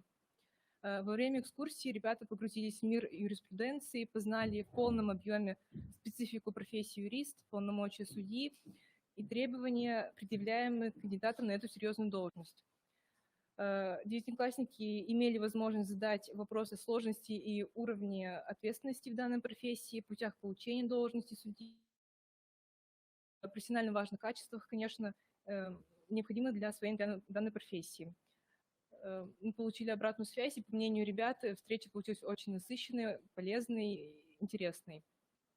Также была организована экскурсия в пожарно-спасательную часть. В ходе экскурсии школьники узнали, какие специальности существуют в пожарно-спасательной службе и в каких учебных заведениях можно их освоить. По итогу встречи наставник, сотрудник пожарно-спасательной части сказал ребятам очень, по нашему мнению, очень важные слова. Он сказал, что профессию пожарного выбирают осознанно и, как правило, на всю жизнь. Думаю, это очень мотивировало ребят пересмотреть свои планы, вообще обратить внимание на это. Также, помимо этого, были организованы экскурсии в Национальный банк, детский дом и к нам в Центр занятости. Еще один реализуемый проект Центром занятости – это билет в профессиональное будущее, целевой аудиторией которого являются не только школьники, но и их родители. В официальной группе ВКонтакте Центра занятости Сыктывкара размещены видеоматериалы, посвященные основным понятиям профориентации, вопросам слагаемых выбора профессии, возможным ошибкам. Карьерные консультанты информируют о перспективных профессиях, дают рекомендации родителям выпускников. Что касается родителей, также мы проводим беседу с родителями в групповом формате. Это обычно происходит на классных часах. И карьерные консультанты поднимают следующие темы, затрагивают следующие вопросы. Это слагаемые выборы профессии, что значит правильно выбрать профессию, ошибки профориентации, их цена, роль родителей на этапе профессионального выбора, уроки грамотности для родителей, как помочь детям найти профессиональное призвание, ну и профессии будущего, профессии. Также в беседе с родителями профконсультанты информируют о государственных услугах Центра занятости, которыми могут воспользоваться учащиеся при выборе профессии и временном трудоустройстве. И для желающих предлагается пройти углубленное психологическое тестирование на базе Центра занятости. И таким образом мы перейдем уже к индивидуальной работе и к вопросам построения уже карьерной траектории. Как правило, такая работа проводится с инициативы родителей, то есть они буквально в смысле приводят своих детей, и вот, как Виолетта Николаевна сказала, просят в некоторых случаях обнаружить у детей необходимые им способности. Вообще, беседа с родителями и детьми проходит по классической схеме Климова «хочу, могу, надо», и акцент мы все-таки делаем на компоненте «надо», так как осведомлены о ситуации на рынке труда, получаем ежемесячно самую актуальную информацию, можем ее информировать по этому вопросу. На этапе обсуждения вопроса «хочу» мы проводим беседу и очень часто вместо своего ребенка вести диалог с консультантом. Приведу недавний совершенно пример. Родитель все чаще по ходу консультации начал употреблять такие выражения, как престиж, руководящие должности, хочу, чтобы был там начальником и прочее. То есть в вопросах сферы профессиональной они с ребенком были солидарны, но как таковой рост, упорный труд и какие-то усилия они не рассматривали, то есть престиж был на первом месте для родителя. Вот. Вопрос компонент МОГУ – это, понятно, тестирование углубленное. Мы тестируем, исследуем сферу интеллекта, способности, склонности, интересы. И компонент надо – это вопрос востребованности профессий на рынке труда города и региона. Одной из ошибок профориентации является на раннем этапе выбрать профессию, которая изначально не может быть востребована в нашем регионе, если человек планирует все-таки оставаться здесь. У нас на учете состоит молодая женщина, около 30 лет ей, по образованию, высшее образование имеет политолога, но по своей профессии никогда не работала, и на самом деле это большая трагедия для человека, когда к 30 годам она имеет массу дипломов разных курсов повышения квалификации, но так и не смогла себя найти и не понимает даже, что ей интересно, чего она хочет. Вот. Кроме работы с подростками и выбора образовательной траектории построения, мы работаем с выпускниками среднего специального образования организации и с высшим образованием также. Данная работа реализуется в проекте «Билет в профессиональное будущее». Карьерные консультанты Центра занятости проводят встречи «Шаги к успеху» с будущими выпускниками. На встречах с учащимися и студентами карьерные консультанты говорят про рынок труда и конкуренцию в нем. Выпускники учатся современным методам поиска работы, знакомятся с правилами написания эффективного резюме. Они создают и анализируют имидж делового человека, способного произвести на работодателя самое положительное впечатление. На тренинговых занятиях отрабатываются классические вопросы, которые задают рекрутеры на собеседовании. Встречи «Шаги к успеху» нацелены на создание у завтрашних молодых специалистов модели построения профессиональной и карьерной траектории. Но, к сожалению, мы столкнулись с тем, что в общении с выпускниками часто выясняется, что из целой группы студентов лишь единицы хотят остаться в своей профессии, а иногда и вся группа желает сменить свою сферу. Особенно это касается рабочих специальностей, но нередко подобное встречается и у выпускников вузов. Такая тенденция значит то, что в ближайшем будущем данные выпускники с большой вероятностью станут на учет в Центр занятости, то есть окажутся безработными. И наверняка это ошибка профориентации на ранних стадиях, поэтому мы заключаем из этого, что профориентация и карьерное консультирование невозможны без построения образовательной траектории и должны начинаться как можно раньше в школе. Вот, но ситуация, когда человек становится безработным, не безвыходна. Мы на базе Центра занятости оказываем государственную услугу по социальной адаптации.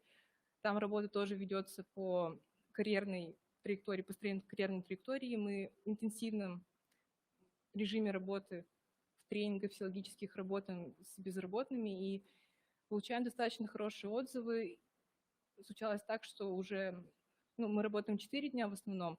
Случалось так, что на 3-й день человек уже не приходит, так как уже трудоустроен и благодарен нашим специалистам.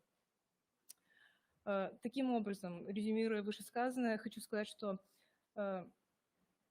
во-первых, сотрудничество с общеобразовательными организациями очень эффективно и необходимо для правильного выбора профессии молодыми людьми, подрастающим поколением.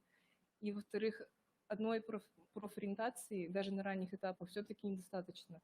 Необходима консультация карьерных консультантов, так как это все-таки вопрос о рынке труда и перспективных профессиях.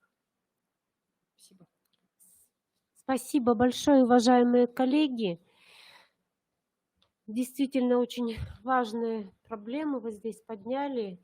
действительно над этим надо работать. И, наверное, это не вот в рамках уже вот этого учебного года мы собирались несколько раз. Первые 2 встречи были с Санкт-Петербургом и с нашими региональными экспертами. Это у нас вот еще одна встреча.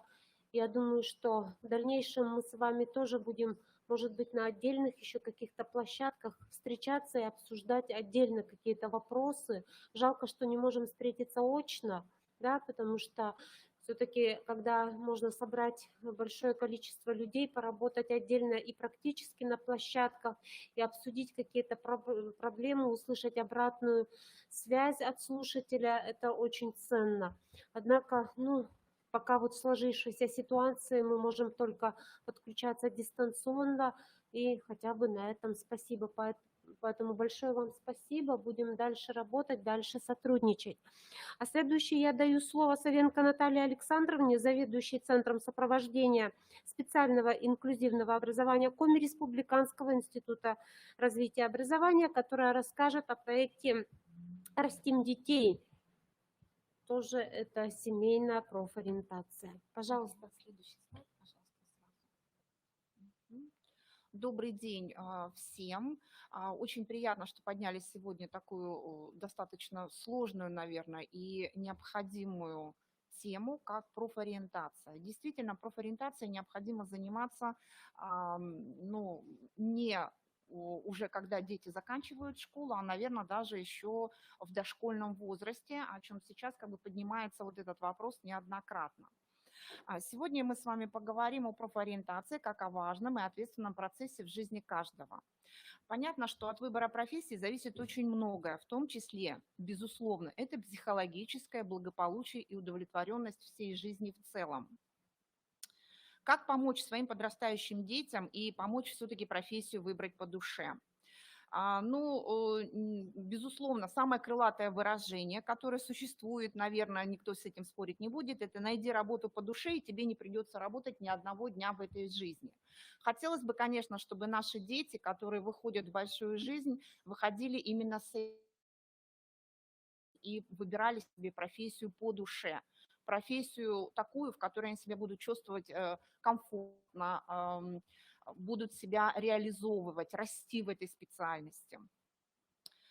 Профессиональное просвещение имеет своей целью, в первую очередь, это сообщение не только школьникам, но уже и дошкольникам определенных знаний о социально-экономических и психофизиологических особенностях тех или иных профессиях. С работы по профессиональному просвещению начинается ознакомление детей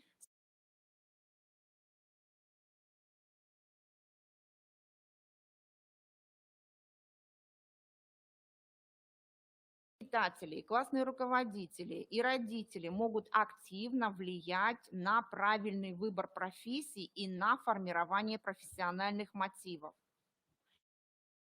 И самое главное, нужно понимать, что профессиональная диагностика осуществляется специалистами по отношению именно к каждому конкретному человеку с использованием различных методик. Сегодня уже об этом говорили и неоднократно на этом останавливались. И важно понимать именно родителям, что здесь не нужно удовлетворить свои собственные амбиции в своем ребенке. Нужно дать возможность ребенку выбрать то, что ему нравится, в чем он себя чувствует достаточно комфортно и в чем он будет, безусловно, успешен. Поэтому, когда родители приходят с ребенком к психологам, к специалистам, необходимо работать не только с самим ребенком и провести диагностику, понимание, да, к чему он все-таки ближе, да, на что он более нацелен, но и с родителями. То есть объяснять родителям, что в первую очередь здесь идет психологическое благополучие и удовлетворенность жизнью, в первую очередь ребенка и его будущего. Следующий слайд, пожалуйста. Для родителей детей от 0 до 18 лет существует такой портал «Растим детей». Это информационно-просветительский портал, навигатор для современных родителей, который был создан совместно с Министерством просвещения Российской Федерации. На портале представлены различные материалы для молодых, для опытных родителей, для приемных семей, для родителей, у которых растут дети с особенностями, для многодетных родителей, для тех, кто только ждет пополнения в семье. Портал разработан в рамках реализации национального проекта «Образование». И вместе с тем мнение авторов, экспертов и редакции портала может не совпадать с официальной позицией Министерства просвещения. Почему? Потому что все-таки это специалисты, которые работают непосредственно с семьей, с родителями. На портале вся информация размещена по возрастам, по темам родительским, чтобы родителям было проще найти именно те сведения, которые на данную ситуацию их интересуют. На портале размещаются не только информационные какие-то блоки, но и аудио, видеоматериалы, курсы лекций, вебинары для родителей, а также списки рекомендованных книг, фильмов, мультиков и так далее. То есть все, что можно родителям использовать при обычной жизни с детьми. На слайде представлены также ссылочки, куда можно выйти и посмотреть. Помимо всего прочего, на сайте «Растим детей» есть возможность ознакомления не только родителям каким-то интересным темам, но и в том числе по профориентационной работе своего ребенка, то есть профориентация ребенка. Следующий слайд, пожалуйста. У них не только создан специальный раздел, у них проходят различные вебинары, в том числе вот проходил буквально совсем недавно, это 23 мая, профессия сегодня «Как помочь ребенку выбрать профессию». Ссылочка, она работает, этот вебинар можно просмотреть на YouTube, там достаточно интересно, грамотно все представлено, разложено, где спикером была спектр Дарина Михайловна, это психолог, руководитель Центра профориентации факультета психологии МГУ имени Ломоносова. В ходе вебинара было как раз-таки предложено родителям, как помочь своему ребенку выбрать профессию. То есть все рассказано, разложено по полочкам в достаточно простой форме. Следующий слайд. Для повышения компетентности родителей я сейчас немножечко коснусь того, что начиная с сентября 2019 года на базе ГО-ДПО КРИРО был открыт консультационный центр. В рамках данного центра оказываются различные услуги, это психолого-педагогические, методические, консультационного характера и так далее. То есть для любого родителя, законного представителя, будущих родителей и родителей, желающих принять на воспитание свои семьи детей, оставшихся без попечения родителей, и для опекунов. То есть в рамках нашего консультационного центра работает огромное количество специалистов на любой вкус и цвет, скажем так, да. У нас есть логопеды, психологи, сурдопедагог, тифлопедагог, у нас есть специалисты опеки и попечительства. То есть можно задать любой вопрос и получить любой ответ. В том числе наши специалисты работают и в рамках профориентационной работы. У нас функционирует сайт. На сайте можно оставить заявочку, можно просмотреть видеоматериалы, можно посмотреть консультационные часы, можно скачать какую-либо информацию интересную для себя. Следующий слайд, пожалуйста. В рамках проекта работает несколько направлений, в том числе просветительский проект, это родительская академия, и там задействовано несколько направлений, то есть это Академия будущих родителей, семейный клуб «Моя семья» и школа успешных родителей. Следующий слайд. На сайте также размещаются, как я уже и сказала, различные аудио, видеоматериалы, просто методические материалы, с которыми можно ознакомиться. Мастер-классы проводятся, осуществляются консультантами нашего центра выездные консультации в районы, в том числе специалисты нашего центра проводят и профориентационную работу. Буквально недавно, это в марте было, мы выезжали в Сторожевскую школу, где специалисты как раз-таки проводили и диагностику, и беседы с родителями по как раз-таки направлению детей, куда ребенок может направиться, да, и куда ему лучше поступить, в какое заведение, на какую специальность, что лучше, как определиться, на что обратить внимание. В консультациях приняли участие ученики 8-9 классов, а также 10-11. То есть запрос был достаточно большой, специалисты работали целый день, работали не только с учениками, но и с родителями. Понятно, что в такой ситуации нужно работать, как уже многие отмечали, не только с ребенком, да, чтобы определить, что ему интересно, на что ему направиться, но и с родителями, которые, как известно, сейчас в данный момент все-таки хотят в большей степени видеть то, что они хотят увидеть, а не то, что интересно ребенку. Следующий слайд, пожалуйста. Это наши специалисты, психологи, которые могут определиться, помогают определиться с профессией. Консультацию они дают как онлайн, то есть можно по скайпу, можно по WhatsApp получить консультацию, можно по электронной почте получить консультацию, можно записаться очно и прийти к ним на консультацию, получить очно. Если у вас есть большой запрос, допустим, от какой-либо школы, целенаправленно большой, то мы делаем выездную консультацию. То есть если в пределах города, то нам проще с этим, но также мы выезжаем в любой район любого города нашей республики. Для нас это не проблема. Все консультации абсолютно бесплатны, в том числе диагностика, проводимая по профориентационной работе. То есть здесь проблем с этим нет. Следующий слайд, пожалуйста. Ну, в принципе, я не буду вас загромождать дальше, да. Обратиться можно вот здесь и QR-код есть, и все ссылочки, и телефоны, то есть можно записаться и в группе ВКонтакте мы работаем также, то есть тоже также можно зайти, задать вопрос и получить точно так же ответ. Записаться очно, заочно, как хотите, в системе ВКонтакте тоже можно, то есть это все доступно. Ну, в принципе, вот так. Спасибо. Спасибо большое, Наталья Александровна. Я тут хочу добавить, да, к данной информации, что институт продолжает реализовывать проект выездного мероприятия «Мобильный методист в муниципалитете». Да, в ближайшее время специалисты собираются в Вижемский район, в Прилузский район.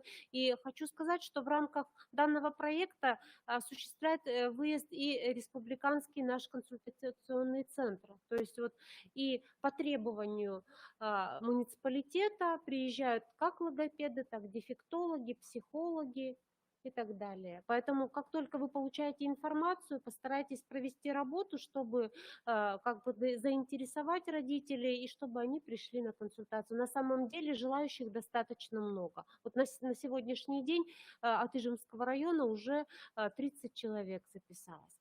Спасибо большое, Наталья Александровна. А следующее я передаю слово Третьяк Марине Ивановне, педагогу-психологу средней общеобразовательной школы номер 16 города Ухты. Тема доклада «Роль родителей в профессиональной ориентации обучающихся».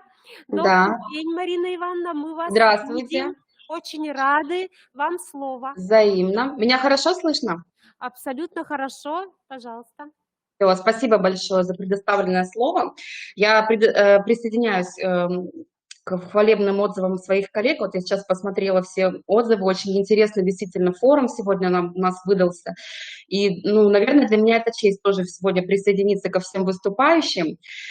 И тема, которую я хотела бы сегодня разобрать, это поговорить немного о роли родителей в профессиональной ориентации учащихся. Этот вопрос также беспокоит наших специалистов, нашу школу.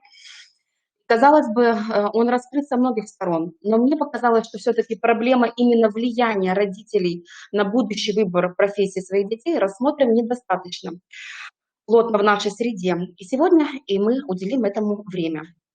Сразу отмечу, что в своем выступлении я использовала труды психолога-коуча Тюшева Юрия Вениаминовича. Он сейчас на слайде перед вами. Это тренер-коуч. Сфера его интересов – профессиональное и жизненное самоопределение, вторичная профориентация и бизнес-психология и так далее. И вот перед вами его книга «Выбор профессии. Тренинг для подростков». Книга очень интересная. Она удостоена диплома первой степени Всероссийского конкурса психологических изданий в 2007 году в номинации «Лучшая книга для практических психологов». Кстати, это методическое пособие есть в ссылочках для скачивания. Если вас это заинтересует, то я бы рекомендовала вам скачать это пособие. К тому же оно очень удобно в использовании. Очень простое и удобное пособие, где все очень подробно расписывается. Ну, а сейчас я расскажу поподробнее о его взгляде на профориентацию. Давайте для начала обратимся к роли профессионального самоопределения. Итак, это основа самоутверждения человека в обществе. Одно из главных, пожалуй, решений в жизни человека. Выбор профессии определяет очень многое, а именно, кем быть, к какой социальной группе относиться, к кому принадлежать, к какой группе, где и с кем работать, какой стиль жизни выбрать. Рассмотрим место профессионального самоопределения внутри целостного процесса жизненного самоопределения. Посмотрите на слайд. Вот этот большой черный круг, это и есть, вот, условно говоря, жизненное самоопределение человека. Жизненное самоопределение может проходить в течение всей жизни человека, да, то есть довольно-таки длительный процесс. Профессиональное определение, как вы видите, оно практически на втором месте по глубине и длительности после жизненного самоопределения. Вот настолько это трудоемкий, глубокий процесс.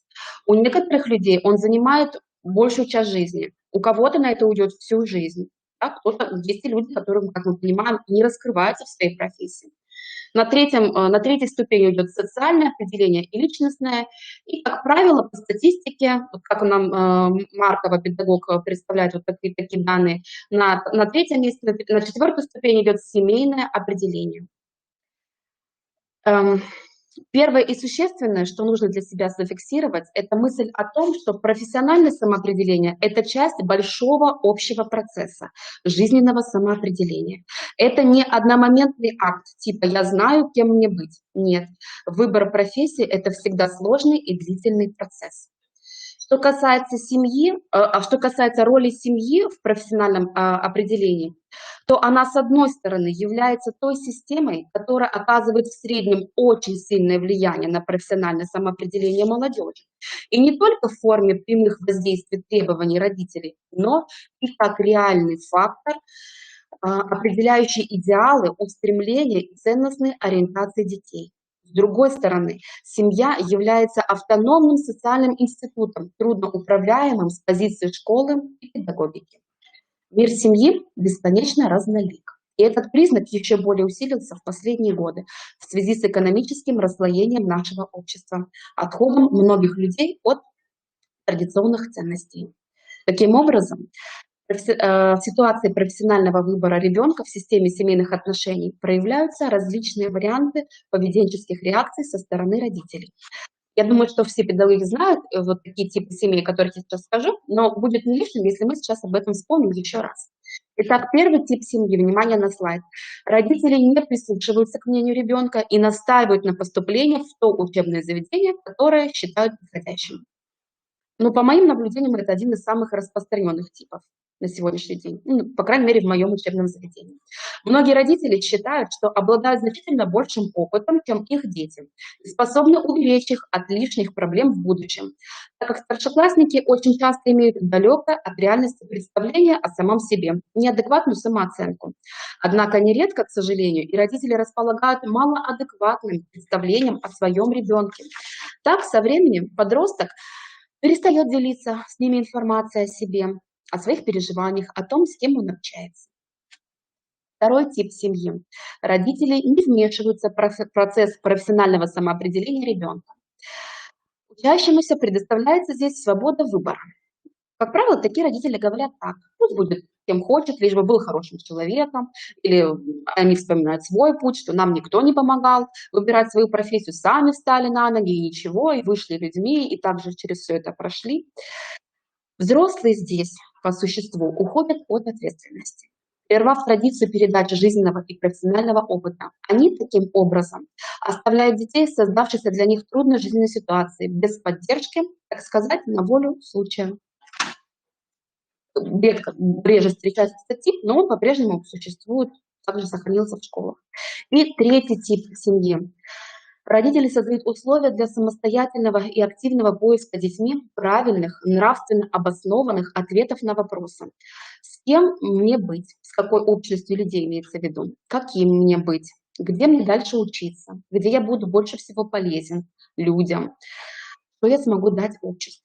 Эти вопросы и составляют ядро классического «Кем быть?». Но, как мы понимаем, таких семей меньшинство, к сожалению. Я бы сейчас хотела прочитать вам цитату автора книги Владимира Тюшева. Извините, если она покажется вам очень долгой, но она для меня показалась особенно важной, поэтому я бы хотела это зачитать. Мы уже упоминали, что процесс профессионального ориентирования подростков без участия родителей возможен, но неэффективен. Боюсь кого-либо обидеть и очень хочу быть правильно понятым, но, на мой взгляд, самым опасным врагом для детей, вступающих на путь профессионального самоопределения, являются их собственные родители. Представляю, как сильно многие родители сейчас возмущены. Однако, перефразируя классика, это как раз тот самый случай горя от любви. Не обижайтесь, родители, лучше читайте дальше. Сложившаяся практика такова, что нормальные любящие родители часто бросают людей в крайности, пытаются принимать решения вместо своего ребенка или самоустраняются, снимая с себя любую ответственность, кроме самой базовой накормить и напоить. В своих трудах автор разработал тренинговые упражнения для всех участников образовательного процесса, ученики, родители и учителя. Некоторые технологические стороны тренинга, разработанных Тюшевым, позволяют вовлечь и родителей в процесс профессионального самоопределения их детей. Родители, как правило, нуждаются в тренинге не меньше, чем сами дети. Вот сейчас я хотела бы обратиться к тому, что мы сейчас более подробно рассмотрим особенности тренинговой работы этого автора. Мне она показалась очень интересной. Давайте посмотрим на основные принципы его тренинговой работы. Итак, первый принцип – это обучение через опыт. Ну, что само собой естественно, это и предполагает, в принципе, тренинговая работа. Второй принцип. Автор предлагает разделять участников, будь то родители или дети, или даже педагоги, на левополушарных и правополушарных. В тренинг включены упражнения, которые учитывают особенности мышления и восприятия участников тренинга, у которых доминируют разные полушария головного мозга. Чуть позже мы с вами просмотрим одно упражнение, оно простое в использовании, довольно-таки интересное, которое как раз помогает определить, какая сторона, какой тип полушария более у вас развит, доминирует. И третий принцип, самый основной – дети как коучи своих родителей. Гиперопека родителей и инфантилизм детей – две стороны одной и той же медали, по мнению автора. Поэтому тренинг для подростков не может быть эффективным, если заранее не позаботиться и о соответствующей образовательной программе и их родителей. Автор пишет: на данном этапе я вижу возможность снять проблему неподготовленности родителей путем дополнительного обучения подростков навыкам взаимодействия со своими родителями в стиле коучинга. На первый взгляд кажется абсурдным, что дети станут наставниками для своих родителей, но именно в этом приеме мы видим на сегодняшний день единственную возможность что-то противопоставить неадекватной активности родителей. Пусть сами дети учат своих родителей вести себя правильно и занимать свою правильную позицию. Это, ко всему прочему, дополнительно сможет повысить ответственность и самих детей, а также закрепить навыки, полученные на тренинге. Эта задача хоть и сложная, но иногда выполнимая, пишет автор. Именно этот принцип является отличительным в трудах Юрия Тюшева. Во многих авторских упражнениях его родители и дети меняются местами. То есть родитель принимает на себя роль ребенка, ребенок принимает на себя роль родителя. И таким образом они могут проигрывать различные ситуации, начиная с приема на работу, составления, может быть, резюме, или также, когда ребенок сообщает родителям о своем, например, о своих профессиональных намерениях. И когда родитель в роли ребенка, и он слышит отзыв своего, так скажем, родителя, да, негодующий или корректирующие что-то. Когда родители и дети потом обмениваются, анализируют свои чувства, вот этот момент является особенно важным в данной тренинговой работе. Угу. Так. Сейчас я предлагаю нам с вами обратиться к практической части. Практическая часть также очень широко представлена в его методическом пособии, которое я предоставила для скачивания. Очень много интересных упражнений, которые мы также в школе у себя провели. Практически все упражнения, вне зависимости от направленности, можно проиграть также и с родителями, и с педагогами. Они направлены всегда на аналитические качества, то есть всегда практически все упражнения, да, они анализируются в конце, что является вот таким основным вот базисом, когда ребенок начинает анализировать свои мысли, свои чувства, эмоции, к чему он больше склонен. Ну вот из основных, то, что мне больше всего понравилось, то, что было эффективно в нашей школе, я сейчас вам покажу. Упражнение «Левый мозг» и «Правый мозг». Собственно, это и есть упражнение, определяющее основные доминанты. Вот по Неду Херреману. Вот перед вами слайд. Да? Вы, наверное, слышали, что разные половины мозга человека отвечают за разные. Сейчас вы попробуйте сами самостоятельно определить, какой стиль мышления является для вас предпочтительным, ну, доминирующим. Для этого посмотрите на слайд. Вы видите схему с 4 секторами. Это области мозга. В каждом секторе вы найдете описание стиля мышления, который обычно предпочитают люди, у которых эта часть мозга доминирует над остальными, то есть сильнее остальных. У меня здесь очень краткие описания. Да? Вот, например, рассмотрим 4 типа мышления. Да? Рациональный тип А. Это аналитики, они любят работать с цифрами, любят числа, прагматичны. Тип Б ниже. Страхователь планирует, любит детали, организаторы, пунктуальные, надежные, аккуратные. Как правило, это администраторы. Рационалисты, это, как правило, например, бухгалтера, инженеры. Тип D – экспериментаторы, тоже очень кратко, ну, поскольку мы сейчас в дистанционном таком формате, это люди целостные, их отличает концептуальность, артистизм, воображение, они любопытные, могут брать, с удовольствием берут на себя риски, берут на себя ответственность, порывистые, могут ломать правила, идти против шаблонов. Это могут быть люди разных профессий, как правило, это руководители.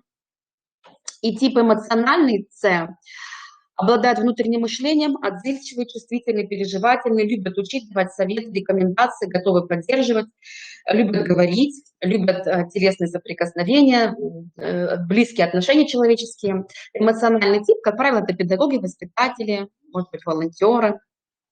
Итак, после того, как участники тренинга, вы можете сейчас, если есть возможность, вы можете пока, если вам хорошо видно, почитайте слайд, примерно подобрать свой тип, вот может быть интуитивно, насколько есть сейчас возможность, да, к какому типу вы отнесли бы сами себя, да, А, Б, С или Д. Далее участники тренинга рассаживаются по подгруппам. Группа А отдельно, группа Б, группа С и группа Д. Участникам тренинга предлагается подобрать минимум 10 профессий, которые бы подходили к их типу мышления. То есть какие 10 профессий могли бы, вот вы можете назвать, к рациональному типу. Как мы уже сказали, бухгалтер, инженер, банкир, кто-то еще и так далее. Продолжите ряд. И так каждый тип, каждая подгруппа выбирает профессию. Далее каждая подгруппа называет свои типы профессий, а остальные члены группы, они становятся как бы контролерами. Они будут либо соглашаться с группой, либо отвергать профессию. Да? Допустим, они считают, что она не подходит к данному типу мышления. И вот так мы работаем совместно, работаем в группе, да? Анализируем подобранные профессии. Обратите внимание, еще у каждой группы есть вот такой вот значок, это карточная масть. Рациональный тип взял к себе масть пики. Эта масть хорошо ассоциируется с их острым проникающим умом. Страхователь достанутся к кресте. У них всегда во всем порядок. Мы же обычно ставим крестик, когда завершаем дела, да? Эмоционалы берут себе черви, сердечко, у них большое доброе сердце. А экспериментаторам достается знак бубны. Форма ромба хорошо связывается с их целостностью. Вот это вот еще соотношение с мастями карт также хорошо идет у нас у визуалов. Они быстрее запоминают типы мышления и быстрее могут их как-то уже анализировать, соотносить.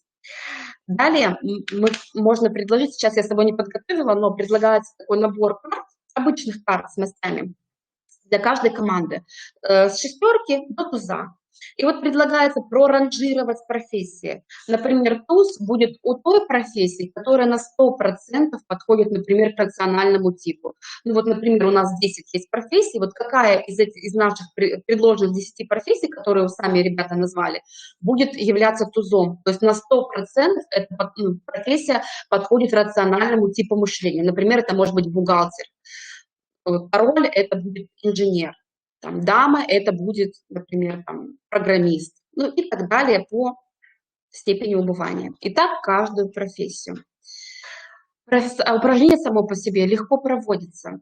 Провести его можно даже на весь урок. Ребята обычно с интересом обсуждают, они начинают анализировать, они начинают сомневаться, они начинают копаться, часто в себе, в своих мыслях. И часто бывает так, что они сначала определяют себя к одному типу, потом они, когда вместе в группе начинают обсуждать профессии, начинают обсуждать, что общего есть в этих профессиях, почему она отходится, например, к этому типу, а не к другому. Приходит к осознанию, что, ой, уже сомнения, а я, наверное, может быть, вообще не к этому типу отношусь, ну-ка я еще раз должен пересмотреть. Более подробные есть приложения, есть с более подробным описанием типов, и пересматривают сами себя, то есть пытаются уже анализировать на таком более осмысленном уровне. И вот эти мне упражнения очень нравятся. Цель данного упражнения – это анализ различных стилей мышления и выбор своего предпочтения, а также подбор рода деятельности и профессии для своего доминирующего стиля. Упражнение интересное, и проводить его можно не только с детьми, но, как я уже говорила, и с родителями, и, в принципе, даже с педагогами. Интересное, хорошо включается аналитика, и обсуждения обычно яркие, интересные, такие экспрессивные, эмоциональные. У нас оно прошло на ура. Следующее упражнение – это игра в лотерею. У него интересное название или «Рука судьбы», случайный выбор профессии. Тоже довольно-таки простое и в то же время информативное. Каждый участник тренинга на небольшом листочке бумаги от 1 до 3, ну вот максимальное такое количество, записывает профессию, которой бы он хотел заниматься в будущем. Можно выбрать 2, не более 3. Далее все листочки, бланки перемешиваются на столе. И каждый участник подходит и вытягивает тот лист, наугад один листочек. И смотрит, что какая профессия ему досталась. Угу. Далее ведущий просит встать тех, или поднять руку, да, объявить тех участников, у кого совпал тот выбор профессии, который он для себя загадал, в которой он себя видит, и с тем выбором случайным, выбором, который он вытянул вот из карточек на столе. Как правило, вот у нас это был максимум 1 человек, вот из группы, максимум 1. Когда мы с ребятами подсчитываем процент вот от группы, вот одному человеку повезло, он случайно выбрал профессию, и у него совпала та профессия, которую он себе загадывал, он думал, и вот случайно вытянул, и она совпала с его внутренними стремлениями, да, устремлениями. Как правило, это менее 7%. Когда мы просим подвести детей итог, как вы думаете, о чем говорит вот нам эта цифра, да, вот менее 7%? Какой можно сделать вывод? Ребята обычно безошибочно подходят к тому, что подводим итог: на судьбу надейся, а сам не плашай. Что профессиональный выбор, он не может быть слепым, он обязательно должен быть обдуманным. Это как раз вот тем родителям, наверное, да, ко второму типу семей, когда родители сами говорят, пусть сам определится. А ведь ребенку, учащимся в 9, в 11, в 8 классах, ведь им очень тяжело определиться, да, самостоятельно. Выбор-то огромный. И, кстати, чем еще мне нравится это упражнение, тем, что очень хорошо проглядывается, видно, какие профессии дети пишут на листочках.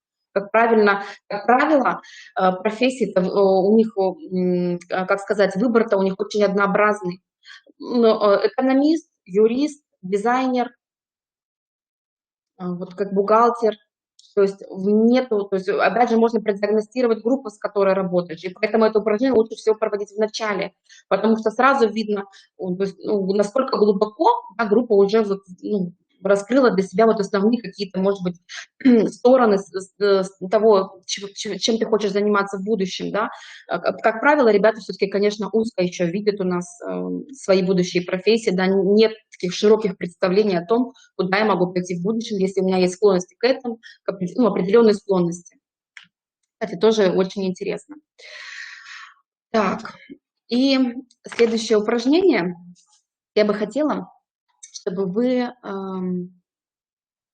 цель этого упражнения указана на слайде, показать участникам последствия случайного выбора, как мы уже сказали, и понять необходимость активных действий по выбору профессии. И родителям тоже не помешает пройти это упражнение.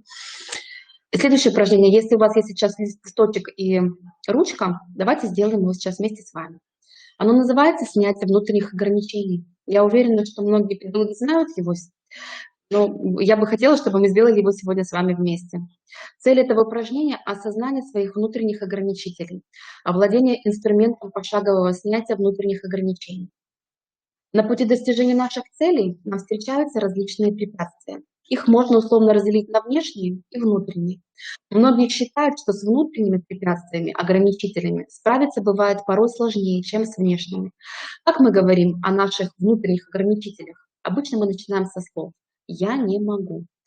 Сейчас мы попробуем по шагам преодолеть некоторые наши внутренние ограничения. Возьмите чистый лист бумаги и напишите, не более 3 раза фразу «я не могу». И оставьте свободное место, чтобы вы могли ее закончить. Я не могу. Я сделаю вместе с вами, повторю это еще раз. Я очень люблю это упражнение. Я не могу. Написали. Завершите предложение. Я не могу что? Завершите предложение. Я не могу.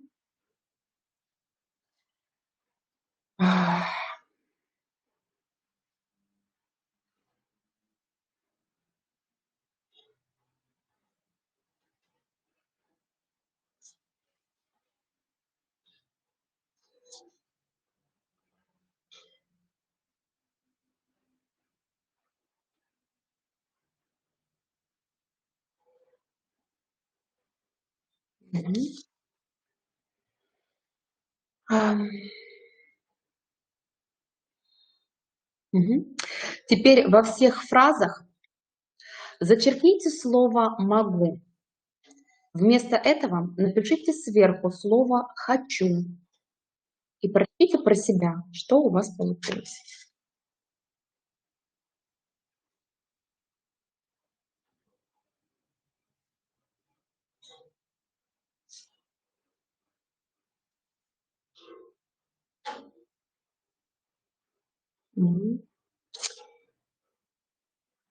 Как правило, в тренингах я вот уже на этом этапе буду читать. Кто желающий, конечно, только желающий. Но ребята, как правило, с удовольствием зачитывают. Но не всегда все. Мы обычно берем 5 фраз, я не могу 5 раз. Не всегда все, но то, что ты хочешь, то, что ты можешь зачитать, можно зачитать. Эффект будет лучше. Проработку упражнения лучше пройдет. 4. Следующий шаг. Везде зачеркните частицу «не» и прочитайте, что у вас получилось.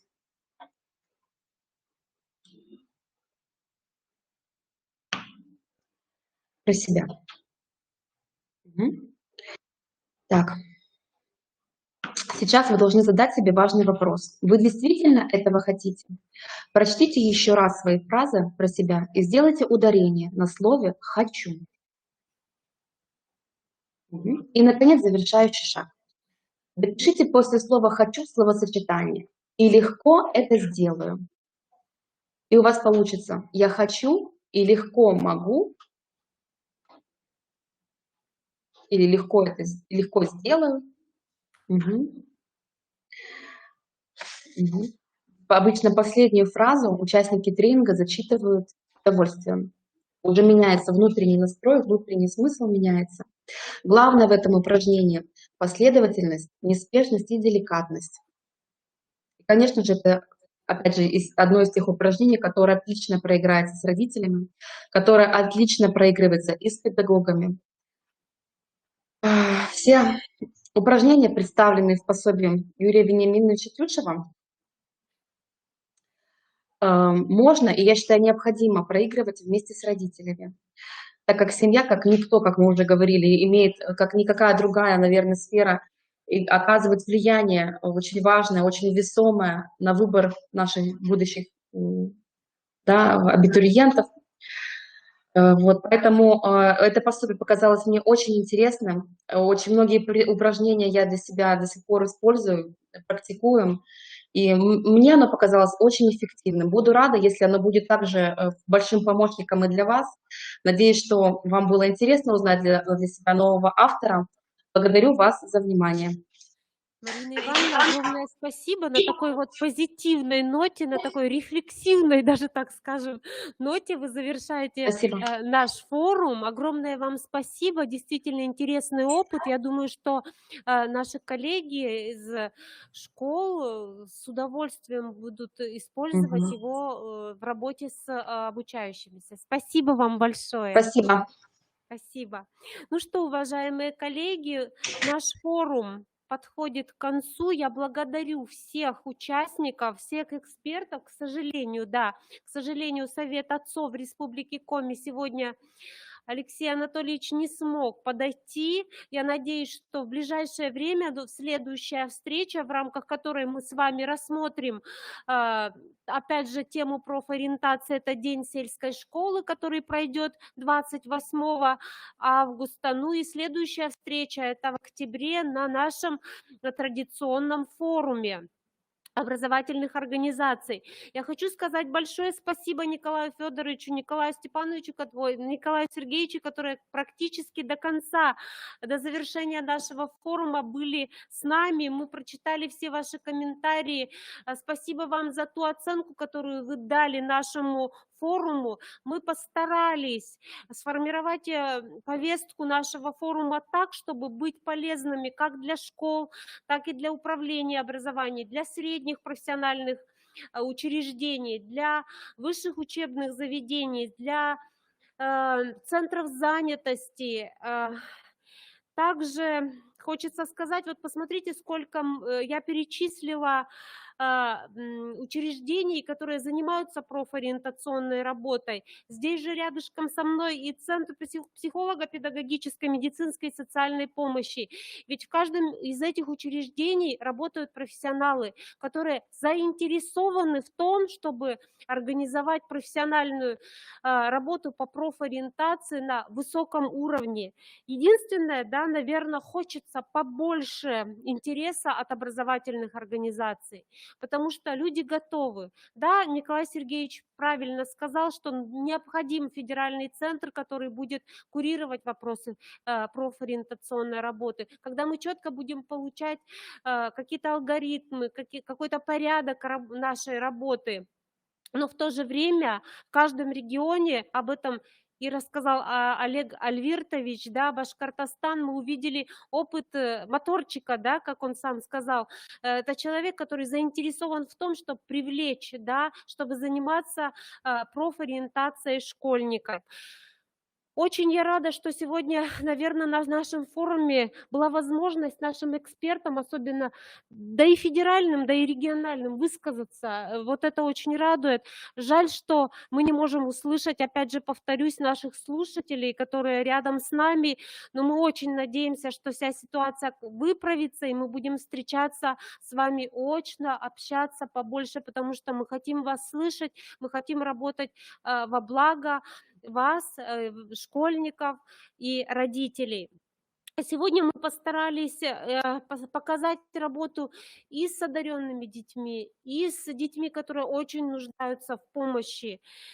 И охватили и профильное обучение, и работу с детьми-сиротами, и с родителями, что очень важно, окунулись в какие-то концептуальные основы профориентации, окунулись немножко в историю, даже советского времени, постсоветского времени, увидели, что уже тогда появились технологии, которые, возможно, не были восприняты, а сейчас они идут на ура, и мы их используем.